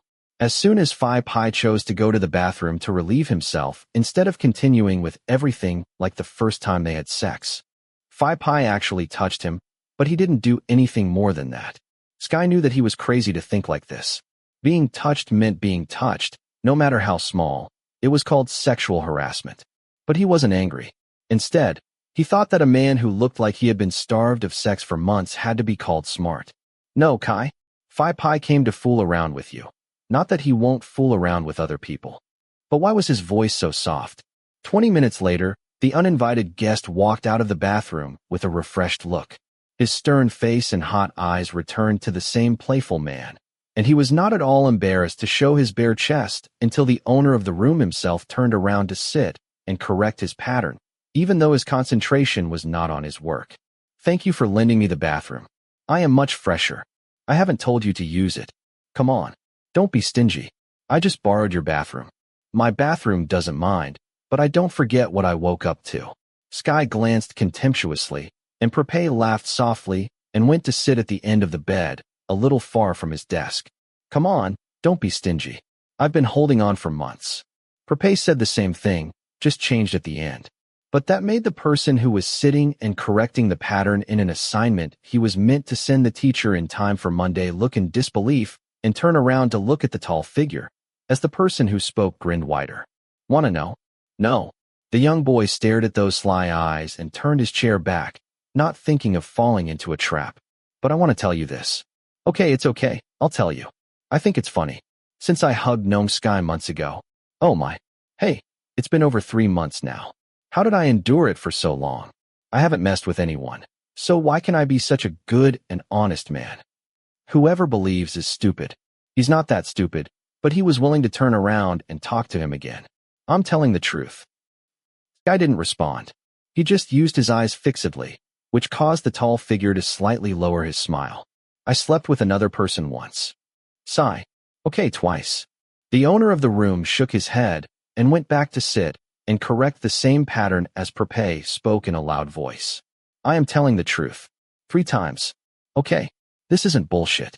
Since I slept with you, I only slept with someone 3 times, and I felt like that wasn't that many. It's been a month. At least all this month I haven't messed with anyone.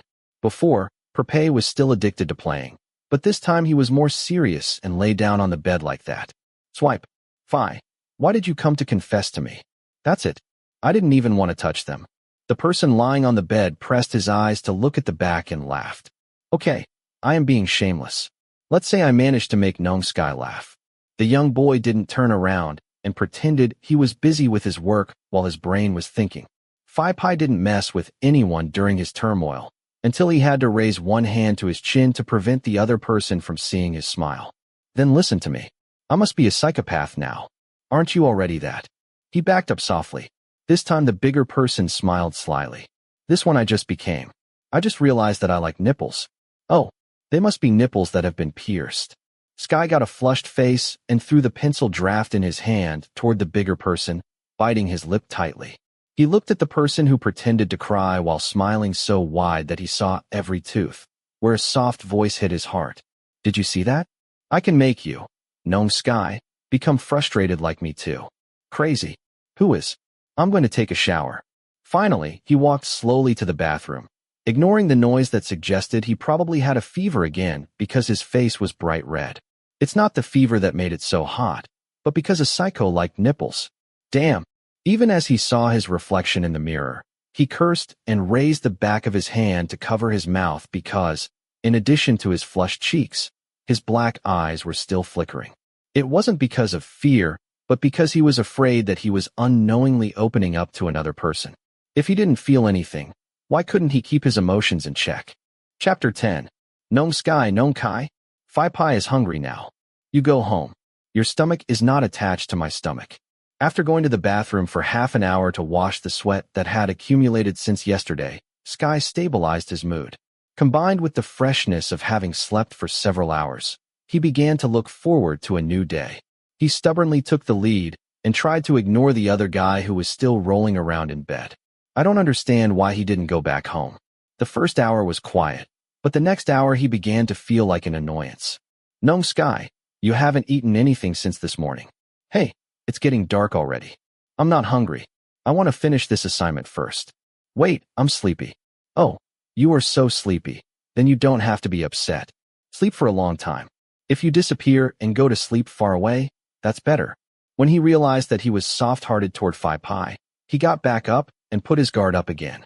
He was not grumpy despite the bigger man being a cute giant hugging a pillow. His eyes flickered on the bed. This kind of face didn't look pitiful, just more annoying no matter what. I should get used to Nong Sky's meanness. No need. You can just go home. He was still chasing him the same way. As for Pai, he was just as shameless as he continued to talk. When will we become boyfriends? How can I make up my mind that Nong Sky won't make up with me for sure? It was shameless talk that made the listener stumble, and the hand that was dragging the line paused, but only for a moment. Sky shook his head and did not respond further. He knew that the more he struggled, the more it made Prapai satisfied. He kept silent while the person around here talked until his mouth was all salivating, and then he fell silent. The more I talk, the more confused you look. Well, have I told Nong Sky that I'm a meat eater? I like pork, chicken, cow, I can eat it all, and grilled, this is my favorite. But there is rarely anyone in the house to eat with me. My parents say they are old and need to stay healthy. My brother keeps his figure, and he tells me that he can't hunt prey if he is fat. My sister doesn't eat beef and has the same hand on vegetable nonsense. My uncle alone can eat like me, but that person has been busy lately, so he rarely eats with me. Hey, the more I talk, the more I want to eat fragrant meat that is grilled over charcoal and dipped in a delicious dipping sauce to eat with rice. Oh, stomach growling now. The owner of the room remained silent and didn't care how much the other party was ranting. He could just sit and work. How good it was not to turn around and say that he was annoyed, until Prapai concluded. Let's go get something to eat. Bang. This person here also insisted on being silent while the person on the bed smiled. In the past, I was still kind, but now I'm ordering you as your elder. Cook. He heard the other person getting up from the bed, but he still didn't turn around. It was as though his concentration was focused on the task at hand, knowing full well that the big giant had approached his seat. You sure you want to ignore me? Even if Prapai leaned over and whispered in his ear, Sky still didn't answer. He suppressed the startle as his warm breath poured down his cheek, his heart trembling. Plus, the large hands loosely wrapped around his shoulders deliberately brought their bodies closer and snuggled near. But as long as he kept quiet, Prapai couldn't do anything. Are you sure? Crit. Crit. The listening person continued to draw the line. Yeah, I told you that I like to eat meat. I can eat all meat, but I especially like the soft meat. The laughter in his ears was shaking his nerves, but not as much as the two hands stroking his bare shoulders, freed from the dark tank top, the warm lips moving slightly away from the soft skin. Kiss. I like this kind of meat. His warm mouth touched his shoulder, but Sky just washed his shoulder. I told you that if you want to play, go play with other people. No, this Prapai wants to play with this Nong Sky. Kiss. Another kiss pressed down on the nape of his neck until Sky himself couldn't stand still. His sharp teeth bit his lower lip, and he began to hesitate whether or not he should continue to sit still. Because he remembered that Prapai was shameless on the cement stage and called him, good or bad, he would really eat him up. This is deliciously sweet meat. Kiss. Especially here. Rub. Prapai. Prapai not only pressed his nose to his cheeks, but also used his lips to hold his cheeks until the still man was startled. Unable to bear it, Sky turned around and called him loudly. He pulled his face away, his hand firmly holding onto his cheek, his eyes sparkling. He didn't know if he was angry or shaken. The other hand rummaged through the devices on the table, and luckily, it was such a familiar touch, the cutter. I think I'd better go get something to eat outside. As he lifted his blade, the bigger person shook his head, grinning, raising both hands in acknowledgement of defeat. But he went and grabbed a shirt and put it on, which meant he would go eating and then come back again. That's my shirt. Come on, I'll borrow it. Nong Sky, lock the room first. When I come back, I will knock. The shameless person did not ask if he was willing to stay or not, said things by himself, and was done, then went to open the door of the room. But before leaving, he turned to look at him thoughtfully. Oh, do you know what drinks are best eaten with meat? Sky remained silent and tried not to dance along. Just with this, his cheeks became hot too. Prapai didn't wait for an answer either. He lowered his eyes and answered with a sly smile. Eat with milk. Bang. At this event, it seemed the black giant knew that if he had stayed for another minute, there would be a cutter flying because he quickly disappeared. Released, Sky's shirt in his hand rose. He looked at the closed door in disbelief. Then he lowered his hand with cheeks that were so red that they could hardly find their original color. He's not stupid. Prapai wouldn't eat roast beef with cow's milk. Don't just say roast beef. Prapai meant he's beef too. Did I accidentally sleep with a psycho? Sky snorted, throwing the cutter back on the table. His hand that held his cheek was stroking, which also made him feel that the corner of his mouth was arching into a broad smile, and not long after his laughter could not stop. A crazy person who drives him crazy with a smile like that. Now Sky should have used this quiet moment to return to finish his work, but instead, he drew a pencil on the bagasse near his hand with a big smile. He likes grilled meat. His parents love health, has 2 younger siblings, an uncle, loves racing. He is a naughty person. This wasn't curiosity, but when he was forced to know it, he only remembered it. Sky spent the rest of his time completing the design he had been working on, and shortly afterward there was a knock on the room, causing a little suspicion of the building's security system, that it was easy for outsiders to come through. But he was willing to go to open it, knowing that if he didn't open it, someone around here would try to embarrass the villagers again. Just like this, they all knew that the owner of the big black bike, a beautiful car parked, who stood out under the building, was looking for someone. He wasn't surprised that Prapai went to pick up the plate without asking. Even his shirt and pants were taken out and put on himself. But he was more surprised that Prapai was pouring several dishes onto the plate, followed by 2 bags of steamed rice on 2 more plates, and then he beckoned him to eat together. Come eat quickly, it will be cold soon. It feels weird. Not only did Prapai not disappear to eat alone, but he also bought rice for him. The person who had bluntly said that he didn't eat moved to sit on the floor next to him. Honest question, Phi? Don't you think you'll go home and go back to your family sometime tomorrow? Don't people at your home think that the car has already died? He asked impatiently because Prapai was acting like he had come to live in his room permanently. Is that right? The person on this side nodded without a face, and the concern that Prapai was a friend to Feu had completely disappeared. Even sitting and lying in his room without being considerate. Why would he be considerate? But instead of Prapai getting sad, Prapai laughed in a good mood and grabbed the phone and dialed someone. Pran, it's me. Sky was diligently scooping up the chicken green curry with rice, but his brain recorded the name, Pran. I'm calling you tonight, and I won't go home tonight. This work, which Nong Sky didn't want to care about, must be interesting.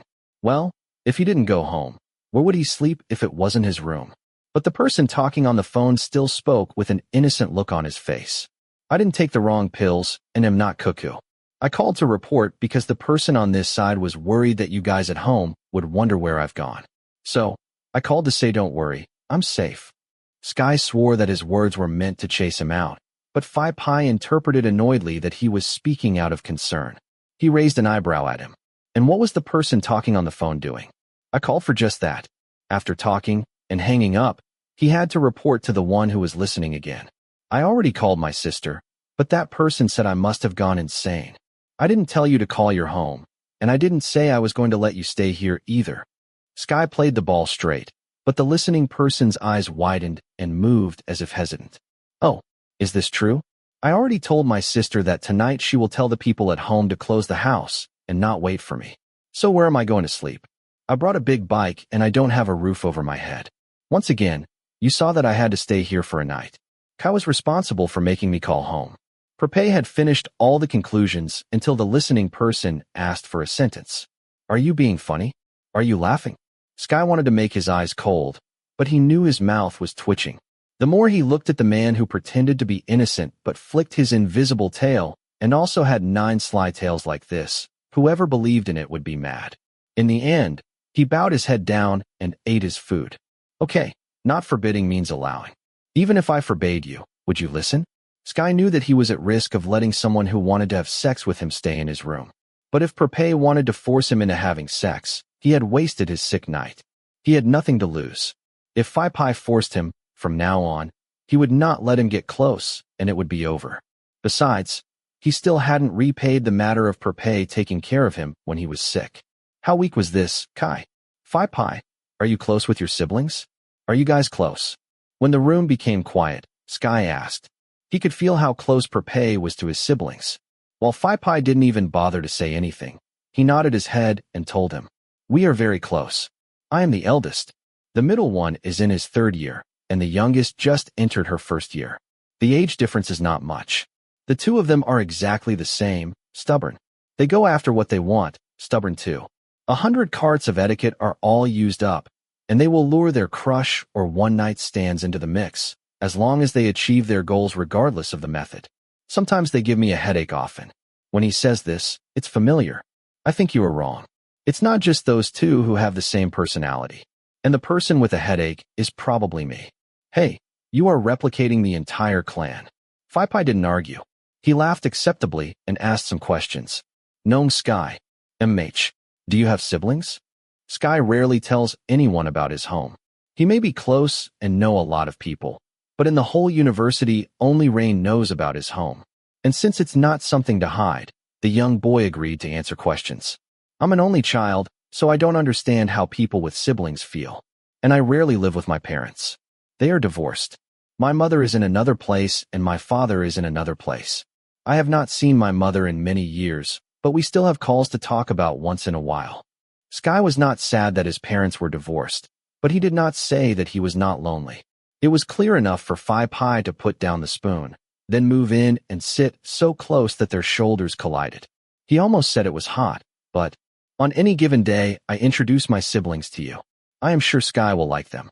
Suddenly the loneliness vanished, and only peace of mind remained. He met his sharp, caring eyes, and that was probably why he didn't run away when he was stroked. If their habits are like yours, Prapai, then I wouldn't like them. Haha, a little dislike, but you should really like it, right? Sky pulled his head away, moved away from the narcissist, and continued to eat. Because he didn't just have an assignment that needed to be fixed, he still had a few pieces that had to be submitted next week. As for Prapai himself, he didn't bother him, and he bowed his head and ate like a gulp. When the plate was finished, he unpacked a new bag of rice and poured it, looking very hungry. Sky just noted that Prapai might not have eaten what the club had prepared this morning. This wasn't that he had been hungry since last night. Suddenly, he felt something swell in his chest so much that he could only keep his head down and eat silently, not paying attention to the person who was swarming next to him until he was almost empty, then remembered. Prapai, can I ask something? I can do anything you want me to. If you want to snuggle, hug and kiss, I will give it all.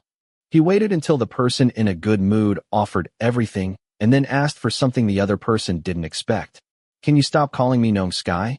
Funny. Prapai was stunned. So, what do you want me to call you? Sky is fine. Kai is fine. It doesn't have to be Gnome. Prapai didn't seem to understand what was wrong, but he had felt this way for a long time. Maybe from the first time he heard Prapai calling him that. If going back a month, he wouldn't have said it, but now it's different. The person in front of him seemed to get used to being insulted by him indirectly. If this time he would be scolded directly, it wasn't much different. I listened to your orders. Huh. He has noticed many times that when Prapai calls him Sky, it just sounds sincere and doesn't pretend. But when he calls him Gnome Sky, he always thinks of tricking him or going into a diatribe of sweet words. After speaking, the rice fell into the mouth of a large figure, leaving the liar unpredictably silent. Then he got up and washed the dishes. It was then that Prapai was conscious. Hey, I called you. Aren't you shy? No. What? I'm handsome, fit, cool, hot, and spicy. Sky looked back at the man muttering something but couldn't hear clearly. but it was probably his confidence, so he stopped caring. He just went to pick up the plates and empty glasses and washed more, and ignored Prapai, who didn't stop staring at him. Not realizing it, a tall figure stepped in behind him. Sky. Much better than before. Yes. The name's owner turned to look into his eyes, and he saw a pair of beautiful eyes that flashed some thought. Sky. What else, Fi? Sky felt that the incident was familiar and clear. Sky is so cute. The person who was about to open his mouth to ask if there was something shut his mouth completely, but looked at the pair of eyes puzzled and didn't understand. But not because of the enthusiasm as before. Something in the person's eyes made his cheeks start to heat up more and more, and this time, he was sure that it wasn't because of the fever. Prapai looked at him for a moment and smiled. Okay, then Sky. Because calling like that makes Sky embarrassed. Talking nonsense. I better go do the assignment. The young boy pushed Prapai's chest with full force and walked back to the desk and ignored the soft laughter behind him. Aren't you washing the dishes anymore? Well, I am not washing. I'm embarrassed. Napon didn't know if it was because changing the way he called made it sound more serious, or because his feelings toward the person who was watching had started to change. The self-assured person isn't cute at all. His face blushes, his ears are hot, and it feels like there's vapor floating out of both ears. Crazy Kai. You know that being praised as cute means the person who was staring lied. And what the hell are you going to be embarrassed about? If you are going to stay, come help me. Prapai looked down at the cutting mat and cut her with puzzled eyes. At first, he thought that he had played too much and that he would get a boy around here, but it seemed like it was not. The speaker put both things on the floor and took the paper that had been drawn and put it together and repeated again. Cut along the line. Me? But I hardly ever use a cutter. His mouth said so, but he moved to sit on the floor. He took his eyes off the news of his Facebook friends and listened to the person sitting at work. Quiet for an hour. When you open your mouth to talk to me and help with the work, Pi will tell you that this calculation is very good, but his art is negative. At first, I wasn't familiar with it. So just do it, and you'll get used to it. Take that. His gaze asked like that, and the cute boy nodded vigorously. Sky's gesture probably meant he wouldn't finish in time. As for him, he had nothing to do, so he agreed. He did not play much because the cutter was still in the hand of another boy, and he kept nodding his head. Kai cut the example so fluently that Prapai remembered not to tease too much as long as he was holding a sharp object. After a few minutes, it was time to take some action. Don't forget to put it on the cutting mat, and be careful with your fingers. The person who was ordered turned to sit, and worked with the sticky note until Prapai narrowed his eyes a bit. After using him for the assignment, he didn't care at all. The young man was surprised as to why he wasn't bored yet. On the contrary, the closer he got to Sky, the more fun he had. He just observed his seemingly calm expression, but actually, Sky was a bit lonely, a bit weak, a bit shy. The more Prapai saw, the more he wanted to look. But when he didn't turn to stare, so he flirted a little. Hey, that's the moment where I have a boyfriend as a boy architect and cut the models for the said boyfriend. Fi. In case you didn't know, I'm not your boyfriend. And friends can help cut the models. Should he be happy or sad that he was promoted from stranger to friend? Would you like to be more than friends? So, Fi, you can go home now. So hard-hearted. But Prapai laughed and did not retreat. He devoted his head to the task that the stubborn person willingly ordered because he was worried about the person who had just recovered. If he helped to lighten the work, put some down, and waste a little bit of time, it was okay. The more he thought, the more the young man Prapai felt how good he was. Why didn't Sky see his value? The words that if Feu had heard, he would have sighed in his face and spoken. Because you are not the best. Okay, today I'm willing to be Sky's assistant. The listening person turned around for a moment and the corners of his mouth twitched into a pleasant smile, but didn't say anything. But one smile was worth it. Until a person who was sure he was good at calculating thought he had to go back to school. Come on, just a cutter. I'll use it so well that I can spin the cutter. Was he doing too much for one smile? This was a question that Prapai had been looking for the answer to for a while now. Don't tell me you are going to let me sleep on the floor. So what's up with you and me? To sleep in the same bed. At least they had tasted a husband and wife fruit. Prapai wanted to say this out loud, but knew that besides not getting the smile he wanted to see, he might also be looked at with paranoid eyes. His sharp eyes looked at the thin mattresses for the floor, pillows, and blankets that were placed beside the bed, alternating with looking at the big bed where the two men could sleep comfortably together and where he had slept several times before. I don't want to thank you, but rather than us laying together in bed on separate sides, I want Sky to want me to hug him tightly. He could talk, but he didn't. Because if he had said that, he would have accidentally asked what the nightmare was about, which his instincts clearly told him not to touch. And he had made Sky smile. He was allowed to enter the room until there was no need to use the spare key that was secretly pumped. More things might have to go back to counting from 1 again, which the most stubborn person wouldn't have been seriously ill for him to score again. Okay, I can sleep on the floor. I don't care too much. When you are asleep, I can sneak up to the bed and it won't be late. Oh, waking up in the morning, I shall not expect you are sleeping in the bed with me. The person who said that went to turn off the light and went back to bed, ignoring Prapai, who had just finished covering the bed for himself. The young man Prapai groaned. Oh, are you both going to buy rice for me? How many hours did I sit and cut the model? And still sleeping on the floor? And you are being mean to your assistant? Here, I was treated less than a common assistant. I'm not saying you should stay. Prapai, who had just lain down, bounced up and sat up straight, turned to look at the villain on the bed that was lying on his side with one cheek buried in the pillow. Relying on the light from outside to shine through, he saw that Sky had opened his eyes. Look at him, then let him die. The young boy smiled mischievously wide and said with the most adorable soft voice, Fi, you came here for me to use you however I want. Yes, he was being teased tonight. Prapai knew, but lay down again and listened to the laughter that floated from the bed. Then suddenly, a man who had never given up to serve anyone thought that being a servant wasn't bad either. The more he served the young boy who looked at him with dazzling eyes, the more he secretly smiled sweetly because he thought he couldn't be seen in this darkness too. Okay, I am going to give in to you. I won cleanly. Sky could also tell that Prapai heard him flip over to the other side of the bed. He let the man who had never let his victim escape lie alone under a thin blanket of coldness. But Prapai himself finally managed to burst out laughing in a rather fawn-like laugh. Now I will give in first, then collect back later. These were the few times he shared a room with someone, and nothing more than half the time he was the only person. But the young man Prapai was not anxious. On the contrary, he thought that this kind of gradual approach was good too. He wanted to cherish the young boy. The idea that he had reached a critical stage flashed back to his head, but he was willing to face a crisis if he heard such a question often. Are you cold, Prapai? Want me to lighten the air conditioner? It's not bad to have a worried child worrying after you, or a face that pretends to be sick. It's good to start off sick, because being chased down to sleep on the floor first is also good, in case he scores brownie points and gets to be allowed up on the bed with him sometime. Chapter 11. On the outside, Prapai may be a fun-loving man who seems to float around, but for this man who fools around a lot, work is still work.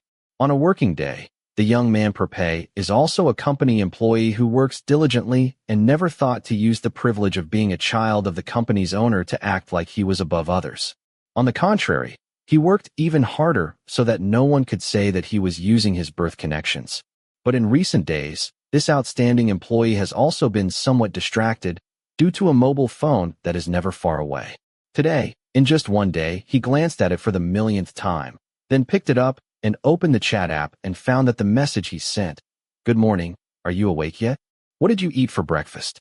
Don't be indifferent," hadn't even been opened to read.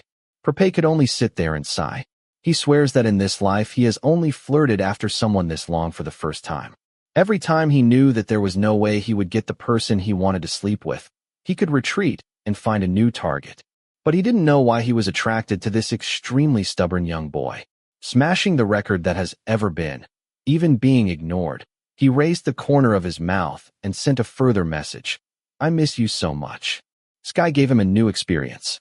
He was a necessary nurse, a servant, a person who went out looking for food, and he also got kicked to sleep on the ground.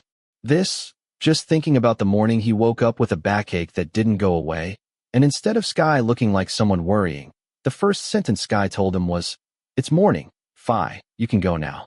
So it's cold but it's cute too. How cute are you?" Well, the person who was trying to kick him out agreed to go out and find him breakfast too. Lately, Prapai thinks that he's too willing to be attached to that child. To be honest, he doesn't concentrate on work.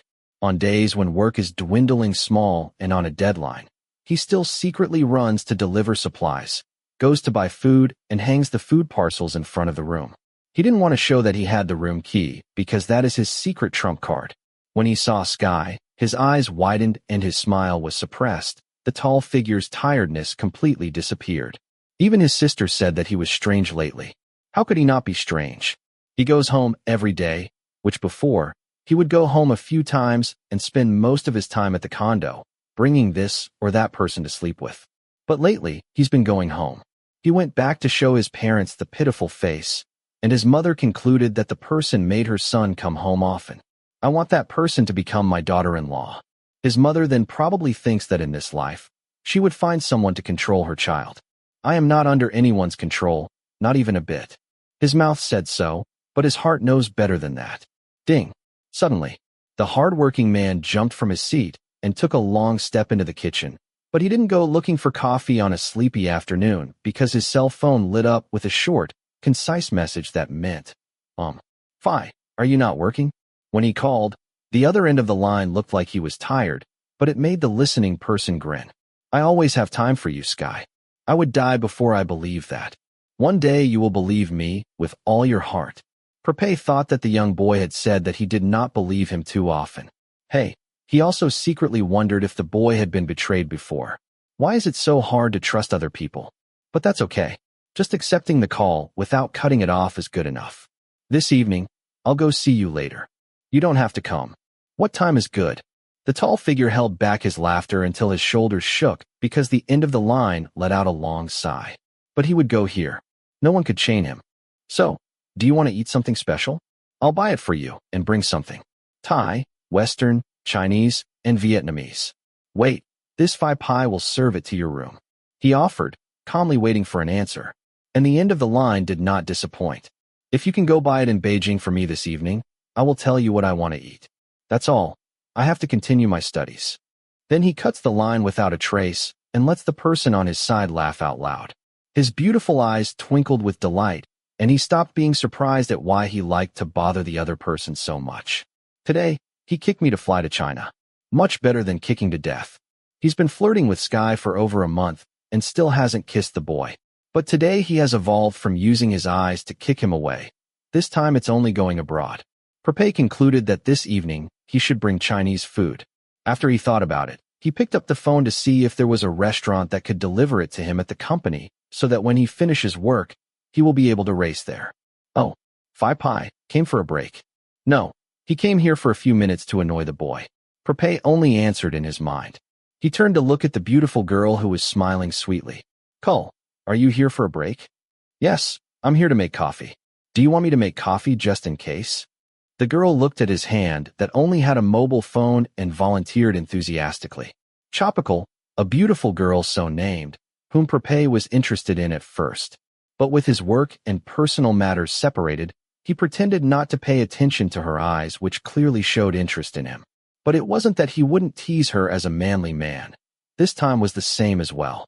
Prapai, can you help me pick up the glass above?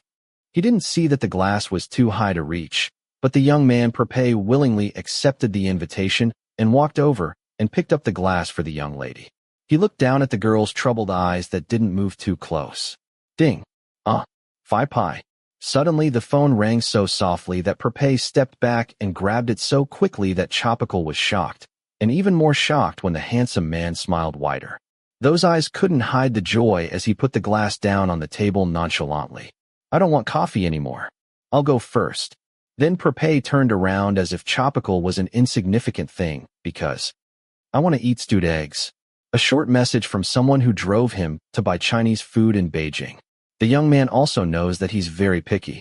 Just the young boy who replied to the message about what he wanted to eat. He smiled like a maniac. He had forgotten the sweet-looking girl and forgot everything about being in the company and having to keep his composure. Only thought it was terribly cute. Who said Sky was mean? He argued that it was not true and that his mouth refused. He was still reluctant to answer his questions. Is this cuteness really going to drive him crazy? Okay, wait for Prapai to go on a pilgrimage to find some delicious dumplings for yourself. He was in a state that if Pran saw him, she would slap her knees. Then her face would say Prapai can't get out of control anymore. Prapai spent almost 2 hours shopping for the famous Chinese dumplings and eggs, and then returned to Sky's hostel on the other side of town. Then he stopped by to borrow a card to get through the door from Phi Joy early.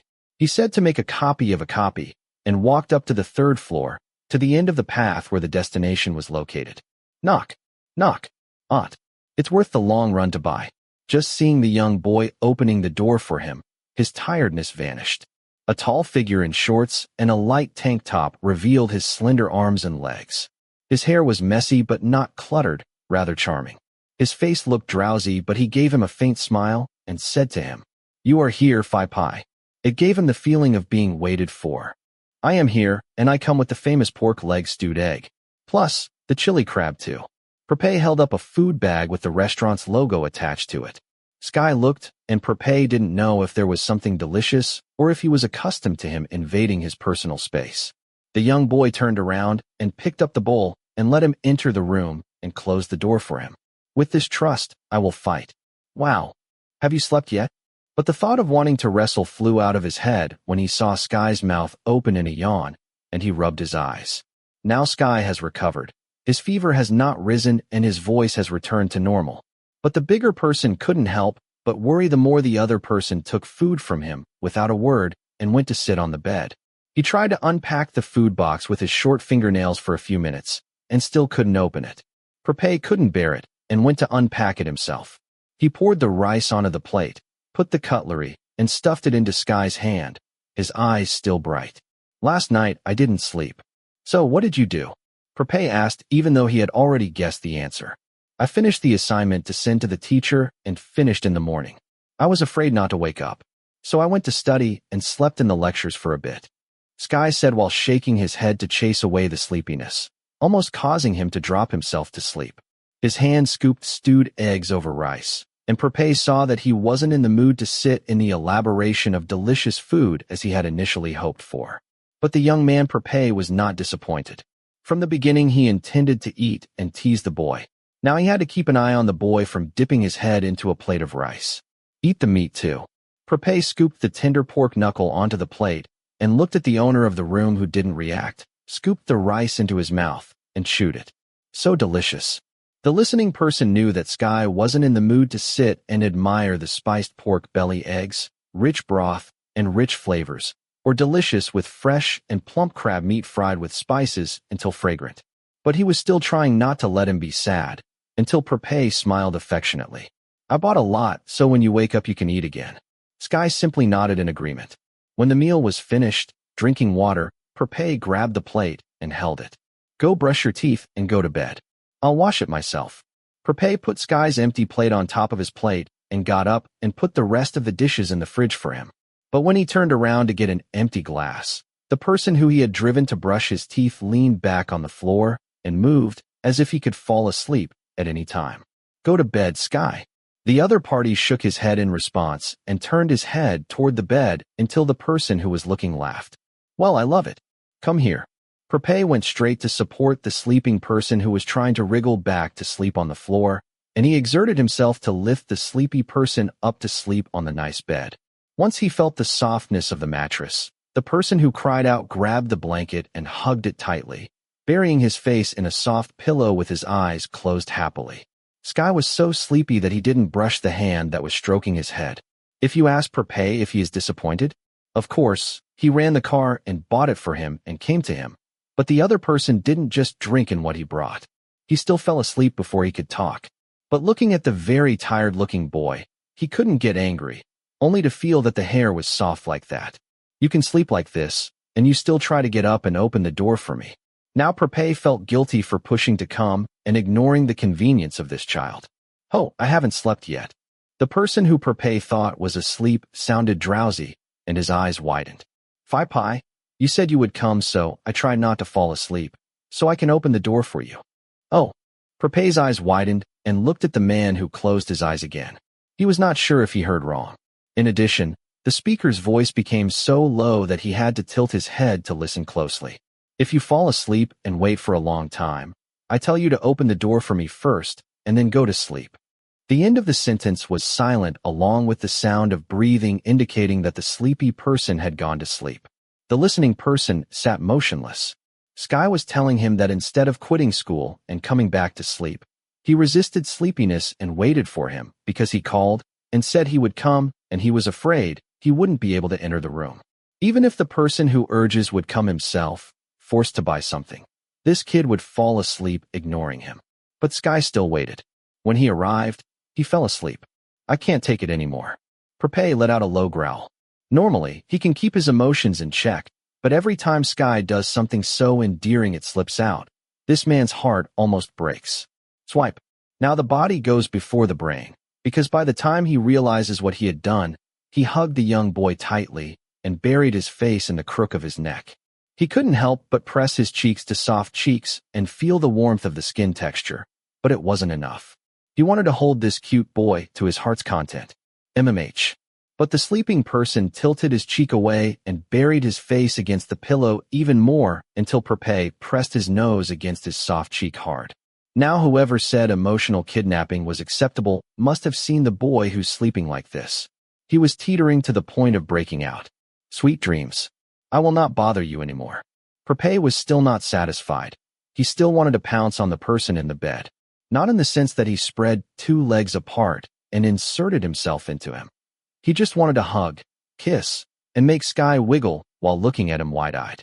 But since he couldn't do that, he whispered in his ear with a loving voice. He touched the tip of his nose to his cheek again and stood up straight. Today was enough for now. Those sharp eyes looked at the person who was sleeping peacefully on the bed, and he gently pulled the blanket over his shoulder with a smiling face. When he wakes, he is really cold and emotionless. But when he sleeps, he is pure. The more words he said while he was unaware, it made Prapai know that Sky's true self must be a cuddling bunny, and then he wants to be the person he is weak-hearted toward. Well, he's ready to do more, but now? Dream about me sometime. The young man pressed a kiss on his forehead to say goodbye to him, picked up the phone to take a picture, turned off the light, and came out of the room, letting the sleepy man rest. Sigh. There were days when Pai was satisfied with just getting one photo as well. How long has it been? Before, a little uncle. Prapai, who was sitting looking at the picture on his phone, took his eyes off the picture of the young boy with his eyes closed on a pillow to the newcomer who came to pat him. He put it in his pocket, as the person greeted him and sat next to him. Today the young man, Prapai, didn't mess with the person who was busy with school, but he had an appointment with his real uncle at the rooftop bar of one of the famous hotels. Uncle, you still stand out. Not as much as you. Prapai laughed, knowing that was not true. His uncle was more prominent than him. Uncle Fros is his father's only little brother, and because he was born late, he is far younger than his father. His uncle gives the impression of being the eldest of the three siblings rather than having the title of uncle. Even lately, they rarely meet because Prapai is busy with work in the Forex company. The other party was busy with his work, but it didn't reduce closeness at all. And his uncle is still handsome as usual, until a person like Prapai, who is confident in his looks and charms, asked to raise a white flag. This year Uncle Fros was 38, but this man didn't feel like a middle-aged man. With a darker face that looks younger than his age, a tall and big figure, he is still fit like a young man and dressed in dark jeans and a long-sleeved shirt. No one believes that he is near 40. There was only a solemn, formidable atmosphere that said Uncle Fros was not someone who could be judged by appearance. The best corroborating evidence was the multiple pairs of eyes staring intently at him, even though more than half looked at Prapai. Uncle, you call me for business. Must we have some business for this uncle to call you for a tete-a-tete? Uncle Fros raised his eyebrows as the listening person laughed. If you want to see the faces of the nephews and niece, just go to the house. Prapai said knowingly and looked at the person receiving the drink from the waiter. He picked it up, took a sip slowly, letting the silence cover for a moment. It gave a feeling of pressure, but that was for someone else, not a grandson who knew his true uncle well. I have something to tell you. It probably meant that his uncle came to consult before telling the family at home. What about you? How are you? Is that kid cute? His uncle hadn't gotten into the issue, but nodded to the phone in his pocket. That's all he said as he saw a picture. He stared for several minutes, and the nephew smiled. Not just cute, so very cute. Uncle Fros looked at him so clearly that Prapai himself didn't hide his interest in the person in the picture. Pran hasn't told you yet. Prapai said, to be honest, that even if his uncle wasn't living in the same house as him, The youngest of the siblings called to report everything until the listening person also had a smile on his lips, nodding his head in acknowledgement. She told me you were serious. Anyway, Prapai took a few sips of his drink and didn't think it would be the day he told his uncle he would take someone seriously this soon. Well, did you know that the other day Pairing called me to rent a hotel room for him? His uncle updated the latest news of the poor middle brother, and the big brother frowned, using his eyes instead of questions. He called and fussed that he wanted this someone so much and couldn't get him, so he asked me to rent a room for him. It's quiet here. I doubt he will be satisfied. Uncle, you indulge Pairing too much. It's going to spoil the kid. I will indulge all of you until my sister-in-law becomes old. The eldest nephew laughed loudly because it's true that part of the three brothers being spoiled was because they could be. The young uncle was their biggest spoiler. Look at Pairing. Somewhere in his mind, he formulated a thought and called his elder relative to help him rent a hotel room to drag the guy into the room so he could have sex with him, and his uncle also rented it for him. But why do you ask? His younger brother was his uncle's favorite nephew. But you guys are happy. Prapai stopped laughing and looked at the other party still, sighing tiredly instead. Uncle, you had an argument with Aunt June again. The listening person lowered his drinking glass and said simply, I'm about to get divorced. Prapai paused a bit, but nodded. I can guess. He couldn't help but think of his beautiful and arrogant aunt-in-law and didn't think the couple would stay together for a long time. But they'd been married for 7 years. It was longer than their three siblings had much anticipated. It's not that his uncle's eyes wandered or that he cheated, but his uncle was so disappointed in love that he didn't care who married him. Everyone's the same. So he ended up getting a woman who only looks at his uncle's money and social status. Uncle Fros has been sleeping on a separate bed with Aunt June for many years. Why wouldn't he know? Since his uncle doesn't love that woman and she has no love for him, divorce was fine.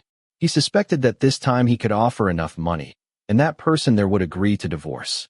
At the time of marriage, she cried and cried that Prapai's uncle forced himself on her even though she agreed, and then came to snitch on his mother saying that his uncle didn't take care of her and took care of getting the money and surrendered immediately.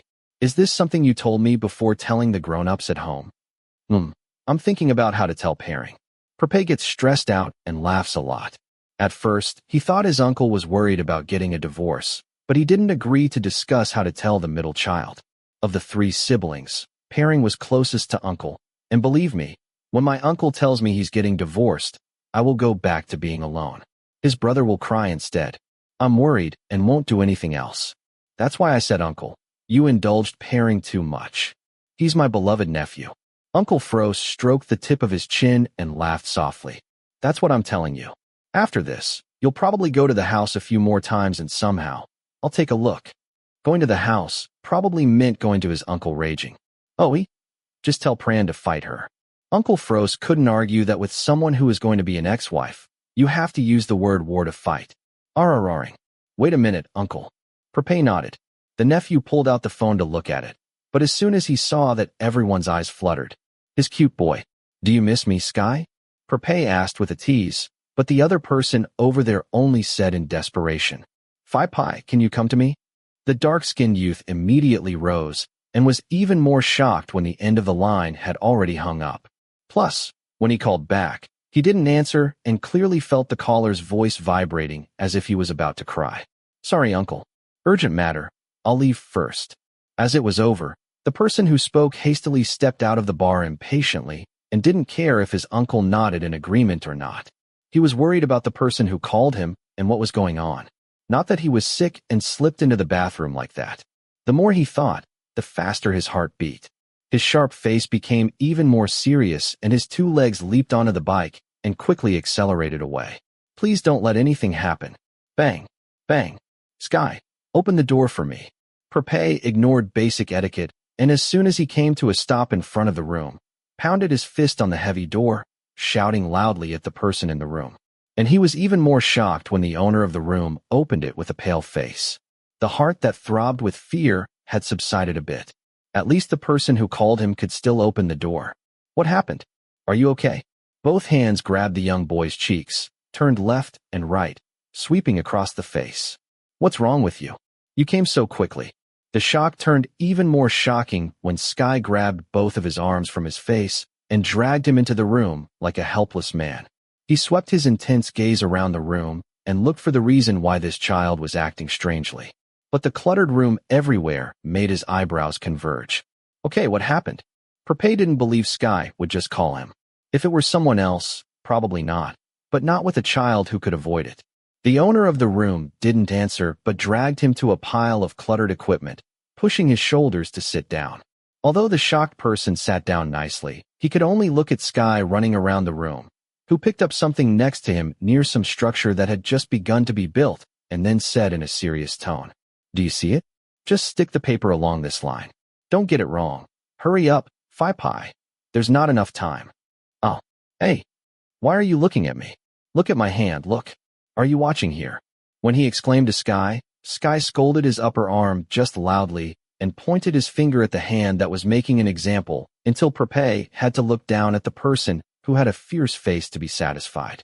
He spoke out and explained the structure that he was working on, though Prapai didn't understand anything, only knowing one thing. "Okay, then you do. Be careful.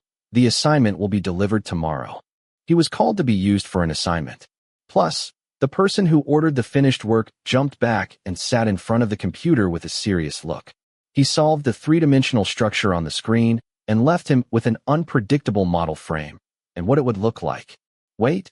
Hey, Sky, did you call me to help you with an assignment?" He became conscious and screamed out loudly.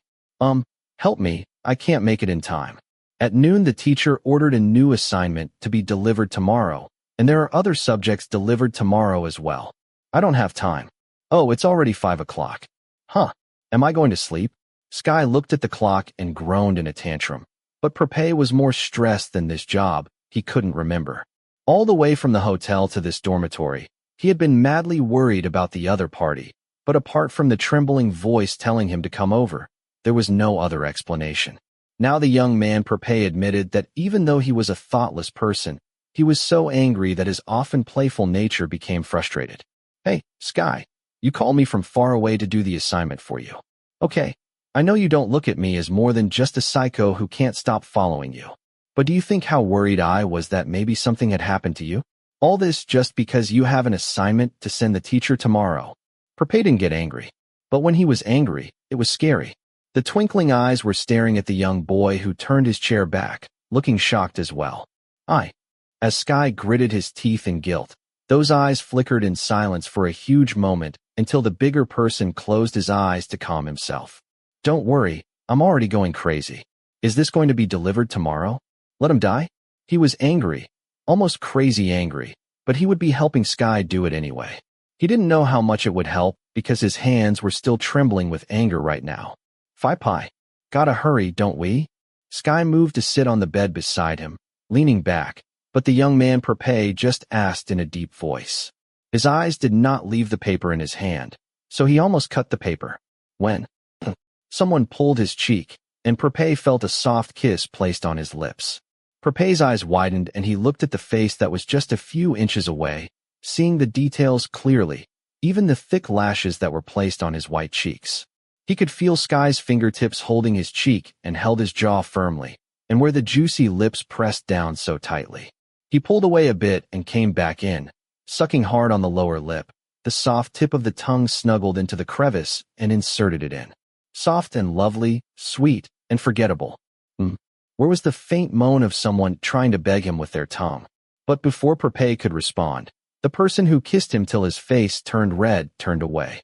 Then Sky said in a fervent voice and begged, "I'm sorry, but help me. Please."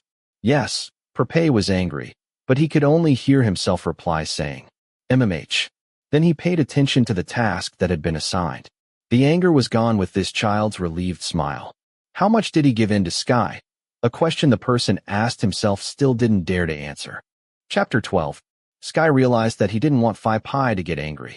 In the beginning, the young boy had intended to make Prapai stop bothering him, so he acted cold, disrespectful, and indifferent.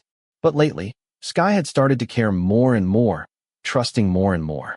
So, last night, when he was about to freak out over a failing assignment, before his brain could even think of a solution, he called the other person, his stress near exploding, and he didn't understand what he had done. The stress was alleviated just by seeing the face of the person who came to him with concern. From the initial stressful shouting, there was only relief. But then even more stress crashed down when Prapai exploded in anger. He had never seen Prapai angry before. But when he saw it, he was shocked. Sky was sure that it wasn't because he was afraid of being killed by Prapai. He was afraid that Prapai would turn around, walk out of the room, and disappear altogether. This drove the person who always said no way to give in. He was the one who pulled Prapai's face to kiss him. He didn't know the reason why, but he kissed him, and he didn't regret it. Not because there was nothing to lose, but because the anger in Prapai's eyes was like a bonfire that had been extinguished, leaving only smoldering ashes. Prapai's anger melted right in front of his eyes. But after that, he didn't have time to consider why his heart was pounding even harder, because the deadline for the assignment was getting closer. He worked on his own part, and Pai helped with his part. Once in a while they would talk to each other, but it was always Pai asking questions. What do I do next? Is it right to do it like this? Sky hurriedly answered and turned back to work until he fell asleep at 4 in the morning. The young boy didn't think much of it, even though the big guy was sleeping in the same bed. They didn't even say goodnight, because they just closed their eyes and slept soundly. In an instant, the alarm clock rang, but it wasn't his watch. It was Prapai who woke him up. Can I borrow the bathroom, please? The owner of the room nodded his head and got up to collect the drawings into the cylinder and put the stationery in his backpack. When Prapai got out of the bathroom, Sky grabbed some clothes and took a shower. You could say he didn't want to face him right then, because when he had time to think, Sky was stabbed in the chest by guilt. How could he do that? Summon Prapai just to use him for an assignment? After thinking about it, he also realized he was selfish. They weren't even dating. Prapai got angry and was so right that Sky didn't dare look into his eyes. He didn't know what this man was thinking, but when he came out of the bathroom, the person who had to hurry to work was still sitting on the bed with the blankets folded. Come, I'll send you to the faculty. Sky could argue that he still had some time before he had to go to the faculty, but he didn't argue. One hand grabbed his bag and the other the cylinder. No matter what, Prapai had been helping since last night, and this time he also helped him hold the model that he had half helped to make. Next time I come to you, I better bring a car. Like this, it's hard for Sky to sit. In normal times he would argue that there was no need to pick him up, that he could go on his own. But when guilt took over, he just jumped onto the back of the big bike, packed up his things, and picked up the model to hold himself. He held it carefully, snuggling against it. As Prapai said, it was difficult to sit. He wasn't afraid to fall. He was afraid that the thing he had worked all night on would fall. Sky didn't know which model Prapai's big bike was, or how much it cost. What he was sure of was that this guy bought it as a way to lure boys and girls to sit on his back and hug his waist, snuggling up against him. It wasn't him who had a lot of stuff. He was more protective of the thing in his hands than his own life. But Prapai still drove slowly to support him and bring him to the faculty safely. Come, I will help. As soon as they arrived, Prapai reached out to pick up the model and held it first. He waited until Sky dismounted the bike and returned it with a smile. Warm. Prapai took off his helmet, and the young boy saw a smile that reached his eyes. If this were another time, Sky wouldn't hesitate to turn around and walk into the faculty without looking back. But for the past few weeks, he hadn't been able to ignore Prapai. When he knew that Prapai would come, he still looked forward to seeing him. Needless to say, after how many hours of help last night. So he just stood there, wondering what to say between thank you and get back safely, Prapai. Either way, that couldn't replace the feeling right now. Prapai, I'm sorry. He spoke with eyes full of guilt. So, come on, I'll punish you by grabbing your cheek. Are you crazy, Prapai? He was serious, but Prapai laughed and reached out to pull his arm. As good as it was, he did not touch the assignment in his hand. Sky could certify that he would actually stab Prapai with a cutter if this model got broken. But since it didn't, he stared at him until he saw that Prapai was clearly relieved the model was safe. Well, you are sorry and I will punish you. Where did I go wrong? You are very funny. As long as you are laughing. He would always grin at him, but now Sky accidentally pursed his lips.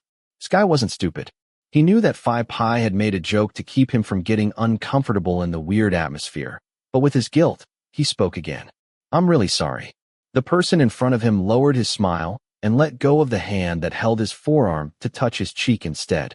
Believe me, I am not angry anymore. Sky stared at him in disbelief, and Prapai knew as well as always. Okay, last night I was angry, but now I'm not angry anymore. Hey, I come to you on my own often, and you are never mad at me at all. When you were having a hard time and thought of me, I should be happy. Also, the value of the reward was very worthwhile. The person who spoke fixed his eyes on Sky's lips with a gleaming gaze. If it was before, Sky would have cursed at him, but lately, Sky had also begun to notice that during the other party's playful words, there was also a feeling of concern for him. Even if the young boy turned around without looking back, Prapai wasn't angry. But it turned out that he was angry with himself. That's right, labor is exchanged for one kiss. People may look cheap or expensive, but for me, Sky is always expensive. Sky's face flickered at the touch of the palm stroking his cheek, but he didn't say anything.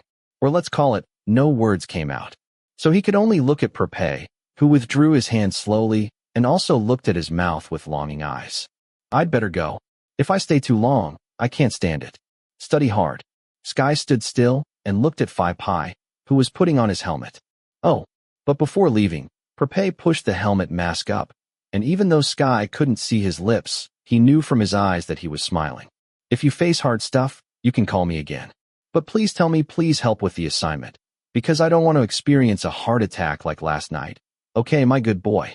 The person who spoke finished, put both hands on the handlebar of the big bike, and raised one leg to prepare to change gears. Prapai. Yes. Help me hold it for a moment. It was Sky who called and took another step, stuffing the assignments into Prapai's arms, who hurriedly accepted them, worried that they would break instead. Then Sky did something driven by the guilt that consumed him. What are you playing at? Sky ignored the question. He pulled the helmet up to Prapai's nose, without taking it off his head, and kiss. He leaned his head in for a heavy kiss on the lips, catching Prapai in shock. It only lasted for a few seconds, but it felt like the world had stopped spinning. Sky could feel the warmth he was snuggling toward and couldn't help but suck softly, then pulled away with two red cheeks. But he only pulled the helmet back down over the person who was stiff with surprise and forced himself to take the model back. He lowered his head and murmured in a low voice, I have apologized already. Fine, get back safely. Having finished, Sky took a long stride into the faculty, with the stunned man shouting behind him. Can I ask for that apology again? I didn't get it right just now. Fine, go back and go to sleep. He shouted in response as he walked into the building, not paying attention to what Prapai had to say, and moved as if he knew he was going to die anyway. Sky swore that this was done out of guilt and absolutely nothing more. Believe it. Oh, son, did you not go to work today? Mom, you are so beautiful today. Buddha Almighty. The sun had just gone down over the horizon, and the eldest son of the house walked in with a helmet in such a good mood that the mother of the three siblings had to come and take a look. She was surprised and spoke naturally to her own son. But today Prapai came back strange because he walked softly and stooped down to press a kiss so hard on her cheek that the mother jumped. Every time he returns home, it is always not later than midnight. But yesterday he didn't return at all, and today he returned early with a sweet mouth.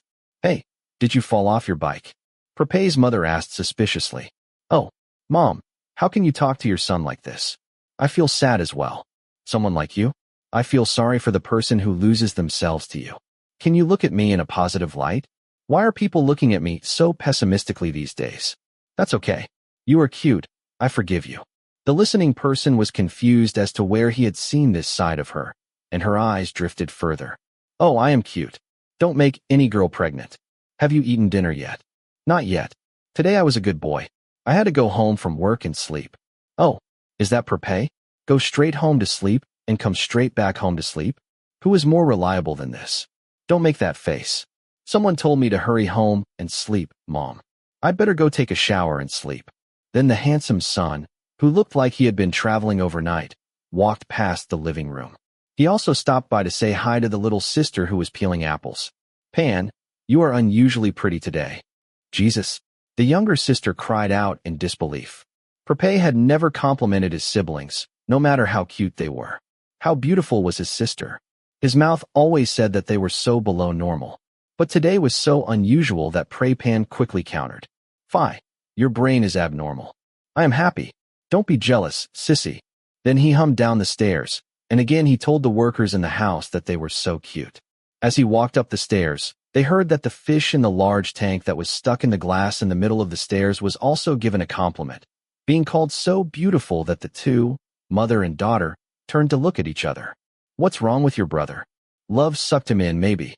Prapai laughed as her mother raised her hands over her head. "Amen. Let him love that person, really. Whether male or female, this mother will accept it. I just asked that person to stop him from messing around." "You call that thorough, mother?" Pan laughed so hard that she was beaten by her mother. "Ouch. That hurts, Mom. Remember, I've stayed calm for months. Why did Mom hurt me? How am I raising my children? There are 3 kids, both male and female. Why are you all not like me?" "Well, Mom, you let Uncle Froze help raise us," the daughter argued as the mother hammered. "Go on, better eat an apple." Pan laughed, then continued to peel the fruit because she knew who made her brother go home early, not wander around, and be in a good mood. "Sweet lips all around like this. How many months has it been with this person? He seems to be serious about it." Meanwhile, the eldest brother, who had been busy flirting with the same person for months and didn't want to tell his siblings that he had only had sex with him once nearly 4 months ago, hummed into the bathroom. After taking a shower, he rubbed his head and sat on the bed, the other hand grabbing the phone and looking at it. He was not expecting much because the morning was the best of the best. People like Pi could die because of one kiss. Last night's kiss was powerful, but by morning it was 10 times more devastating. Sky had looked at him hesitantly, and his eyes flashed with uncertainty, but still pulled on his helmet to kiss his lips. The moment was only a few seconds, but he could even remember the smell of soap in his nostrils, the touch of his freshly colored mouth that was delightfully soft. Where would the fingertip that touched the tip of his chin be? He could tell you that today he had no concentration at work, and not because he didn't sleep enough, but because he still savored that kiss. Again, he thought Sky was the cutest kid in the world. Well, now he had decided. Sky was the best in the world. Sky had a calm face, beautiful eyes, red lips, and soft hair that he never got tired of looking at. An idea led him to decide to do something that no one else would believe he would do in a million years. Delete it. This person deleted. This one is a friend. Keep this one. This one deleted. Should have deleted this one a long time ago. Prapai got into his phone's contact list and started removing names. When he saw whoever had a heart symbol at the end, the young man Prapai would press delete without hesitation. Because these were all past flings, some he slept with once, some he met regularly. But in these months, he rarely showed up to see anyone. The only job that was indispensable was racing. In addition, he went to deliver supplies around the student dormitory. When he didn't want to be contacted, he deleted them a lot, and when he sat there removing them, he found that a lot of it wasn't fun. Ring. The phone in his hand suddenly vibrated, showing a name that started with an indelible idiom, but that heart made Prapai laugh. "Hello. Prapai? Do you remember me? Who are you?" "Now I only know Gnome Sky." "Yes." But Prapai still accepted the call, despite thinking about the fact that Sky didn't let him call him. Ha ha ha. Suddenly he burst out laughing because he heard the words, lie, resound in his head. "What's Prapai laughing at me for?" "Nothing. Is there anything? I miss you, Prapai, so much." The end of the line spoke in a pleading tone that Prapai used to play with, but now the young man Prapai laughed. "But I have someone else to miss. You don't have to call after this. I already have the real one. Bye-bye." Then he pressed end abruptly and didn't care what the other person was trying to say. Frankly, he had no emotion, but if the person who invited him was a soft-cheeked child, he would probably say yes without thinking twice. Then he sat removing and deleting, and it took a long time to finish. But the young man Prapai was not sleepy, so he opened the chat app. Prapai's message. "I did as Sky told me. After checking at work, I went home and slept. I want a reward quickly." When finished, he got up and stretched. Ding. Haha, die. Where would it be cute? Prapai grabbed the phone as soon as he heard the alert. But Sky responded with a cockroach sticker and a long ellipsis, perfectly mimicking the other person's annoyed expression, making the person on this side laugh loudly. It was so tempting to slap a person with that face to the point of protest. He didn't know who would say Sky wasn't cute. He didn't know if it was just him, but lately, whatever Sky did was cute in his eyes. Or my eyes are really blind. It was just a thought then, but now it might be true. Love is blind. But if the blind person is this person, then it's fun. Prapai said, then lay down. He had not eaten because he was filled. It had been several days since Prapai came to work, dressed to not forget the embarrassing incident that was the party where he kissed the other person there first. He used to think that he didn't feel a thing, but why didn't he forget? Unfortunately, he didn't know. Plus, when Prapai said that he would come, Sky kept saying he didn't have to come, that he would go to work with some friends. It was a bit busy, and he would sleep in the evening sometimes. Recently, there were only bags of food hanging in front of the room as usual. But when he saw them, he was smiling like that. I'm in a good mood right now. There's no need to be upset here. Sky turned to look at his best friend, whose condition was no different from a corpse. He heard that the same job he had called Prapai to help with had caused Rain to almost die as well. Several days later, it was completely marginal. Which subject was this lecture on? It was such a long sleep that Master Hammer almost broke his neck. Not just that, almost half the students in the faculty were in the same condition. Prapai is still flirting with you. Rain tilted his mouth at him and changed the subject. Anything that was not about homework and assignments now just looked like homework. I don't know. Sky said it straight away, lowering his head and avoiding his gaze. His relationship with Prapai might seem like a step forward, but Sky saw it as standing still. Before, he was very confident that the other person came after him because he just wanted to have sex, wanted to conquer, wanted to win, or whatever the guy had fun with. But now he wasn't sure. He really didn't know if a person who came for fun would be willing to watch over someone sick for several days, sending things over and over. He wasn't sure how tricky Prapai was, but he knew that he wasn't that good at pretending. Now the young boy wasn't really sure what Prapai was thinking. Oh, I don't know. I don't know if I don't know. I'll go get some water. Do you want something? Give me a glass of red water. I need sugar. He changed the subject a bit. Rain himself let go, and looking at his shabby state, he probably wasn't very conscious about anyone's affairs. Because he finished speaking, he returned to face the book and let Sky go. Sky even thought about this until he had 2 glasses of water, and wouldn't have continued to think if he hadn't noticed who was standing behind him without a greeting. Kai. Oh, PLE. He greeted a beautiful classmate who was making a troubled face. Is anything up? Let's talk a little bit. Sky raised an eyebrow, but nodded and followed his friend to the corner of the building. Even though he and PLE were collaborators and also in the same faculty club, lately they hadn't talked much with each other. When there was something, she would leave Sig here, but Sky understood the reason why. Just like Phi Som, her older brother, PLE was the person Rain used to flirt with. At the same time, she had fallen for Phi Feu until she forgot who she was crushing on at first. When she realized that Phi Feu had gotten Rain, in other words, Rain had gotten together with him, she was clearly avoiding Rain as well, since Feu was her crush. Is anything up? The girl looked uncomfortable and suddenly blurted out. Do you think I have a bad habit? Why do you say so? It's about Rain. PLE sighed heavily, put her hands on her face, and spoke out of nowhere. I know that I'm really bad. When I saw Phi Feu dating Rain, I secretly didn't want to talk to him. I was uncomfortable. I know you and Rain are not at fault, but do you understand? It's like the feeling when seeing a celebrity who suddenly has a girlfriend. I can't resist a little bullying, but I don't want to lose my friends because of my bullying.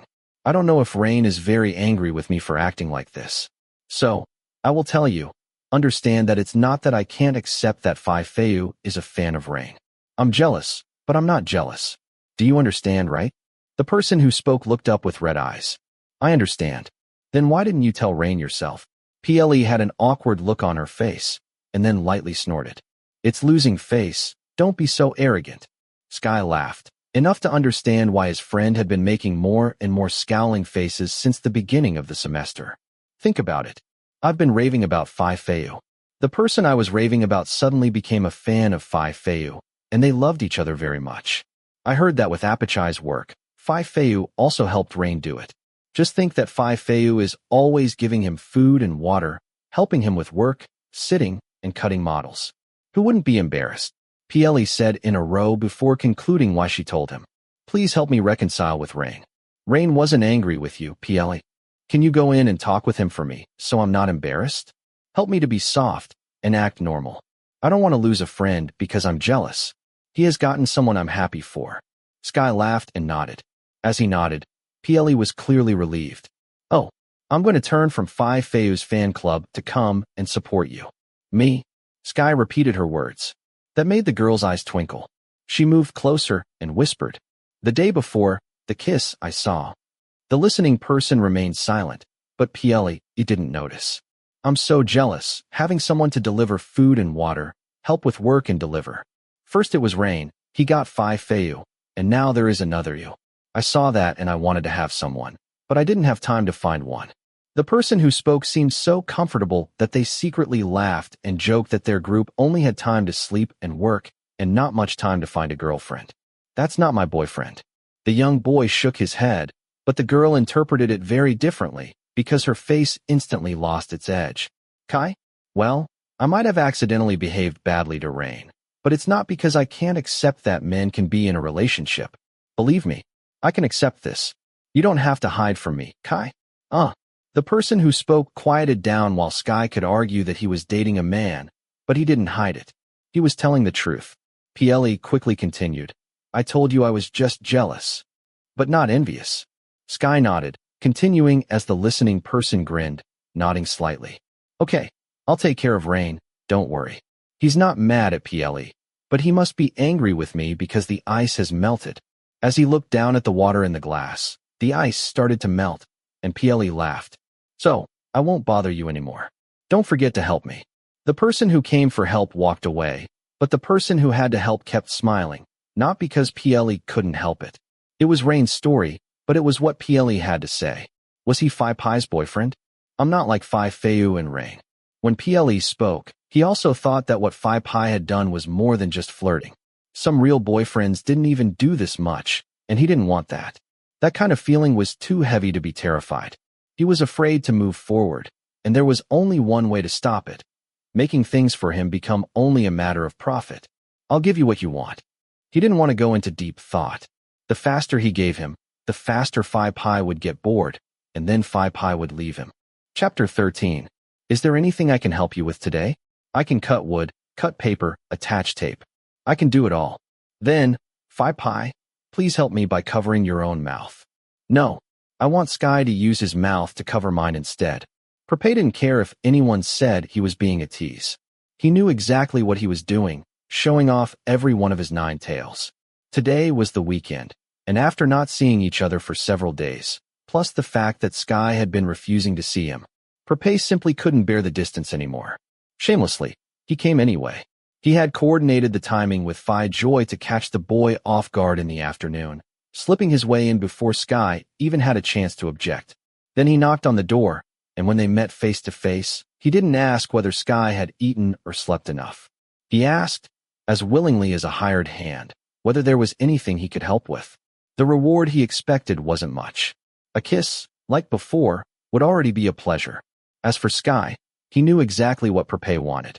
But Prapai was more skilled at sticking close than an eel clinging to a riverbed. When Sky answered, the young boy looked downward, his face flushed red. Yet even so, he seemed to prefer holding his ground, pushing back, and provoking Prapai even more. Sigh. After going in for a kiss and being turned away again, he felt a little deflated. And yet, it was amazing. Prapai had noticed many times that when he was in Sky's room, the boy dressed in ways that were far too tempting. The first time, Sky wore a loose nightgown. Later, Prapai would find him in a simple tank top. He wasn't sure whether it was because of the heat or just comfort, but whenever he saw the soft glow of Sky's skin, he couldn't help but feel a tremor run through him. Especially today, the wide armhole slits of the tank top shifted every time Sky raised his arm, revealing far more than was probably intended. Well, the kid wasn't trying to provoke anyone. Anyone else wouldn't have thought twice about it. But Prapai thought plenty. "I don't have anything for you to help with today, but..." Sky said it as though he were about to add something, then deliberately let the sentence hang in the air. "What? I can do anything," Prapai offered with great enthusiasm. The owner of the room smiled, slowly, coolly. "Anything? Are you sure?" Gulp. "Well, not exactly anything, but..." Prapai looked at Sky's smiling face. There was a hint of mischief in those eyes, the same look that had once driven him completely to the ground. It was deeply addicting, a challenge, and from someone who normally never made promises before hearing the terms. But before he could stop himself, he had already sighed and agreed. "Fine. I agree. Anything, just for Sky." He said it with complete sincerity, letting the words settle between them with quiet certainty. The person listening pressed his lips together for a moment, but after a pause, that same smile returned to his face, as though he were at ease, as though he had been waiting for exactly that answer. Prapai felt it was better than before, better than those sluggish, guilt-laden expressions from the early days. Today, Sky could accept a little teasing. Prapai told himself to think of it as simply being toyed with by the younger boy, and nothing more. But then, clean the toilet. What? Prapai, you heard me correctly. Please clean the bathroom for me. Sky said it firmly, without a hint of humor, and then continued. It's fine if you can't. You can go home. I'll clean the room myself whether you help or not. But if you won't do it, please leave. Prapai stared at him. Was Sky being serious? He reminded himself that this was the same boy who, not long ago, had waited to open the door for him. The same boy who was too flustered to fight. And now he stood here giving orders without blinking, even walking toward the door as if to send his guest away. Prapai narrowed his eyes. Sky didn't appear to be joking at all. All right, I'll wash it for you. When he had studied abroad, Prapai had cleaned everything himself. But the moment he returned to Thailand, he had sworn he would live like the young master of a noble household and let someone else handle the cleaning. And yet here he was, rolling up his sleeves, folding up his trouser legs, picking up a brush, and marching into battle against the inevitable. He wasn't entirely sure when he had become this devoted to Sky, but when he caught a glimpse of the boy's smiling face, Prapai, who had never imagined he would actually go through with it, made up his mind to endure. Come on. Helping with an assignment had earned him one kiss. Cleaning an entire bathroom might earn him something considerably better. Prapai poured the water, scrubbed down the tiles, and polished every corner of the room. Meanwhile, Sky himself wandered over and watched from the doorframe with quiet, unreadable eyes. Fine. It would really be easier for you to just go home. If you were just someone I'd slept with once, you would have already turned around and left. But the young man known as Prapai pointed his scrubbing brush squarely at Sky's face, and then smiled. Sky, you are no longer just someone I slept with once to me. I'm telling you now, it's not easy to chase me away. Sky stood still. He bit his lip tightly, looking visibly uncomfortable. But this time, Prapai didn't drop the brush or leave the room. As you said yourself, someone I slept with once would never get young Master Prapai down on his knees cleaning a bathroom. If I didn't think you were important, I would have been gone a long time ago. But what can I do? The closer I get to you, the more I see those small, unguarded moments. And something in me just wants to protect them. Wants to protect you. So much that I'm willing to do anything. Sky stood stunned for a long moment, as though the words had caught him completely off guard. Then he tilted his head up with forced composure. Then get it sparkly clean, Prapai? I heard you said you could do anything. With that, Sky turned around, shook himself loose of the moment, and went to lie down on the bed. Prapai felt absolutely, thoroughly tricked. And yet, that was precisely the feeling running through him as he knelt on the bathroom floor, brush in hand, rather than running after the boy who couldn't figure out how to chase him away and had resorted to bullying instead. The more Sky pushed, the more Prapai wanted to stay.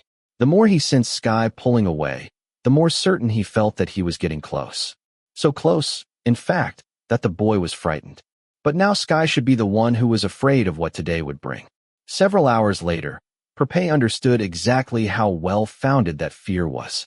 Instead of sitting cross-legged helping with paper crafts, he had been set to work cleaning the bathroom, mopping the floors, sweeping the balcony, and tidying every corner of the room on the owner's command. As for Sky, he hadn't touched a single piece of homework. Whether he'd finished his work earlier in the week or was saving it for later, Prapai couldn't say, because the slim figure was sprawled across the bed, lazily reading comics with a perfectly blank expression on his face. He would glance up occasionally, just long enough to say something like, "Fine, wipe behind the cupboard too." And so Prapai pulled up a chair and wiped behind the cupboard.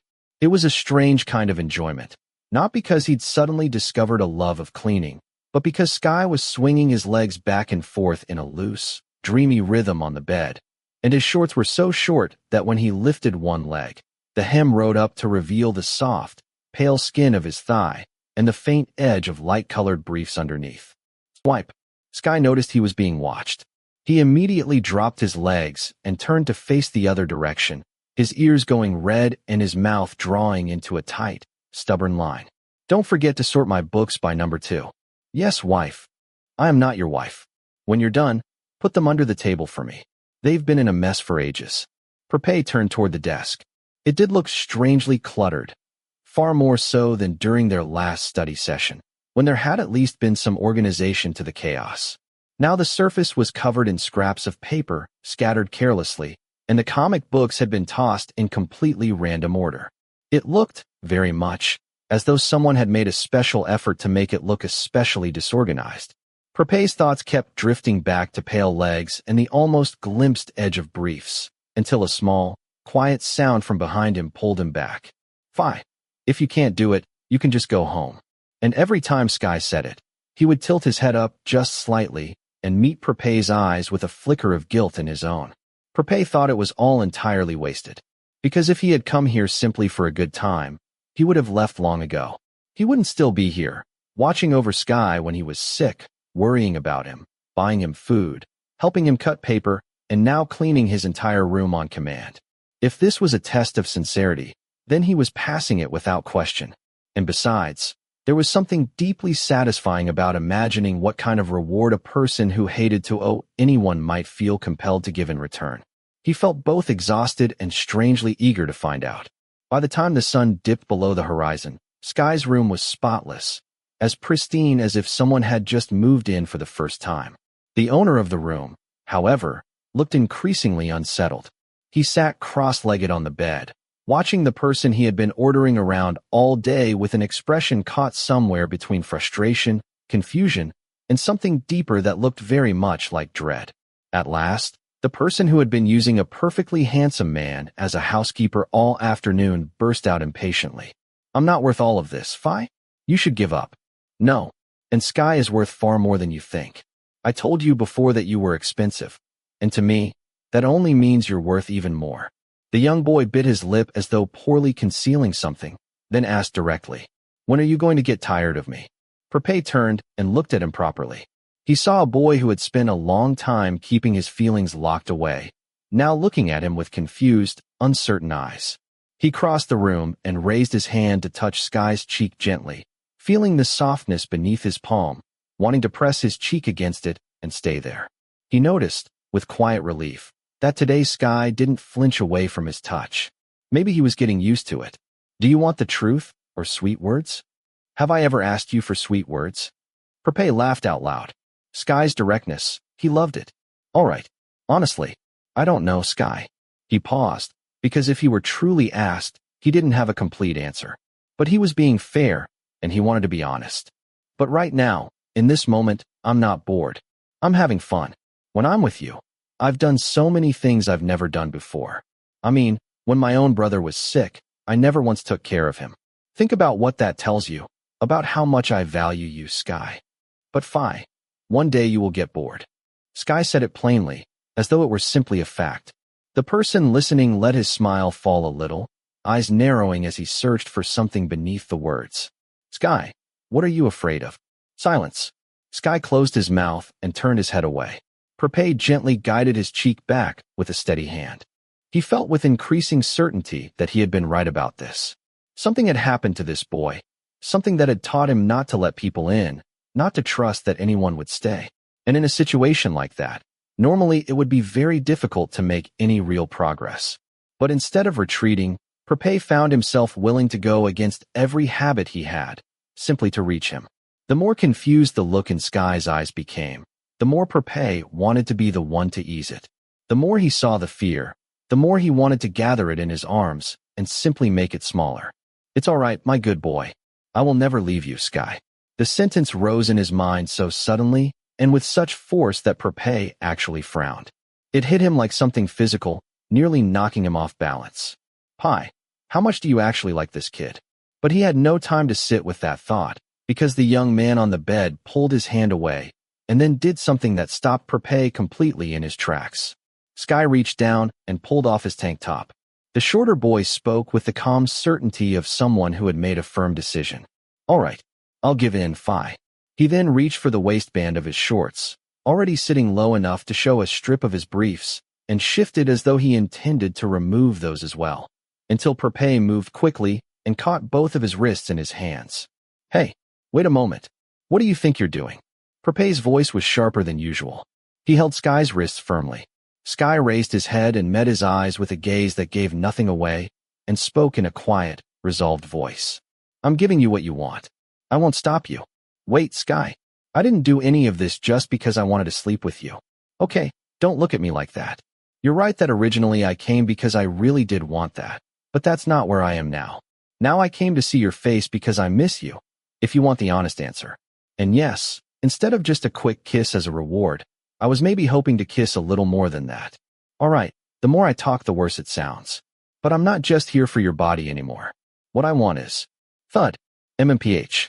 Prapai had been rambling, out of habit, because he felt, this time, that he couldn't fall back on playing the bad boy. So he kept talking, earnestly, until Sky apparently couldn't stand to listen any longer. The younger boy pushed himself up, leaned forward, and managed to close the distance between them.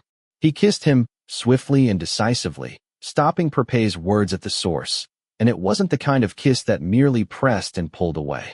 It was a kiss with weight behind it, with intention, and it drew a sound from a man who had been very confident just a moment ago.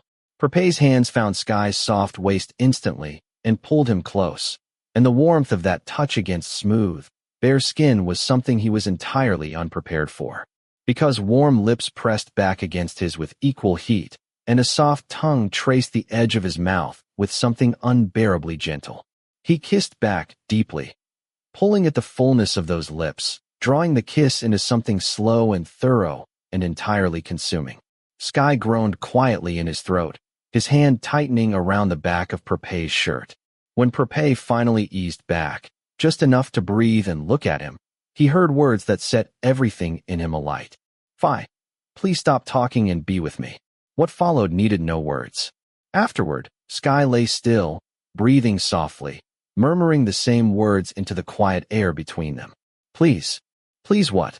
The larger man asked, his voice low and warm. Sky tightened his arms around Prapai's neck and made a sound that was very nearly a sob. Please, get bored of me soon. The young man looked at him for a long, unhurried moment and smiled faintly. Is that so? But Prapai said nothing more after that. He only pressed a slow, heavy kiss to Sky's mouth and did not say that he had no intention of getting bored. Not soon. Not ever. He didn't say any of it aloud. But the gaze that held Sky's eyes said everything. Because the real plea, hidden beneath those words, was something Prapai had already heard. Please, don't get bored of me. And so Prapai held him a little tighter than before. Chapter 14. Sky. Sky, babe. Huh. My Sky. Fi. What are you going to call me? Prapai burst into laughter as soon as he heard the boy in his embrace sniff at him and stare at him, but Pai was unfazed. Only that wasn't enough. He also tightened his hold on Sky's naked body and buried his face against the sweet flesh in the crevice of his neck. Prapai couldn't help but press down kisses again and again, ignoring the struggle that was less than a mule. If Sky was really disturbed, he would have kicked him out of bed already. After round one, any other man would have stopped there, but not Prapai. After getting a taste of it once, the second, third, and fourth rounds were not difficult, and the person in his embrace was not against going so many rounds. Prapai did what Sky's mouth said. He gave him what he wanted, and quickly. To be honest, even a hint of boredom had not entered his mind at all. Kiss. Ooh, hot. The young man pressed the tip of his nose to another large patch of white cheek and looked at the slightly paler skin, ignoring the protests. This was not rebellion. It seemed Sky was so embarrassed that he hid his face more than the pillow. Sky, what's wrong now? The young boy still insisted on sleeping with his back to him, and Prapai, who wanted to hug him, was not far away. He raised his head to look at the person who asked in a muffled voice and started the next harassment by calling. Sky. The boy knew that he shouldn't respond, so he kept his mouth shut. The young man, Prapai, didn't care because he leaned his head over his ear and blew a warm breeze until Sky's arms fluttered, and he said in a low, trembling voice, provoking emotion. It doesn't feel right to just call you Sky. Can I call you darling? I want to kick your face. Phi Pi. Yes, darling. The person who wants to stir continues to stir with a wide smile. I'm not your darling. Suddenly Sky sat up with his face red and put his hand over his red ear. He spoke in an annoyed tone, but who would believe that he was really angry? He had such a cute face, his eyes trembling. Even the tip of his nose was so red that even if he tried to stare, there wasn't even a shred of fear. I'm willing to sleep with you because you helped me, and it's not because I'm going to be your darling. Yes, you are not my darling. Prapai smiled brightly and didn't care why the other kid was arguing next to him. Well, if he really didn't want him to feel anything, Sky would have given up on him since the second meeting and wouldn't have held back for so long until now. The stubborn man was also sure that the other person had, since then, had more or fewer feelings for him, but only showed it when he was caught off guard. Sky was not as good at hiding as he thought. The one who thought he was hiding often slipped away. At this moment, the one who received the words, "Do not love me," had a sad face for a moment. He must have interpreted the chaos as Prapai just poking fun at him. So Prapai pulled his hand to squeeze the soft cheek twice. Because it's easier to call you wife. The listening person pursed his lips tightly, flicked his head the other way, and his mouth twitched again. And I'm not your wife either. Sky had a sniffle in his throat.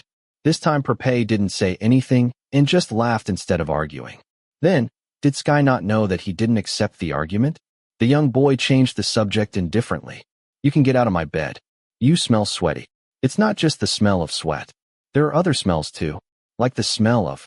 Prapai used both hands to support his head instead of a pillow and pressed his gaze down on Sky's bare chest in a meaningful way, sliding his gaze down to those hips covered by a blanket. He was so pleased with the red marks that he had sucked onto his waist that he twitched again below, but his fiery temper was like a flame hit by cold water. Bang! The smell of toilet cleaner. Kiss. True. The person who was sleeping confidently, firmly convinced that he was so handsome he smelled his own scent.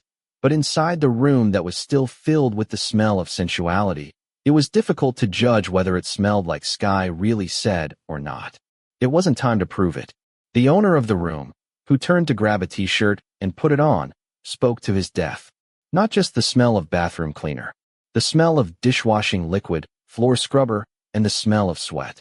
The young boy turned to look at him, but not with excitement. It was a look of disgust, and he added something at the end that made Prapai's confidence plummet. And maybe the smell of the toilet. I think I better go take a shower. No matter how confident he was, when the one he had a crush on said that there was a smell of the toilet, Prapai got up quickly from the bed. He was not at all embarrassed to walk naked and barefoot toward the bathroom, but did not hesitate to turn around and ask with a grin, "Want to take a shower together?" What the owner of the room did was grab the cutter and hold it. Of course, even Prapai would almost rush into the bathroom. Really embarrassing. The thought made him laugh out loud as he opened the water to clean the stain as quickly as possible, clean in just a few minutes. The person who was refreshed and had taken a shower after physical activity grabbed the young boy's towel and wrapped it around his waist and walked out of the bathroom, but found only an empty room. Gone where? It wasn't only Sky who had disappeared. His clothes that had been tossed earlier were also gone. The young man shrugged. He didn't think the other party would throw his clothes away because they didn't care. He borrowed from the closet and quickly searched the wardrobe, focusing on the elastic pants and loose t-shirts which luckily Sky had plenty of, and he didn't have to worry about the size. Once he was all dressed up, it was time to find the missing person. It's nothing. That blushing face goes up and walks through an idiot like him. Huh. Or maybe I'm the only one who's crazy. Well, no one saw Gnome Sky as cute. Only he looked at him that way. Prapai grabbed the bike key that was hung from the spare key to the room and held it. He whistled out of the room and walked down the stairs, grinning wider because his target was standing there.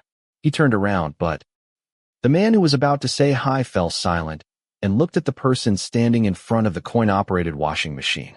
Prapai was stunned and speechless because of Sky's wide-eyed surprise at being caught, and because Sky's hands held his sweat-drenched shirt, and the one who said he was stinky put his face down on that shirt and hugged it tightly. It gave Prapai a feeling of being cherished. So cute, so bad, that the person who was looking wanted to hug him tightly. But Prapai just retreated back up to the room with a big smile, both hands raised to rub his face hard. How can I be bored of you, Sky? Well, you act cute like this, but you make me love you even more. He had lost interest in the voices in his heart. As long as he felt anything, he would just act on it. Prapai, there are also pillows. Why don't you hug them? Well, I want to hug you here. Napon admitted that after having sex with Prapai, one of the outcomes he had wanted was for their story to end before he fell in love. But no matter how he chased Prapai away directly or indirectly, the grown man still refused to go anywhere. So Sky gave what the other party wanted. Even if it was to go downstairs and put his clothes in the washing machine. When he got back to the room, Prapai hugged him right away. Just going out for dinner, which was quite late at night. Prapai might not be holding his hand, but he walked so close, shoulder to shoulder, that even someone who didn't know them would feel that there was an arrow pointing at his head saying that he and Prapai were not just friends. Now they were back in the room again, and he wanted to lie down. As soon as he finished his homework, Prapai walked up and lay down on his lap, and no matter how Sky pushed Prapai's head away, the man came back up again. He lifted his face and smiled at him until Sky let him lie there. It was close, but it was so warm. Sky wanted to stay like this as much as he wanted to run away. Sky, what do you like to eat? The person who was letting his thoughts float looked down into the eyes of someone who had suddenly changed the subject. What if I don't answer? I'll keep asking you. When he looked at Prapai's face, it was clear that he could do it, so Sky grabbed his cell phone and opened a web page to read manga, and avoided Prapai's gaze. His mouth was willing to answer and surrender. I don't like to eat anything in particular, but I don't like noodles. If I eat it with rice, I can eat anything. So, do you like the mountains or the sea? Sea. What's your favorite color? Emerald green. Love movie or action? Action. Seeing that the questions were not difficult, Sky continued to answer, gradually becoming familiar with the person who was lying on his lap. The hand that Sky didn't know where to put at first was now placed on top of the tall figure's head, and he subconsciously rubbed it back and forth. Then he was asked about his family. And Sky, you are not going home to Loppery? Your father doesn't mind. Rain told you that my hometown is in Loppery. He was sure he had never told him. As Prapai grinned, undaunted at being caught spying on him, Sky then shrugged because it wasn't something to hide. Most of his friends knew that he wasn't a Bangkok boy. It's not that he wanted to tell this person a little bit. My father doesn't mind. I've been studying in Bangkok since high school, and I don't go home much anymore. Oh, then who did you come with? Prapai continued to ask. My aunt. But to say that I came with her rather than I came to live with her, it's more like being alone. My aunt travels a lot, and she has many new homes. The house I moved into was also a house, one that she rarely used. But it's near the school, and it's just a short trip. Isn't that difficult? Sky shook his head, but the old memories made the young boy's face pale a bit. What's the difficulty, Phi? Both parents send money to me every month. I am even more comfortable than the other children. And then I was really excited. Being alone since 15 seemed like freedom. Being at home was always in the sight of my father. When I'm here, it's like I've been released. Seeing this, in high school, I had a lot to see. Even though it had been a few years, Sky thought that he was very different now from then. At least now he didn't seek recognition and didn't seek attention, and turned silently to himself. The events in high school changed him a lot. So, that means you pierced this in high school too. Sky was startled as the person lying on his lap was not indifferent, reaching out to pinch the nipples gently, biting his lip, and staring at him. His cheeks slightly reddened. What are you going to do with my nipples? I'm addicted to this. Prapai told him directly, and added a bit more. Put some jewelry on for me to see. I want to know if it's pretty. I don't wear it anymore. The person on this side dismissed it without compassion, not because he knew the lewd purpose, but because he had made a decisive decision to leave everything in the past, including this. Why? Sky didn't even know why he agreed to answer about that part of his life. The person who made me go for a nipple piercing was my ex. The bastard he wanted to forget entirely. He didn't know if his facial expressions were too much because Prapai extended his hand and put the phone he had pretended to be playing with by the bedside. Another hand grabbed the tip of his chin, forcing him to meet his beautiful eyes. The handsome face flashed in thought. What if he hadn't thought for himself? Prapai looked a little annoyed. Still like him? How can I like him? If I liked him, I would like everything about him. The cold-hearted person got heated up as soon as his mouth clenched. His hand placed on Prapai's head trembled until Prapai could feel it. Then Sky shook his head vigorously, saying with a slightly trembling voice, if possible, I'd like to remove everything about him from my head too. In my horoscope, I think I was destined to only meet bad guys. At the end of the sentence sarcastically, The person who was lying on his lap didn't know what he was saying satisfactorily. The frustration disappeared from his eyes and was replaced with a disarming smile. You are wrong, Sky. Say it again. Someone as good as me, Sky. You could live 3 lifetimes and still not find someone as good as me. With enthusiasm, he replied back. I don't need 3 lifetimes, Prapai. Just this life is enough. I think Prapai would be a lot better than you. He has a wife, and his wife is also your best friend. Cut that idea out, okay? Prapai had no argument that Prapai had a better personality.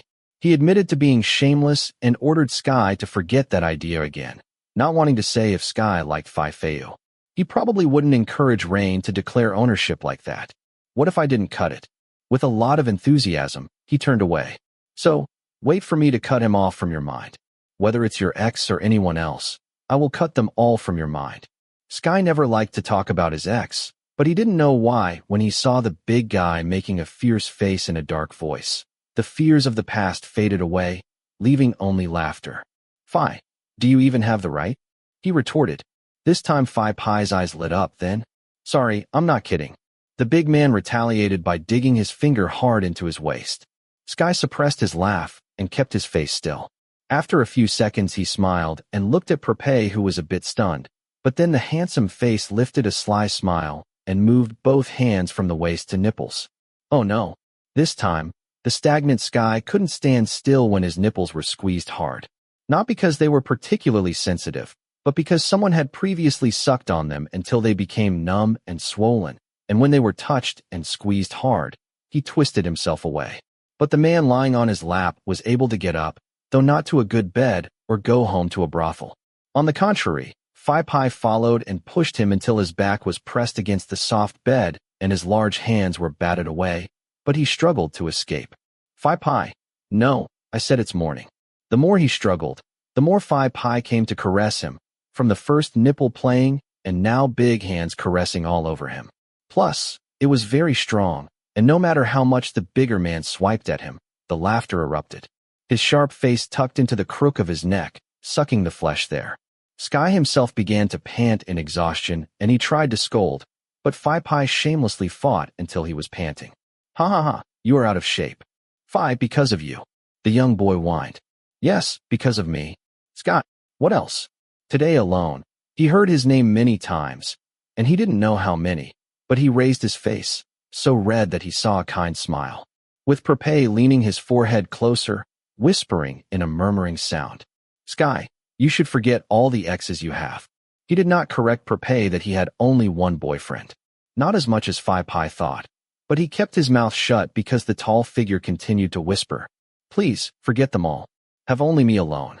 Even you, Phi, I don't want to have you. But the denial stuck to his lips, and finally, he closed his eyes low, giving the person who was watching a smile, and his lips and mouth softly closed. His hand that rubbed all over his body moved to touch the hem, and he put his hand on the warm skin as closely as possible, snuggling up to the fullest. Then the determined man turned and whispered against his cheek. Please. Those two eyes intertwined, then Sky said in a low voice. No, one crazy person like you is enough. Prapai laughed and threw his head against his mouth, and then spoke into his neck. Ugh, with Sky, I succumbed to being crazy. What force does a person with a trembling heart have to restrain? When he was pushed down to lie with his back against the bed again, he could only put his hands up and wrap them around Prapai's neck and open his mouth to a hot kiss Prapai willingly offered. He made excuses because he wanted Prapai to get bored quickly so their story would be over, even though he knew he didn't want this embrace to end. When Prapai hugged him, Sky felt safe. Why? This was someone who should be bored of him.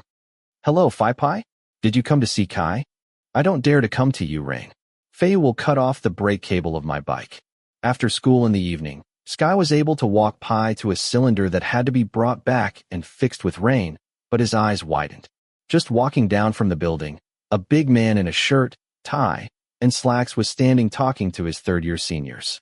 The sound was hilarious, as if they had known each other for 10 lifetimes, and it wasn't the young boy who would jump in with joy. Also, but a close friend who ran around and squinted. Feiyu already trusts you because he saw that you don't come to mess with me. Did you get a lot of bribes? Sky narrowed his eyes and looked at the person who was helping to brew it. People like me can't be bought with money. They call it a good friend. But with 5 Feu? What did you get in exchange from him? He teased knowingly, turning to look at the person who popped his head out to catch Praipai's smile. Prapai told me an old story about Feu from 2 years ago. In exchange, I gave him your school schedule. How can you sell me to Prapai? Rain was stumped but didn't dare to yell because the person next to him was smiling viciously. Pulling on the back of the shirt, the friend who was pretending to leap, Prapai laughed loudly and walked over. He came and drew his arms around the shoulders of the tall boy. Sky couldn't pull his shoulders away from the gecko's hand and spoke with his mouth full. Between my friend's wife and my wife, who knows what I have to choose? Well, oh, Ran, you have a handsome brother-in-law. That's it. Where did he come from? I want one. You already have a husband, right? But my husband never said between my friend's wife and my wife. What would you choose? The third-year seniors teased loudly, led by Miss Ran, until Sky was startled and looked at the person calling him. With a mouth full of words and a nervous raising of eyebrows, he knew that if he danced, Prapai got his heart. So he stood silently, pretending nothing was wrong, with his heart pounding like a drum, while Rain was pointing a finger between him and Prapai. We haven't seen each other for a week and you already have a husband. Not like you, having a husband and not telling his friends a word. Rain shut his mouth and laughed so dryly, squinting at the person beside him. And this isn't me. You guys don't have to tease. Don't you have work to do? There's an event, but let's stop by to tease the younger ones to rejuvenate first. The seniors said it was funny, but the voice seemed to say that. There is no work to do. It's called work and not enough time. So, they waved goodbye to the juniors and raised their hands to pay respect to Prapai. Sky wondered when this big guy had come to count his relatives with this group, and then they separated in the other direction. When there were only the 3 of them left, Sky turned to look at the person beside Kai, who Prapai pretended to open his mouth. He made a painful face and raised both hands to hold his chest. If I'm not your husband, then what am I to you, Sky? So, my God, this confidence. Rain also looked curious, and Prapai's eyes were so dazzling that it would be nice to poke his finger in his eye, clinging to his shoulder and not letting go. So, Napon managed to put his elbow to his waist to stop himself from doubling over, and looked at the grumpy man almost backward and raised his hand to gently caress his stomach, then smiled coldly, saying with his mouth full of words, "A toy to kill time." Silence engulfed them as the heat hit his cheeks. "Oh yeah." A close friend clapped his hands, but the person who spoke bit his lip tightly and turned around. "I am going back." "Wait, Sky. My car is here." Huh. You said it yourself and then ran away by yourself? I came early to bring toys home. Let's get some worthwhile toying." The owner of Sky's face reddened and he went faster, but didn't run to call a hired moto taxi back to the dormitory. He just went to stand beside the big car that Prapai used instead of the big bike on a working day, his mouth telling him to cover up. "I'm not," and unlock it quickly. "I want to go back to the dorm and go to sleep." He didn't tell him that when someone picked him up, he wasn't unhappy. Sky thought that once he had given in and had sex with him, Prapai would have vanished into the clouds and would only return when he wanted to. But it turned out that he was wrong. In the past, Prapai came twice a week often. This was becoming 4 or 5 days of visits a week, showing up without fail. And Prapai did not just drop by to have dinner together with him. He upgraded it to sleepovers at the dormitory on Saturday and Sunday. The guy who thought that after Prapai had already gotten bored he would leave, but now it turned out that not only on weekdays would he come to deliver food to the room. Sometimes he came to wait in front of the faculty, and that caused Sky to be teased by fellow second-year students, friends, and seniors. Because some days he had meetings at the club that ran late at night. Prapai also came to help with his architecture model making often, and his skills started to develop. He could cut paper without going crooked and knew Sky's stationary equipment. Every time he asked for anything, from helping to picking him up, Prapai would show up. And most importantly, Prapai did not force him into bed. He just lay there hugging him. When Sky asked, Prapai laughed, playfully telling him, "I want Sky to sleep with ease even after talking to me. When I see your sleepiness like this, and you sleep with your guard up and afraid, it makes me lose confidence." But what made him speechless was probably the voice of concern as his palms caressed his cheeks. "Get some sleep." Now Sky wanted to ask Prapai if he had a good time to rest. He came to him every day without getting tired, but Prapai could only keep his mouth shut. He easily accepted when Prapai appeared again late on Saturday afternoon for a sleepover. He hugged him tightly, but still hoarsely asked if Prapai was ready to let go if he said he had enough. Can't. At that moment, even if there was an urgent task, Sky would first call Prapai, and then he responded to the hot teasing like he was waiting for any teasing from Prapai. Actually, he now felt like it was he who demanded more closeness. It was he who wanted Prapai to hold him so tightly, and he thought he spent all week waiting for the weekends to come so Prapai could hug him and spend time with him. The fact that he didn't want to push away but wanted to get so close was something that almost made him go mad. Chapter 15. Ouch. Prapai, what are you doing? I only cut a little of my finger. I am okay. In the middle of the week one evening, Prapai was still serving as a lineman delivering food to a second-year architecture student. He intended to stay so they could have dinner together, look around a bit, and then go home so he wouldn't bother the boy who was doing assignments. But he waited and waited. Sky said he was going to be done in 5 minutes, 3 times. The young man passed the time by packing up things that were scattered for him with good intentions. When he saw the tape that Sky used to stick to the form rolling on the floor and the ends were messed up, he grabbed the cutter that had become a lover's weapon to cut the tape, but he just cut his finger. The cry made someone who was working on an assignment suddenly turn and look at the hand that was trying to hide, but it was too late to smile and say that it was okay. You are okay where? I just changed the blade. But the young boy immediately approached and pulled his hand to look at the wound until Prapai had to offer a comforting smile. That's all. I'll buy you a new tape. This one is already stained with blood.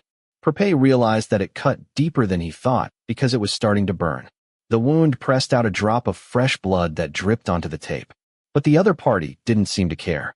He only looked at his wound. Forget it. Stained or not stained, I can use it. Don't put your hands on it. The young man Prapai's tone changed to concern. But when he saw Sky's pale face, he still tried to cover his hand. Until, remove your hand. Sky raised his head and looked into Prapai's eyes with a stern voice. And surprisingly, the man who had never been afraid of anything suddenly lowered his hand. Cut deep like this, and you still say it's okay. Should we go to the doctor again? It's just this small wound. Right now a car crash wouldn't even hurt more. He wanted to make light of it and turn it into a fun thing. But instead he only saw fierce eyes flickering at him.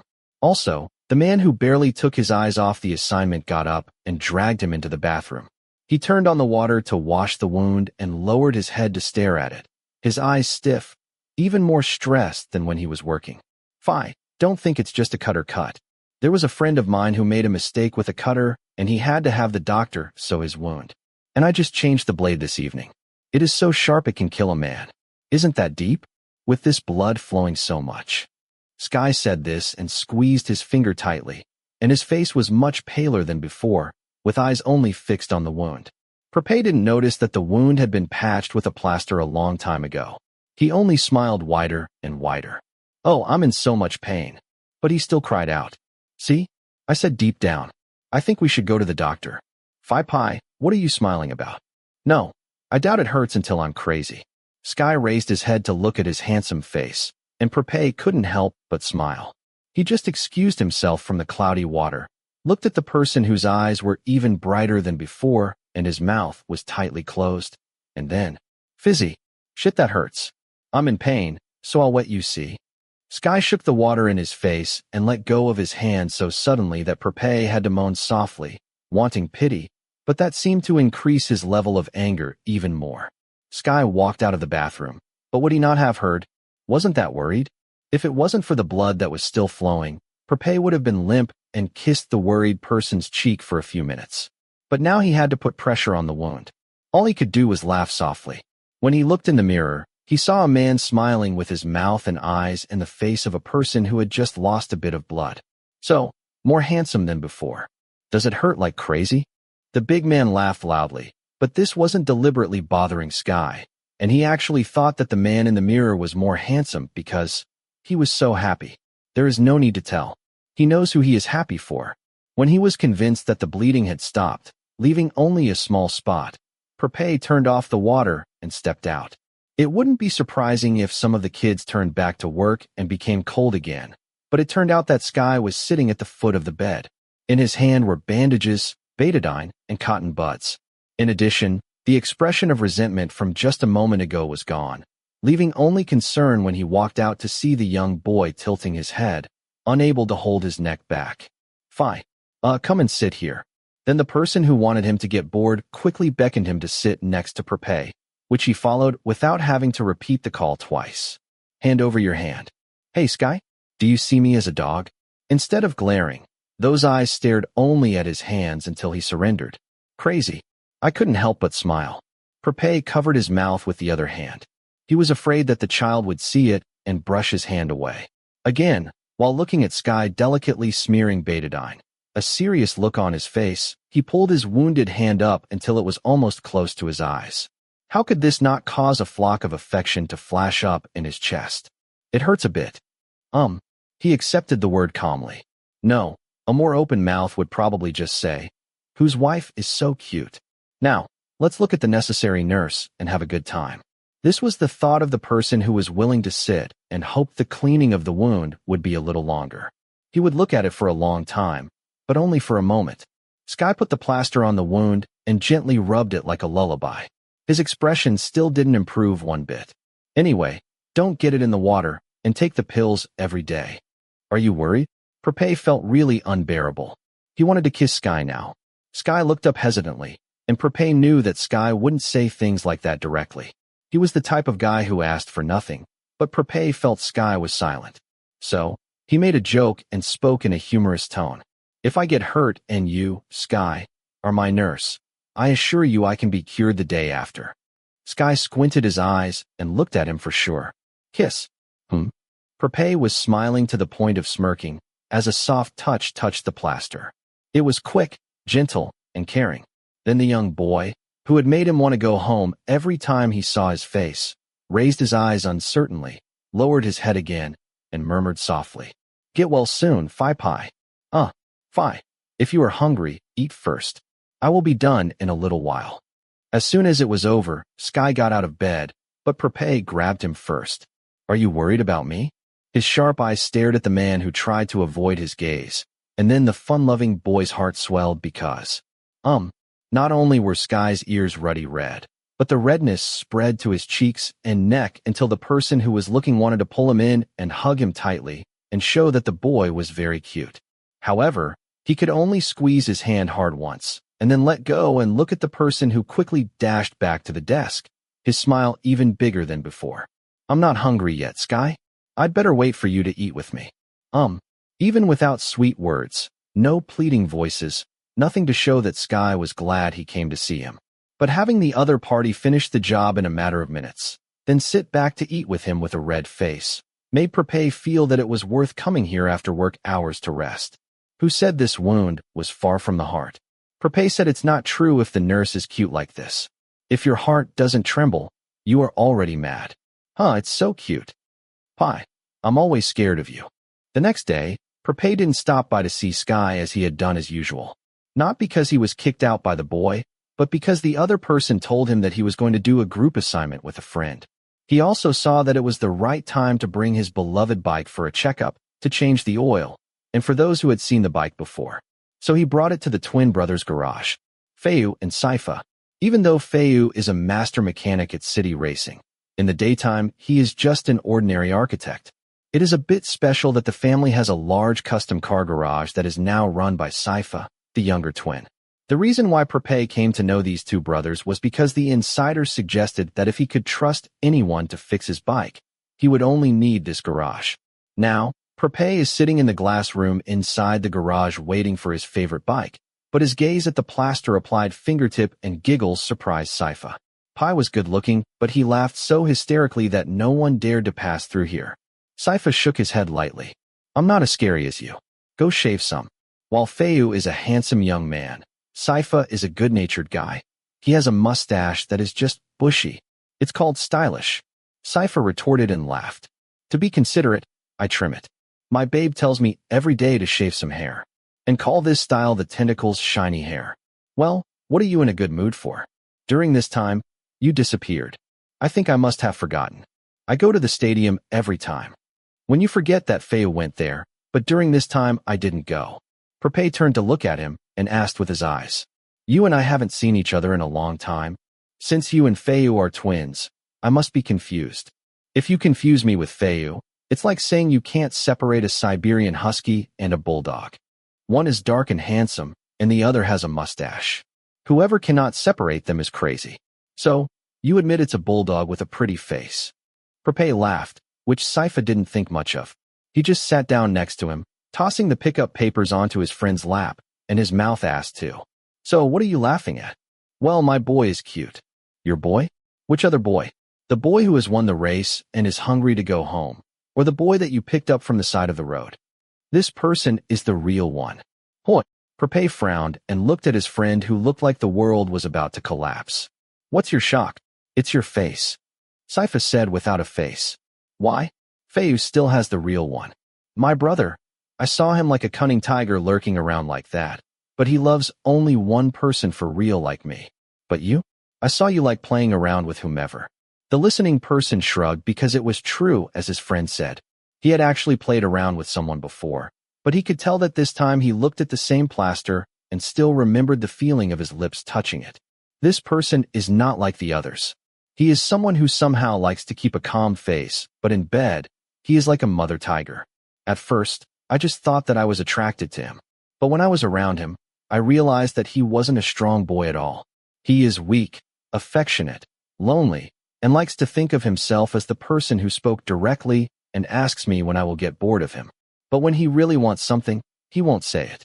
How many times, I don't know where, I see him looking at me like he's so happy that I want to see him. When he thinks that I can't see him smile, he smiles with a grin. When he thinks that I'm sleeping, he hugs me back. I don't know what kid is so cute. Prapai said this, and his smile grew wider and bigger without any sign of joking at all.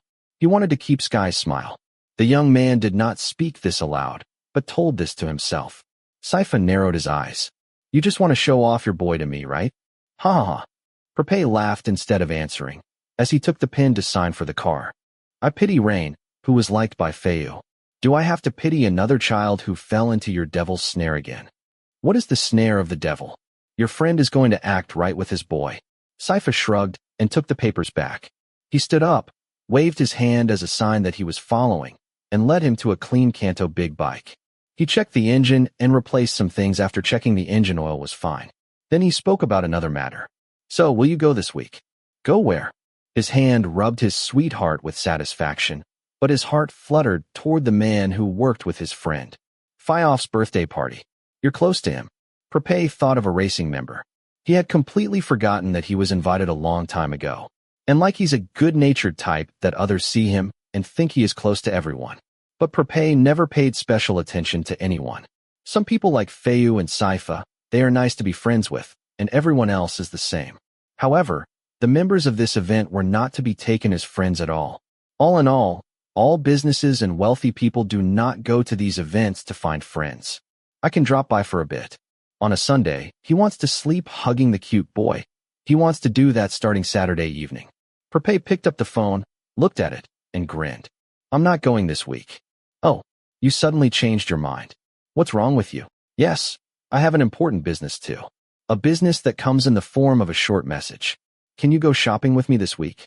No matter whose birthday party is or how important it is, he's ready to screw business relations. Because going shopping with someone who for years barely sent a message is more important than anything. I really feel sorry for that boy. Prapai didn't know if his facial expressions were too much.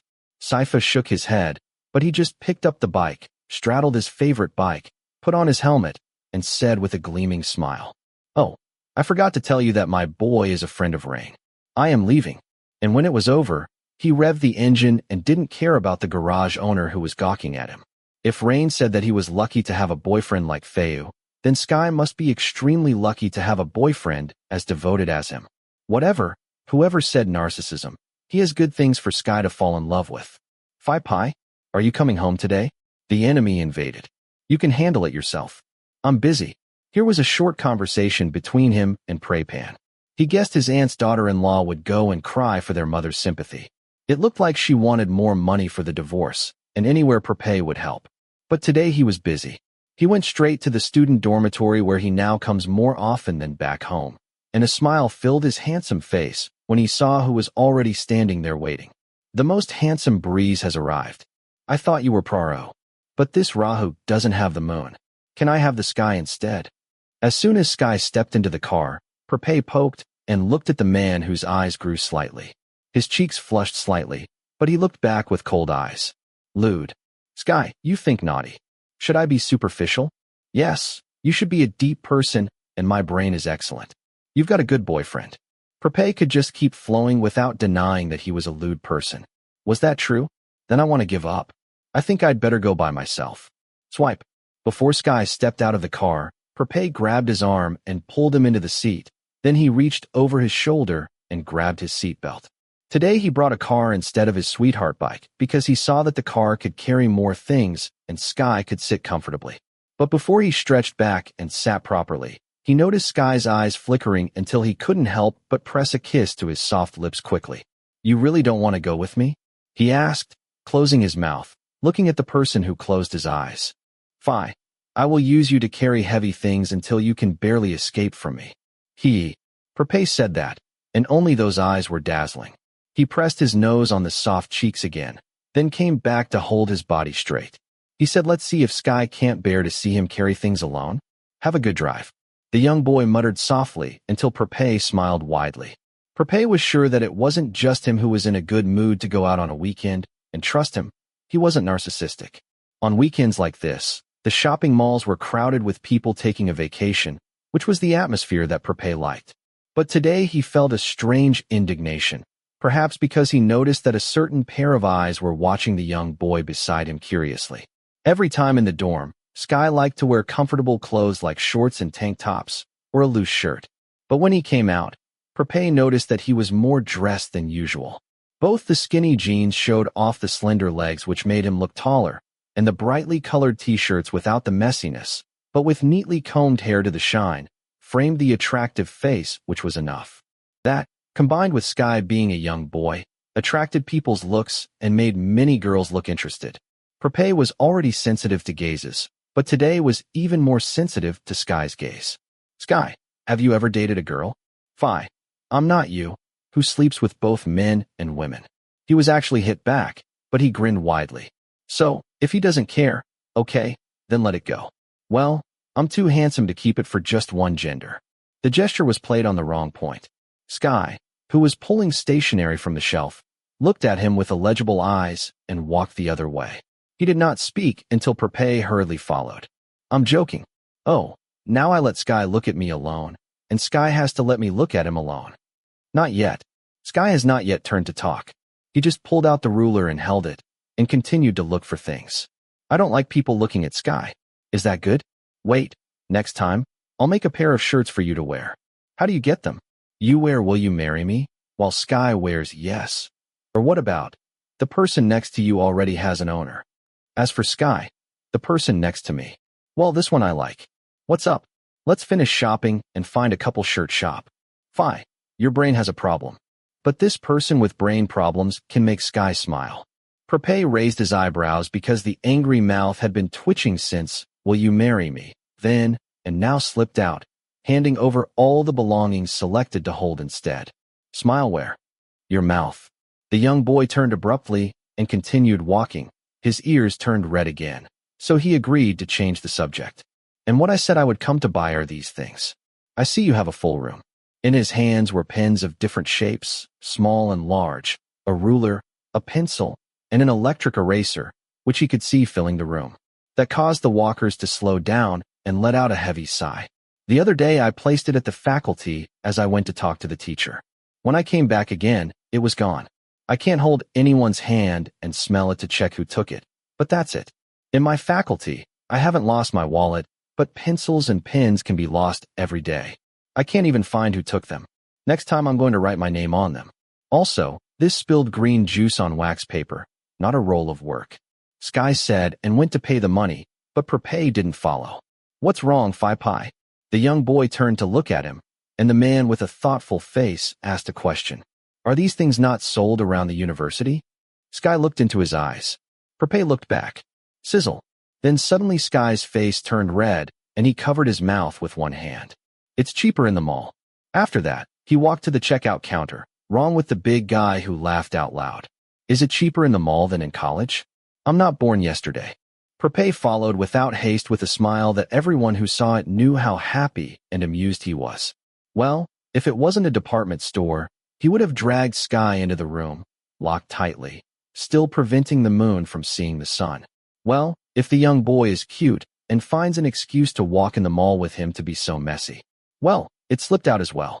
Sigh. I'm so lost. Can't you help me hold it? But here are 60 books. If it's just that heavy, you are too weak. Prapai wanted to laugh. At the mall half an hour ago, when Sky was caught making excuses to come out with him, the young boy solved his embarrassment by using him as a bearer to enter that shop and buy things in this shop. Suddenly, he didn't look at his face. He even turned into a comic book store and bought 60 books in a row, and Prapai didn't know if he had time to read them. The ones on the bookshelf were still unpacked, and the plastic was not completely removed. He looked and knew that this was clearly a cover-up. Sky could have been stubborn, but his expression was never stiff, and his ears were turning red. I'm weaker than Sky thinks. You have to take care of me a lot, you know? Prapai continued to moan exaggeratedly, and the listening person squinted several times and stopped walking. He turned around, his face still, until the man who was fooling around too much smiled and asked for forgiveness. He thought that today was enough to bother him. If he kept it up, Sky wouldn't let him hang out with him, because he had been hanging around all week. What if Sky was busy with his homework? It might be 2 or 3 weeks. I'm not complaining anymore. Are you hungry? Or should we go get something to eat? The handsome guy asked in a soft voice, looking at the person walking back and standing in front of him, thinking he would be sarcastic or condemned, but swipe. It's lighter now. The cute boy grabbed a bag of books to help him carry, made a soft noise, and turned around, continuing to walk. The way a person pretends to be weak but just walks in. If there was any free hand, Prapai would lift up his chest because of being hit by love. Anyone bored of Sky is crazy. Also, Prapai's heart pounded as Sky stepped toward the entrance of a store. Not afraid of having to carry more stuff, but because, I'm going to eat at this restaurant, Sky said stubbornly, then walked to the grill shop. This isn't called being spoiled. It should be called caring. The boy remembered how much Prapai liked to eat meat, and that made Prapai frown and raised his hand where the finger of the comic book bag came up to touch his chest, and he saw that. The beat is so powerful.